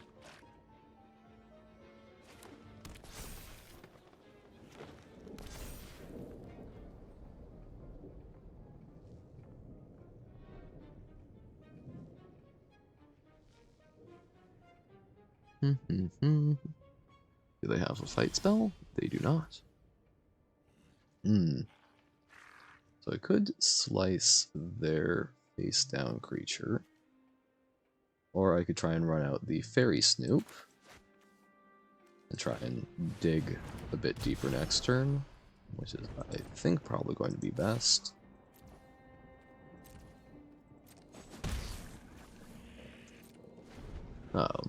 If we had one more land to slice the Bloomkin, I would, but...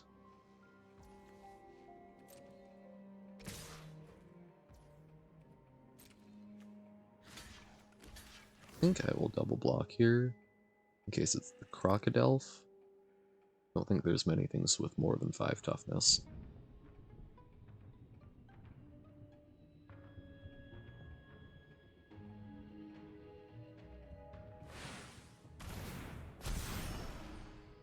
Exactly 5 toughness. And destroy our Thopter, alright.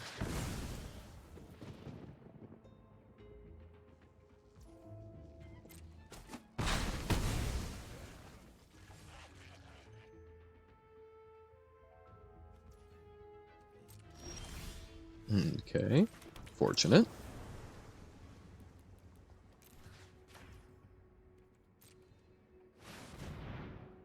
But they are certainly had quite a few more lands and more cards in hand.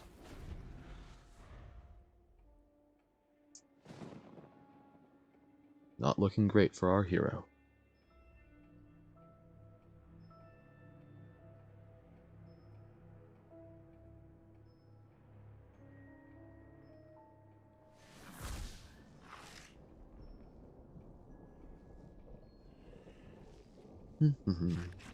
They seem to be collecting.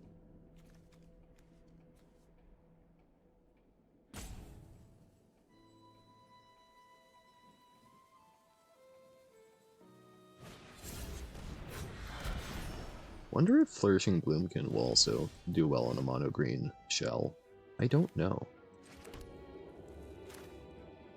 Well, let's disguise out a Bubble Smuggler and get out a Repeat Offender.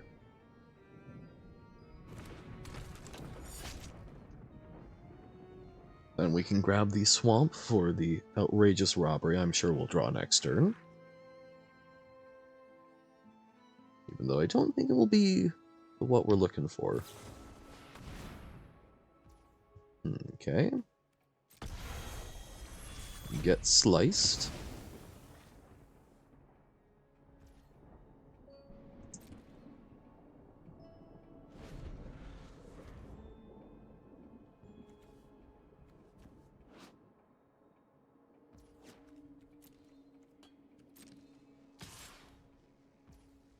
No blocks.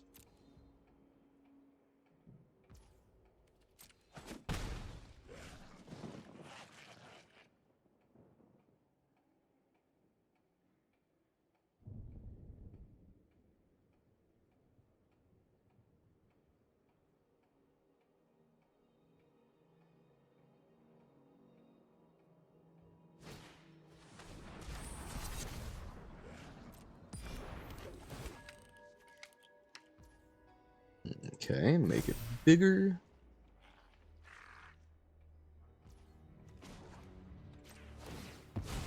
We are in trouble.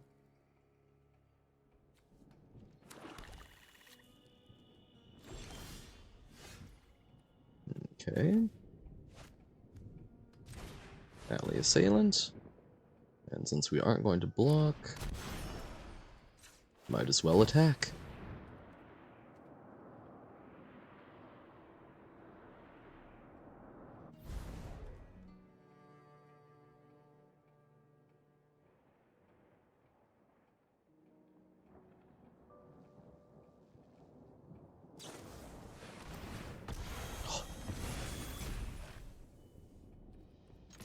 Another slice. That's one. Okay, I guess it's only been 2 slices, but they did have the edict.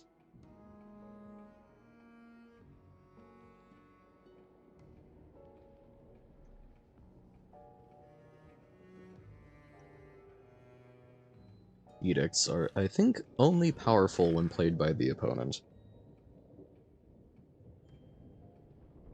They'll always get you, but you'll never find the right opportunity to actually hit something important. Although, the collect evidence on that does help a lot.